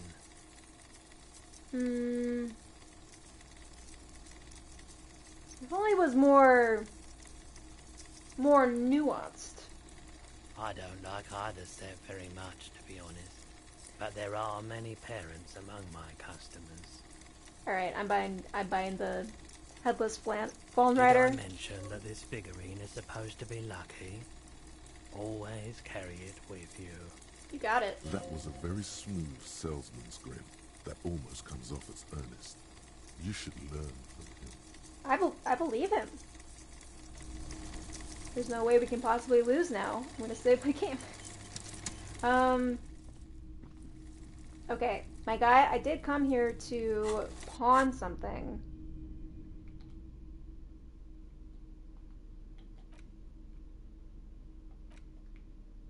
Clothes? An orange beanie. Where did I get that?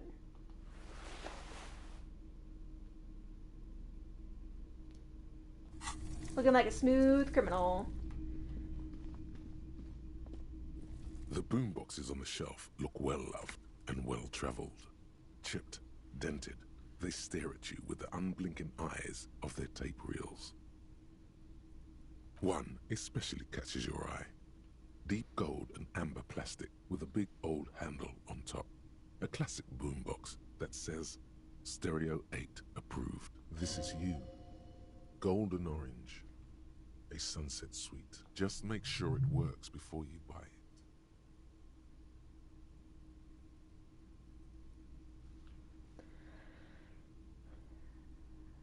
Tell me about this machine. Is the Harman Welsh W2. Made in Vespa. Designed in Seoul. Plays all reel-to-reel formats. 2mm, 8mm, 12mm. It's even got a little radio in there. It'll set you back 12 real. Does it actually work? Absolutely. I've tested each one myself with recordings of speech. Found sounds and music from a variety of genres. Even though I don't really like music. I wish you could test it in front of me. Doesn't matter, I can't afford it. Hello again. How can I help you? There's something I like to sell. Let me have a look.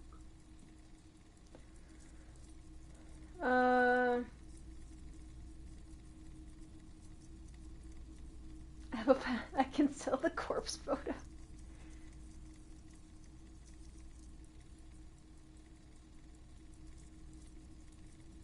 What can I ask about Lena's pin? San Baptiste summer dinghy races 31. What a pleasant time that was. So, what do you want to know? Price? I can give you $3.20 for it. Oh, come on, man. That's a ripoff and you know it. A pin from 31 ought to be priced at $3.10, but I added another 10 cents just to be nice.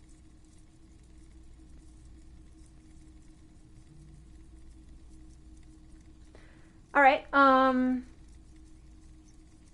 how how about, can you just hold on to it for a few days before you put it on sale? Sure. I can keep it behind the counter for a week. But only if you pawn it right now. Shit. Sure thing. So, do you want to sell anything? Anything else you're thinking of selling? Alright. Yep. Sell that.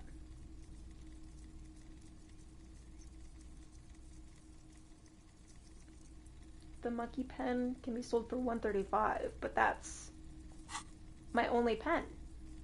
How else am I gonna write? I think that's it. Another time, perhaps. Another time, indeed.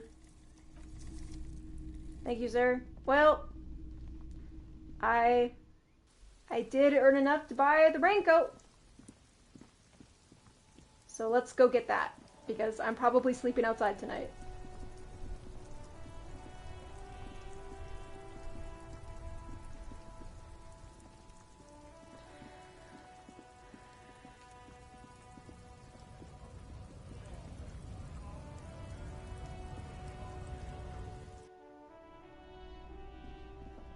Hello.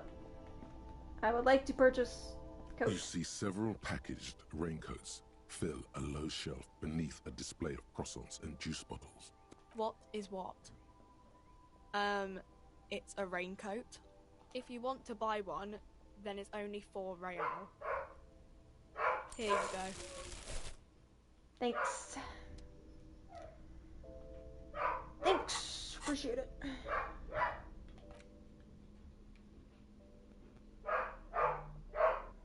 Hey, we're looking so snazzy. Look at us. Look at us.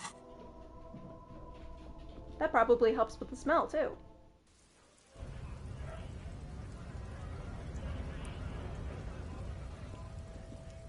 Alright, well, what are we gonna do now?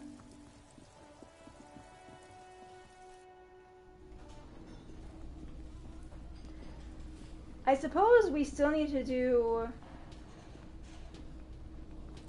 We still need to accomplish our initial goal of getting the body down from the tree. That's still a problem, right?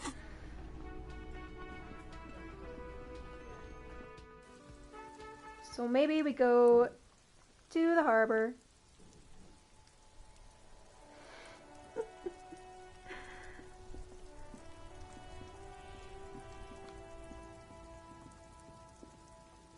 Yeah, get to hear my dogs barking? Yeah. Somebody came home to go a little nuts.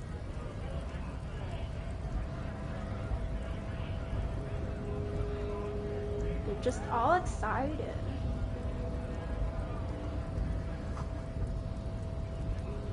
It says grit. Scab? What did he just call you? Oh no, not this again. No. You just got away from that fucking kid. No, he didn't call me that. I'm a cop. I was just messing with you. No one's ever seen a cop, Scab. Imagine, you cops Not going yet. on a strike, but then another cop comes in and says, let us cop for less money.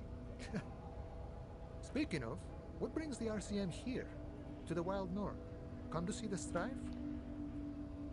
Murder, my man. Murder, huh? That sounds like a lot of hard work. You'd never see me investigating a murder.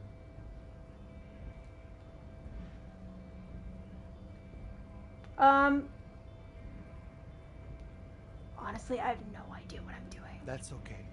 I have no idea what I'm doing either. I don't even know what day it is. Oh my god, me either.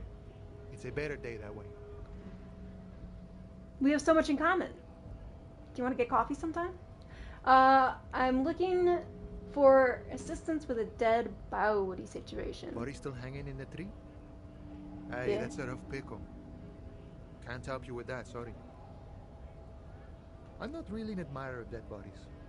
Might be someone else from the Union can render assistance. Me neither. Yeah, me. See, I don't like dead bodies either. What's the matter with this wimp? Is he obstructing justice?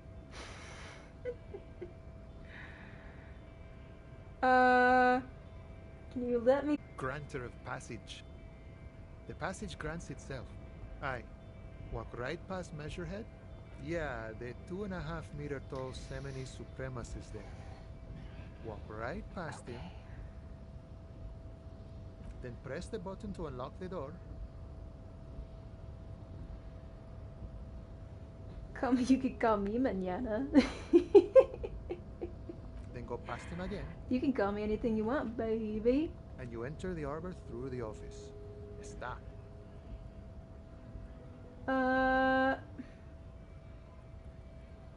For some reason, it's not going to be that easy. Don't worry, I'm sure it's not completely impossible. For example, you could best measure head in a physical confrontation.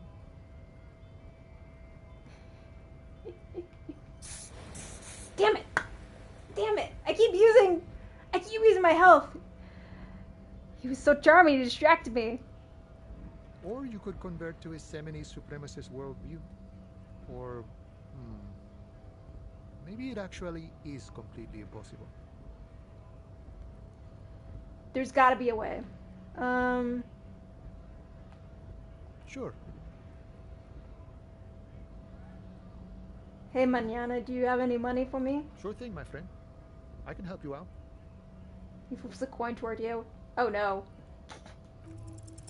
The coin lands into your hand as if it has always belonged there. Whew. The swallow returns.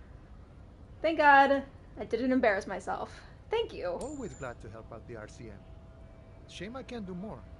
Things are meager at the moment due to... He gave me a whole royale. You know, the winter's fat is slowly running out and still better than scabbing though. I feel like the bullet would just bounce right off of him. I don't know. I feel like we gotta be more creative about Measurehead. The Union... Every bit helps, you know? I'm gonna be homeless tonight, so I appreciate it. I'm always glad to help out when possible. Not like these slithering scabs. Okay. I gotta go.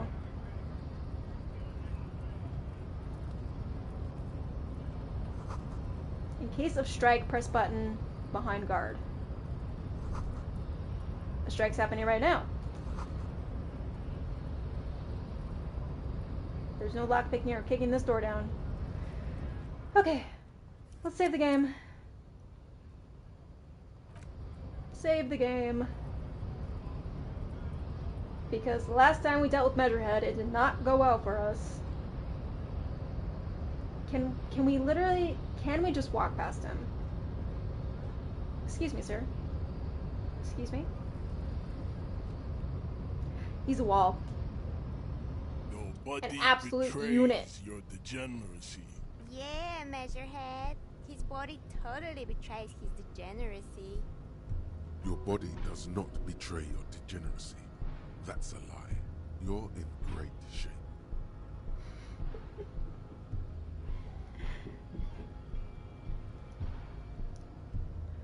Just astral project myself through him. You're... Don't say anything. Size him up first. Okay, yeah. Get the measure of him. Are you admiring my morphophysiology? Maybe a little. Maybe a little. Are you into that? A ripple of muscle passes underneath his skin. He lets you live. It must be frightening to stand in the shadow of this racial pinnacle. Be calm, Sandwich. You are not in danger because you are not a threat to me. Make yourself look bigger. Like a What bear. is this androgynous display of sexual maturity? You like what you see? Things are not as bad as they look. Sure, you have high blood pressure from metabolizing heroic quantities of ethanol, but you are robustly built. You will survive. I'm pretty sure I had 2 heart attacks this morning and I am still up and running. Somehow managed to separate your soul from this mortal coil long enough to reach the button.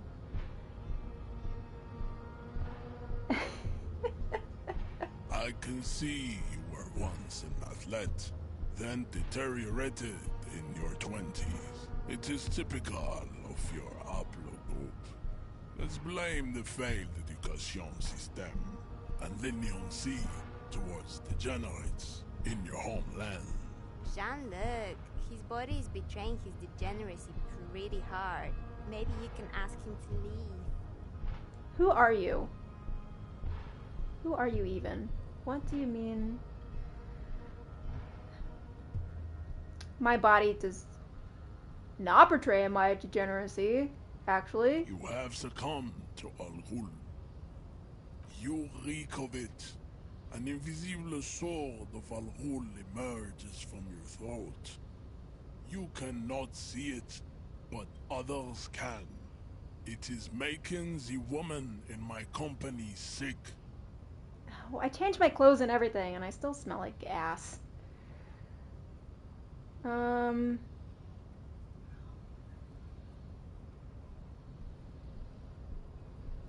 Okay. Let's just get to the point, because we've talked about all this before. I need you to help me take down the dead body or let me in. Can you help me, actually? You could be my platform, in all honesty. No, you don't. You need to get another drink. Occidental Haplogroup B4 is done giving orders around here. The influence of the ham sandwich race is waning. Show him the ham still got it.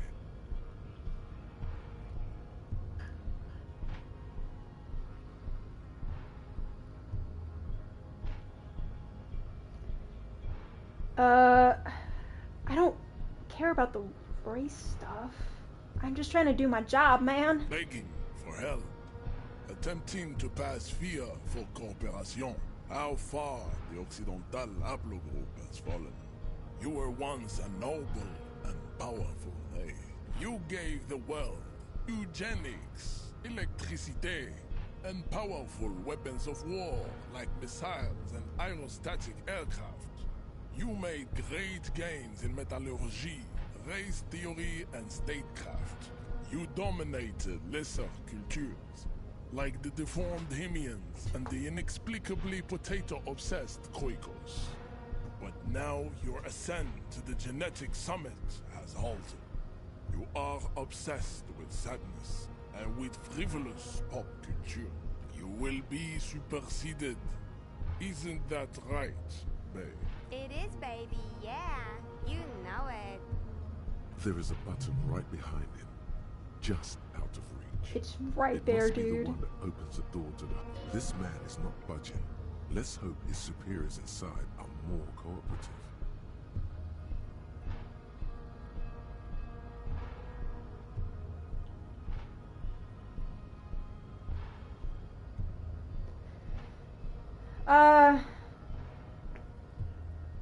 I mean, sure, my guy. If I say that you're right, will you help me? I don't know. I don't want to be a part of this conversation. Enough with this begging. You should leave the stage of history with dignity by inviting the other races to a great world war. Bring your troops to the Seminine Islands and to Boogie Street, and we will pulverize you. When you are gone, we will build a museum for you. The walls will be lined with bottles of Al-Ghul, your beloved beverage. Inside, we will store the odes to homosexuality you call art, and your microcephalics. This is your chance. He's talking. Rip into him with a punch and catch him off guard. No, don't rip into anyone. You're sensitive. Remember? Communicate.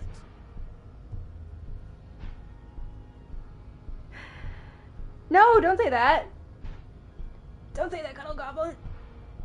It's the opposite. I don't want to have anything to do with the racism.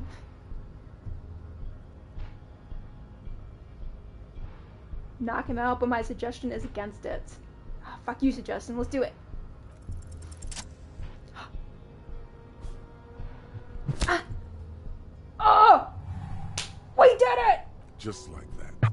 We did it! Woo! A solid strike straight into his throat, into the cartilage. You could swear you felt the soft palate break. The man is reeling, gasping for air.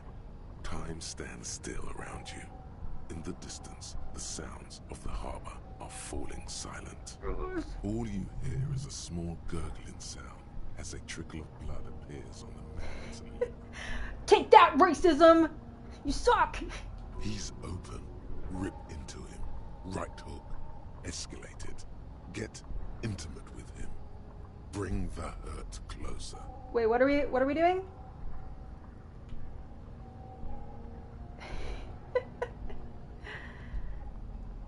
Back up and perform a 360 flying spin? No, let's not get too crazy. Right hook. Uh-oh. Oh. Oh God. Oh God. Don't move. Your head is in his hands, like a pair of forceps crushing you, and you can feel every jewel. Oh no. Oh, this turned around so fast. Say it. I am a degenerate drunk. Take the pain, goddammit. At least take that. Try to get out of it. Even under the increased force on your skull, there is no pain. Just the sound of your own blood gushing in there, feeding your mind with oxygen. Oh no. You are a poor player of physical chess.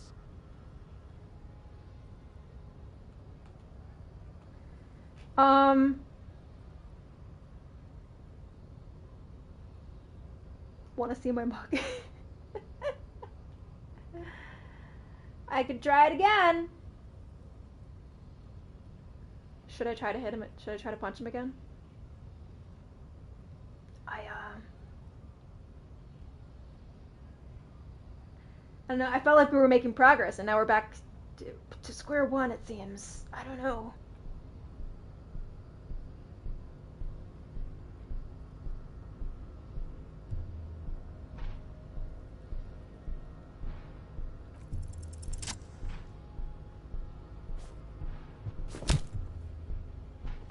I did it again.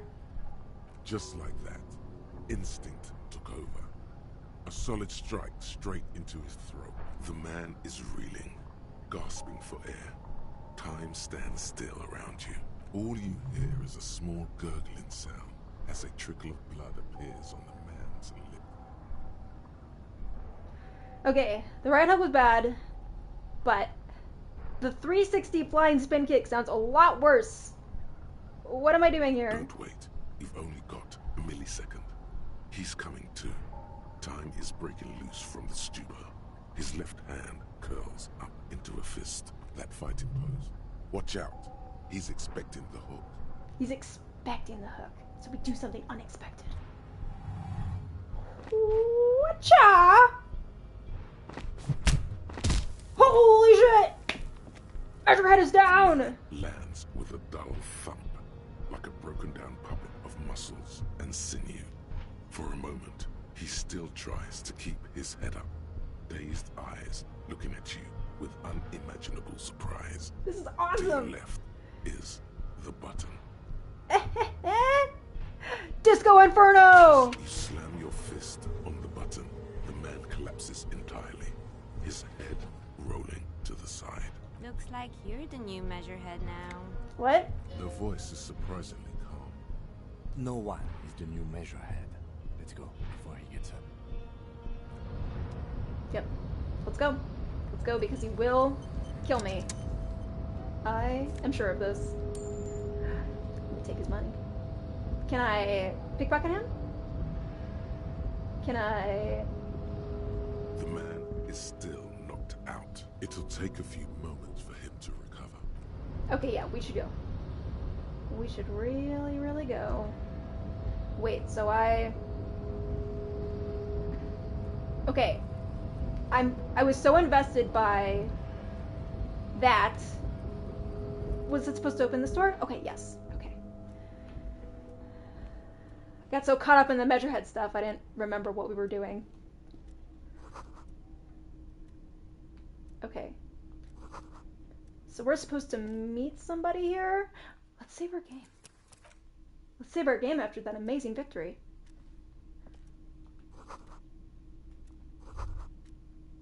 Someone left the coffee machine on. The dark liquid in the pot almost looks sentient. No, it doesn't. Don't look at it. What's that? La Fumée? Volume 1. Does this say anything, or is it just fluff? The front of this quarterly journal features a large satirical portrait of the late King Friesel. From the sides of his head, a pair of white antlers spread to the corners of the cover. To your disappointment, there aren't any full-color pictures to direct your attention. Boo. Just column after column of closely set text, interrupted occasionally by little doodles in black and white. After rifling the pages with your thumb several times, you return to the table of contents. The magazine is divided into several sections: international developments, Kunst und Kultur, and local concerns. Just inside the cover, there's also an editor's note. I guess read the editor's note. I don't know. Comrade, as you know, this journal takes its name from Mazov's immortal expression, du cristal à la fumée. This was his way of describing the way the rigid, crystalline structures of capitalist ideology turned to smoke under communism. But, like the structures of capitalist ideology, we too are at risk of going à la fumée, unlike many publications which are content to spoon-feed their readers reassuring drivel. La Fumée is committed to telling the radical truth, even when that truth may drive away potential subscribers. So please, if you value our radical Mazovian perspective on contemporary politics, culture, and international affairs, please consider subscribing today. Yours in struggle, the editors. I think these are communists. What do you expect? It was laying around the office of the Debarders Union. They're probably bankrolling the thing. You flip back to the front of the magazine. The table of contents unfolds before you. Okay, let's put this away for now. Let's put this away for now. A strange buzzing sound comes from the radio. What's that? I don't want to talk to him. Nope, not talking to you. We'll take that. A postcard. On second glance, someone has forgotten to properly close one of the drawers. It's unfortunate for the Union to just leave their paperwork lying around like this. So careless of them. Let's see what's inside, he thinks. The drawer opens smoothly. Inside is a well-organized selection of brown folders, hundreds of documents containing logistical data. Two kinds of transactions stand out. Materials coming into Revachol from the outside world, from Muindi, Grad, and even Ilmara, and the same materials being handed over to companies inside Revachol. Kuron, Coal City, La Delta, and Jamrock are listed among the many districts where the imports are being sold. Anything interesting? It's hard to make sense of this thicket of company names, dates, quantities, and percentages. You try to focus, but the lines are getting blurry. Oh. Sounds like my brain. Try to force yourself through. Whatever's hidden here is hidden well. Concentration isn't enough. Only a trained accountant with a background in logistics would be able to really make sense of it. It appears to be a to-do list written in large, uneven capital letters. Remember, Leo, Everard's shoes, special whirling borscht, water Everard's plants, sweep office floor, more banners. All items on the list have been crossed out, and the note itself is crumpled. Take a look at this, Kim. Everard Clare, probably. The head of the Debarders Union. One of his aides must have left it. Nothing incriminating here. What is so special about this borscht? Code for drugs, booze, blood. Maybe. No, borscht is like a food? Maybe? I literally have no idea, but I know I've heard the term before. Hundreds of documents containing logistical data.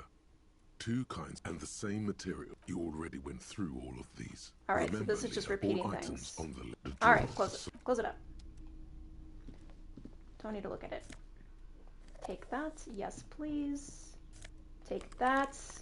Neat office shades.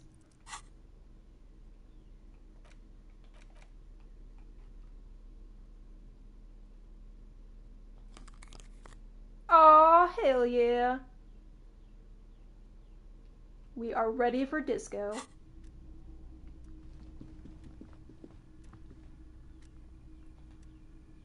An imposing combination of a punch clock and a payphone is looking down at you from the wall. A note on the side says, tokens unavailable due to strike. Use change. I don't think we have to call anybody yet.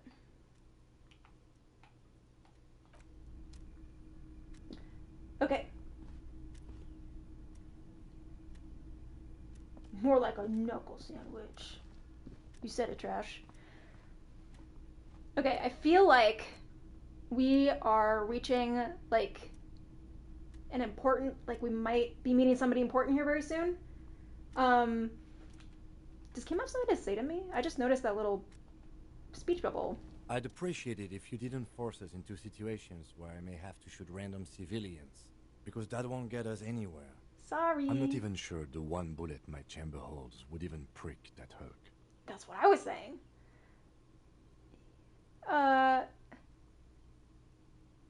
But I had to do it. How else were we gonna get through the gates, my guy? There must be some other way. Let's go see the yard again. It faces the other end of the harbor. We're done with Measurehead here. Yeah, well, we're not done with his office yet either.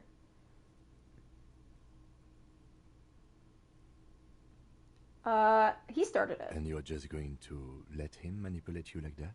I had to assert my dominance. We're not here on some political quest. We are here to solve a crime. Don't make the situation any more volatile than it already is. I was fighting racism, Kim. It was important. I'm a hero. We're not here on some political quest. We are here to solve a crime. Don't make the situation any more volatile than it already is. Hey man, you fought your own racist demons earlier, and I totally had your back, okay? Give me a little slack. Okay. I promise I won't do anything against Measurehead again. Let's think of something else. No. You should do it again. It's the last thing he'll be expecting. I had my fingers crossed the whole time.